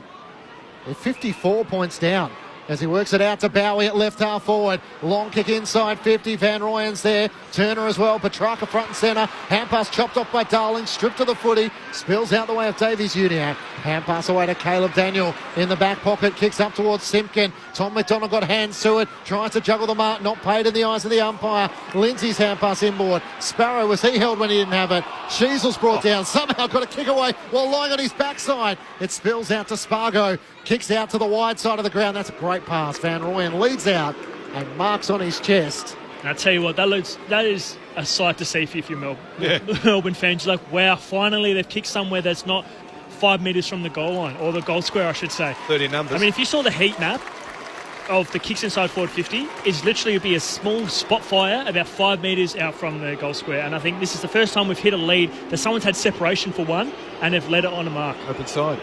Alongside Jack Darling in the ruck in that last passage of play. 1 goal, 1 for Jacob Van Rooyen. He doesn't like it off the boot. Straight away he throws his head back and misses to the right-hand side. The Bronx cheers from the Kangas fans behind the goals. North Melbourne by 53 points. And that's Melbourne's first score of the final term. 6 goals to 1 behind. Yeah. The last 7 of the game as well for North. 53 points to the good. Caleb Daniel running bounce into the pocket. Waits a kick, looking for a leading Constantine. He can't get there. Spoil it away. Unnecessary. Little push. Unnecessary. That after the ball had gone out, Chad, he gave the little shove. Yeah, just a frustration free kick there. He thought he was going to get a mark. Melbourne player just gets a fingernail on it. He just frustrated. Push him in the back. Unneeded. Now he kicks to McDonald on the wing, drops the mark, recovers, goes to Salem. Salem thinks about going short, then changes his kick inside 50. Langdon marks 49 metres out, as good as directly in front. And you see the difference there, just their footwork. They're actually not looking forward. They've looked sideways first. Just that change of angle. Like you said before, they want to go through the corridor, but you can get to the wing and then move back to the corridor. You don't have to just stay in the corridor and it has to be by hands or by kick. You don't have to take a risky kick. That was just off the mark, hit the easy option. Then he went to do it again, and then that one got covered up, and then he hit the next guy. It's just simple footy if you just slow it down and take your time. To stop a run of 7 consecutive goals, smothered on the mark. Sheasel sticks out his hand, smothers it. Away to Oliver. His handball back into the middle of the ground. Howe's able to pick it up. Back feeds a handball to Lever, kicks into the pocket. Chandler! Oh, he was tunnelled as he marked. He'll get the free kick. Yeah. Okay, Chandler, 45 metres out on a 45-degree angle on the right. Again, a little bit of offline action there from the Demons. Have worked it around. Lever involved. Good to see him back out there. Geez, an impressive little player, Chandler, I reckon. Work rate's phenomenal. Loves finishing in front of goal, but that was a tough performance. But they found a way to just try and find the free player just a little bit offline. The Kangaroos are sitting back, ball to goal line. So just taken outside just a little bit. That's where the space is going to be. Already has a couple of goals today. Chandler on his left boot. Just stems the bleeding for the D's. Good. Ends a run of 7 consecutive goals for North. Brings it back to 47 points. 17-10, 112 are the Kangaroos, the Demons, 9-11, 65. And that's 3 for Chandler. And at Hawthorn, we used to have if you picture the 50 line, from about the 50 to 60 metre, we used to call it the launch pad. And we were, I think, about 20% better off. If we get a mark in that area, that we were a higher chance to score. So what you see then is that Melbourne actually are marking closer to that 50 line, so we call it the launch pad. Yep. And it opens up so many more avenues for them. So it's not fast play, so then they got 7 seconds to make a call. They could even say they're going for goal where they get 30 seconds. But just changing that angle, looking lateral, looking 45, not just looking 40, 50 metres to that same spot, which plays into North Melbourne's hands, but getting into that position where they can just have more options. They had 3 marks inside forward 50 then. That's probably the most I've seen all day for them. We asked about Melbourne's resilience and what they were going to show us in this last 15 minutes. The last 5 minutes have been good. Chad Wingard and Daniel Harford with you on ABC Sport. Luke Parker for the Roos. Kicks up inside 50. Darling gets rid of Petty and hugs the mark to his shoulder. Directly in front, 45 metres out from goal. I tell you what, if you're Melbourne fans, you're spewing that you didn't get this man. I tell you what, having this guy, just his body work that he's done all day, that if you're any tall forward getting into competition or even a small forward, have a watch of what Darling's doing with his body before. I know you might not be able to see it on the screen, but watch it from the second vision. Him initiating the contact as a forward is very important because he dictates the whole contest aerially. So just watch it if you're an inspiring forward coming. 12 disposals and a goal in game 300. Jack Darling joining the chorus as he puts through his second. And North Melbourne answer immediately back. It's a 53-point lead once more. 18-10, 118 to Melbourne, 9-11, 65. Jack Darling having featured for the West Coast Eagles for 14 seasons, making the transition across to Melbourne. He's signed till 2027 and about to taste his first win as a Kanga. Just talking about the craft before, when you were talking about Larky's body positioning and the way he's worked with Petty in the last little bit, I wouldn't mind betting there's been a bit of a reset of how to play against Harrison Petty, who was really good at back shoulder and pushing them under, the Kangas forwards under. Seems in the last quarter and a bit that the Kangas forwards are trying to get to his back shoulder and then push him underneath the ball. Because particularly if you're a bloke like Darling, who's just a massive unit, he could get him under the ball well enough and easily enough. Larky's done it once as well. I reckon they've repositioned their patterns to push him under the ball rather than be pushed under the ball themselves. Should know the North Melbourne song as well. It was his junior club song as Powell gets the clearance for North, kicks inside 50. No one able to mark down there. They're over the footy and will get a ball up. The Sorrento Duncraig Hawks in Perth also produced Daniel Rich amongst a few other players. Ball up, 45 out from the attacking goal. Here for the Roos. Gorn wins the tap. Onto it, Simpkin, though. There's a throw in amongst all of that. Free kick to the D's. Oliver takes the advantage. Whacks a long kick up to the wing. Comben again. He's had some moments today. Intercept mark. He's had himself a day, Charlie Comben. He'd be wrapped. The Kangaroos coaches, let alone the fans, would be wrapped with what he's done today. Plus the strength and conditioning as well. I think he'd be thanking the Melbourne players, to be honest, as well. Well, yeah, that's just kicking the ball to me every time. Thank you. Harry Sheasel on the wing. Kicks inside 50. Oliver tries to claim it off the hands of Petty. Darling kept it alive. Slaps it towards the boundary line, and Salem sees it out of play for a boundary throw in. So going back to Darling and Petty, the reason why he's able to push his guy under is that his teammates behind him are actually locking down their defenders, because normally an opposition would come through behind you, so you'd never be able to get open that back space. So it's actually from Larky and Zerha, guys locking down their opponents. There's a reason why he's not getting smashed. Sherry one down the tap, got it to Zerha, couldn't get a clean disposal away, back to Sherry, hand pass to Parker, centering ball, Bailey Scott takes the mark. I'll tell you what, it looks like they've done some serious work with their aerial and body movement. Like that, he again just protected the dangerous space. Just used his arm and just protected the ball, not illegally, and just allowed for where the flight pattern was going and just marked it. I mean, it's been very evident. I've seen watching the last two games of North Melbourne. Their aerial battle. I'm not sure if they've got someone in to help them with it, but they look very like it's a real strong point for them. It was a fingertipper as he claimed it on the second bite in front of Wowo. Now to finish the work, comes in from left to right. And it bangs into the right goalpost for a minor score. North Melbourne by 55 points in the final term, having kicked 7 goals won to Melbourne's 1-1. Bit of news from Tom Morris about Jack Lukosia's sidelined for the next 3 or 4 months with a fractured kneecap. Lukosius? Yeah. Lukosius. I heard him speaking about that. He said, I hurt my knee. I wasn't sure what. Lost a bit of power. Well, that makes sense. There's Rivers off for a run. Not sure where he's going. Takes 3 or 4 bounces. Kicks up towards the wing for the D's. And McDonald clutches it to his chest. Sunday footy on ABC Sport. McDonald with a long kick. Pink stands in front and marks. Roos get it back just beyond the half-back line. Been pretty good all day. Over the Kangas Keys. They led it by 54 points, 22 minutes into the fourth. Kicks long. No mark taken. Launching up, trying to mark Zerha. Comes down. Sheasel gets it moving forward. Constantine marks. 55 metres out for the Kangas. He looks up.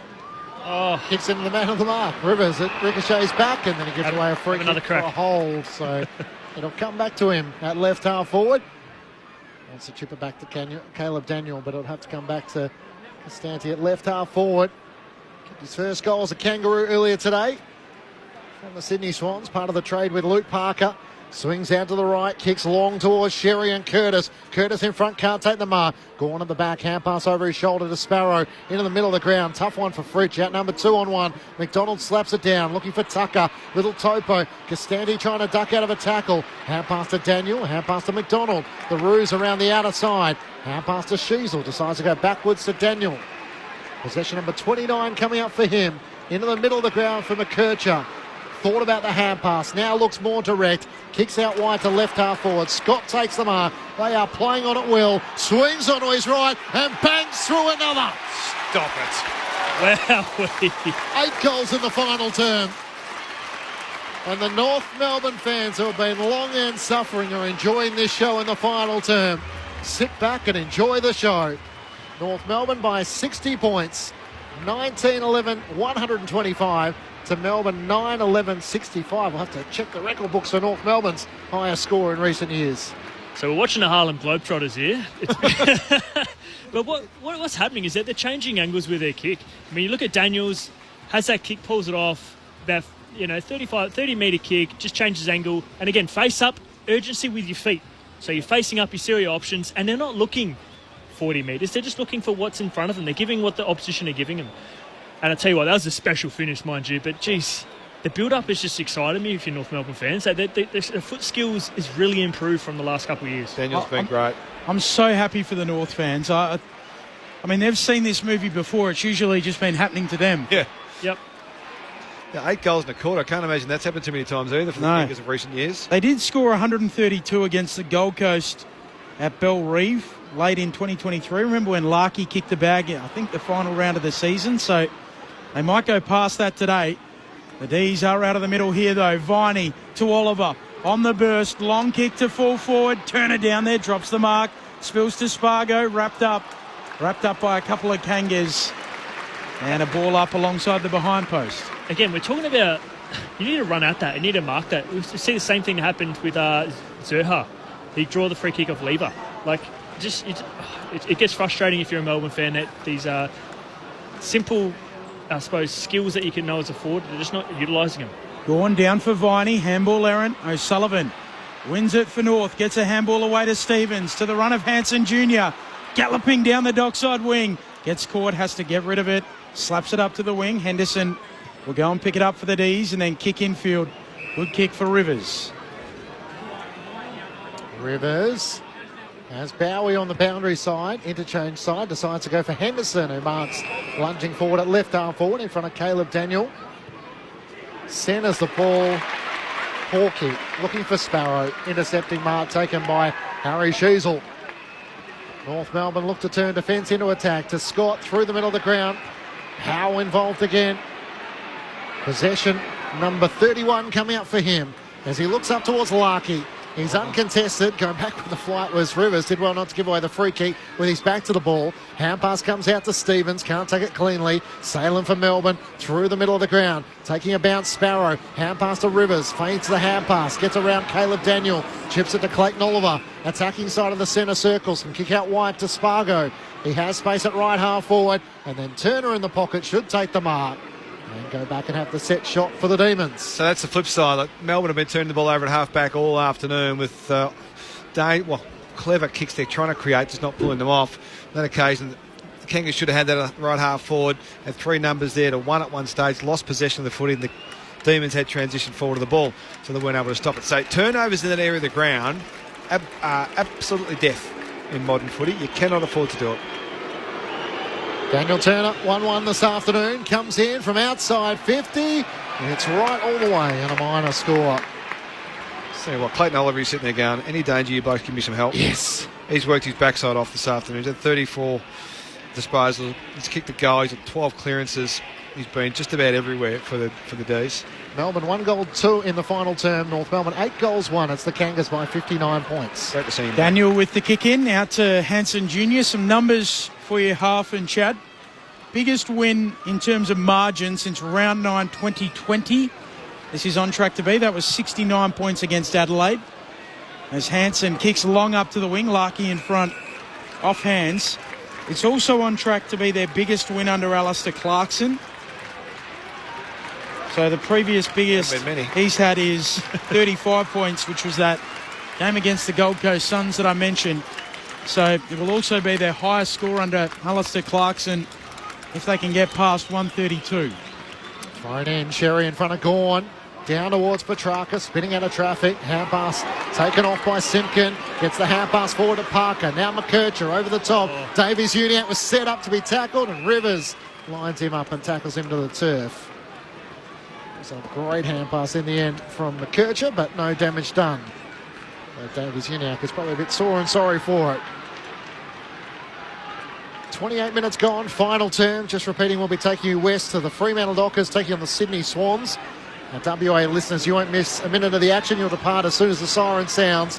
Simpkin trying to get the hand pass back to Sherry at half forward. Oliver gets involved. Hand pass to Salem from Melbourne. Chandler lost his footing. She's a look away hand pass. Harlem Globetrotter style into the middle of the round. Finds Bailey Scott. Is there time for more North Melbourne fun? He kicks looking for Curtis and Darling. Curtis is up, can't take the mark. Bowie kicks over his shoulder. Unable to take the mark. Lindsay spills away. Sheasel lost it. Viney with a kick up the wing, but there's nothing but Kangas further afield. Tucker just swallows the mark, then kicks back to Toby Pink. Defensive edge of the logo. He waits a kick for Finn O'Sullivan. Kangas by 59 points. Jack Darling's 300th game, his second in Kangas colours. He's going to be a win. Set up kick to the pocket from O'Sullivan. Larkey reaching for it on the rebound. Out of play it goes and a throw in to come. Right forward pocket here for the Roos. And one that their fans can just sit back in their chair and really enjoy. They haven't been many. Just 3 last year. 3 the year before that. Thrown back in. Sherry and Gawn. Tap down towards Curtis on the move. Slapped away by Viney to half back. Sparrow gathers the footy. Curtis lays the tackle. Kicks in out in front of Turner and Pink. Pink gets a crucial tap. Trying to knock it back to Finn O'Sullivan. Stripped of it. Hand pass from Turner to Petrarca from the edge of the centre square. Vacant goal mouth. It's offline to the right. Tucker races back after it. It trickles towards the boundary line. And out of play up against the right behind post. Melbourne gets some territory inside 50. But 8-1 North Melbourne's way in the final term. The Kangas by 59 points. If you're watching this, Melbourne are second to the stoppage. Every single one of their midfielders is second to their opponent. North Melbourne already set up and North Melbourne just jogging.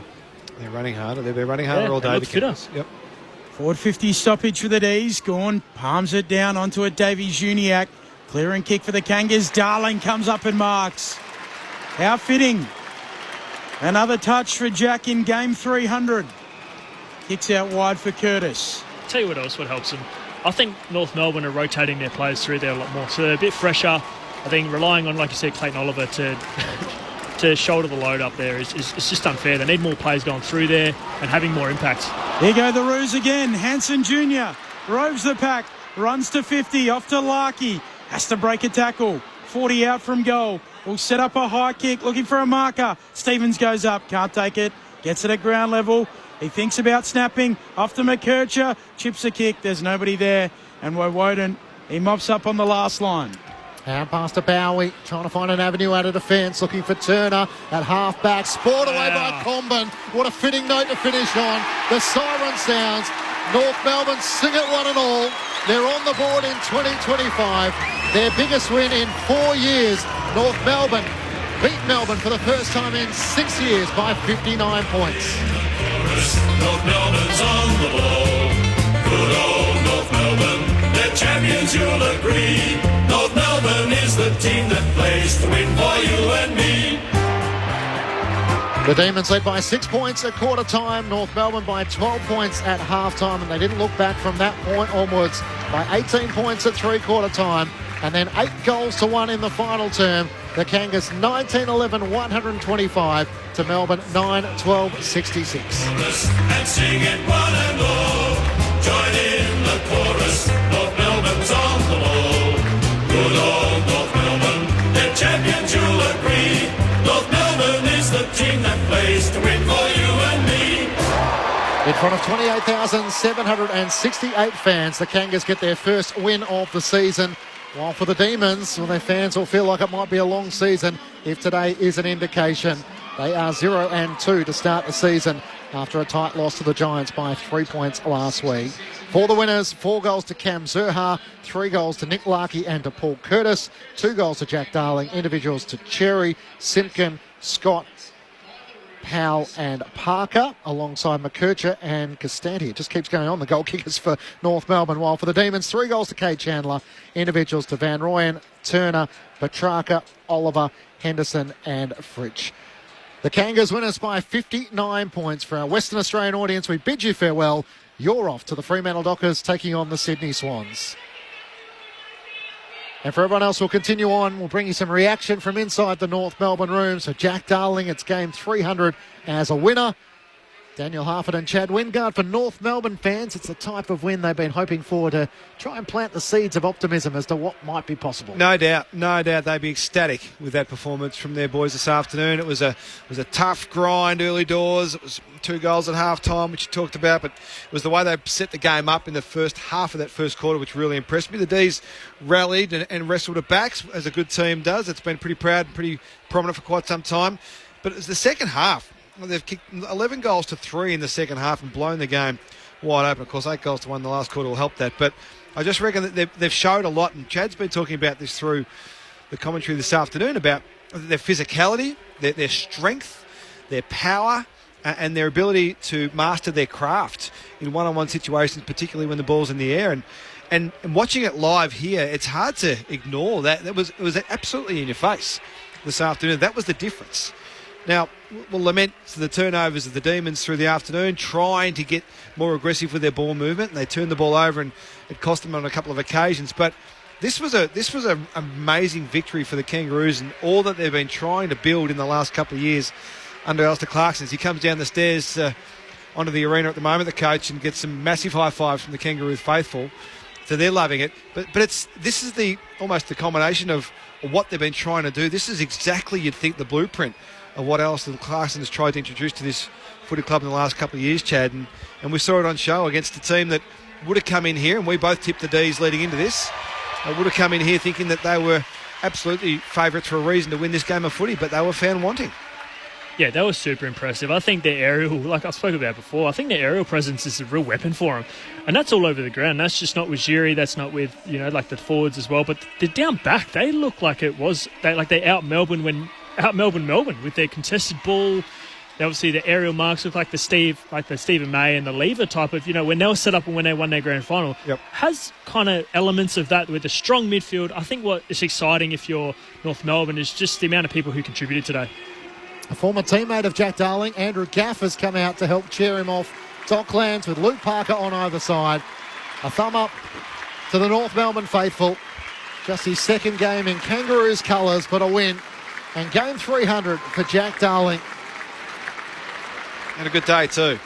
Had a good day. Took a couple of snags, 14 possessions, 4 marks in the end. But I reckon he created another 8 marks for his teammates by locking out his opponent.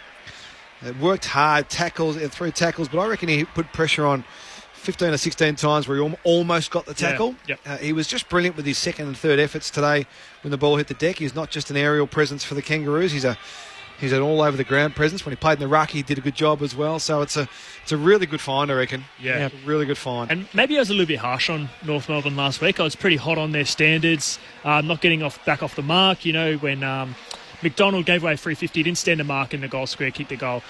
I thought their standards is what kept them in the game and what made them dominate that last quarter. You talk about winning the ground balls, staying involved, breaking tackles, being tougher at it.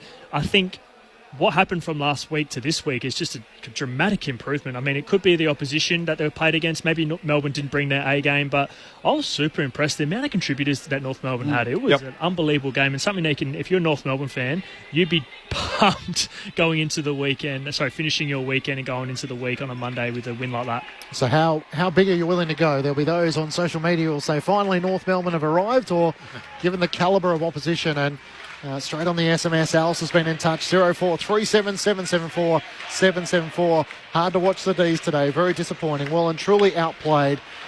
How do we try and read North Melbourne as to how significant today was? Keep in mind they were there with their opportunity against the Bulldogs last week and couldn't quite take it. Yeah, it's too early. I mean, we've seen so many teams, like you saw Richmond jump out the gun and play really well. Then they obviously didn't back it up the next week.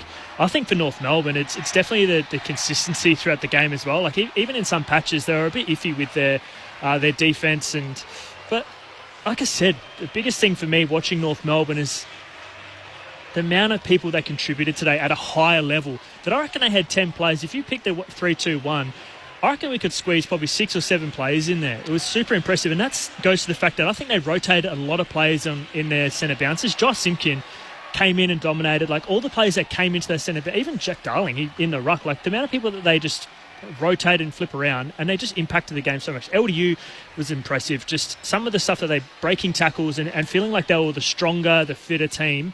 And I think their game plan actually just outdone Melbourne today. I think they were hot on it. Their intensity, the way that they attacked it was just unbelievable. I was super impressed. I think if I'm a North Melbourne fan, I'm feeling really good about myself right now.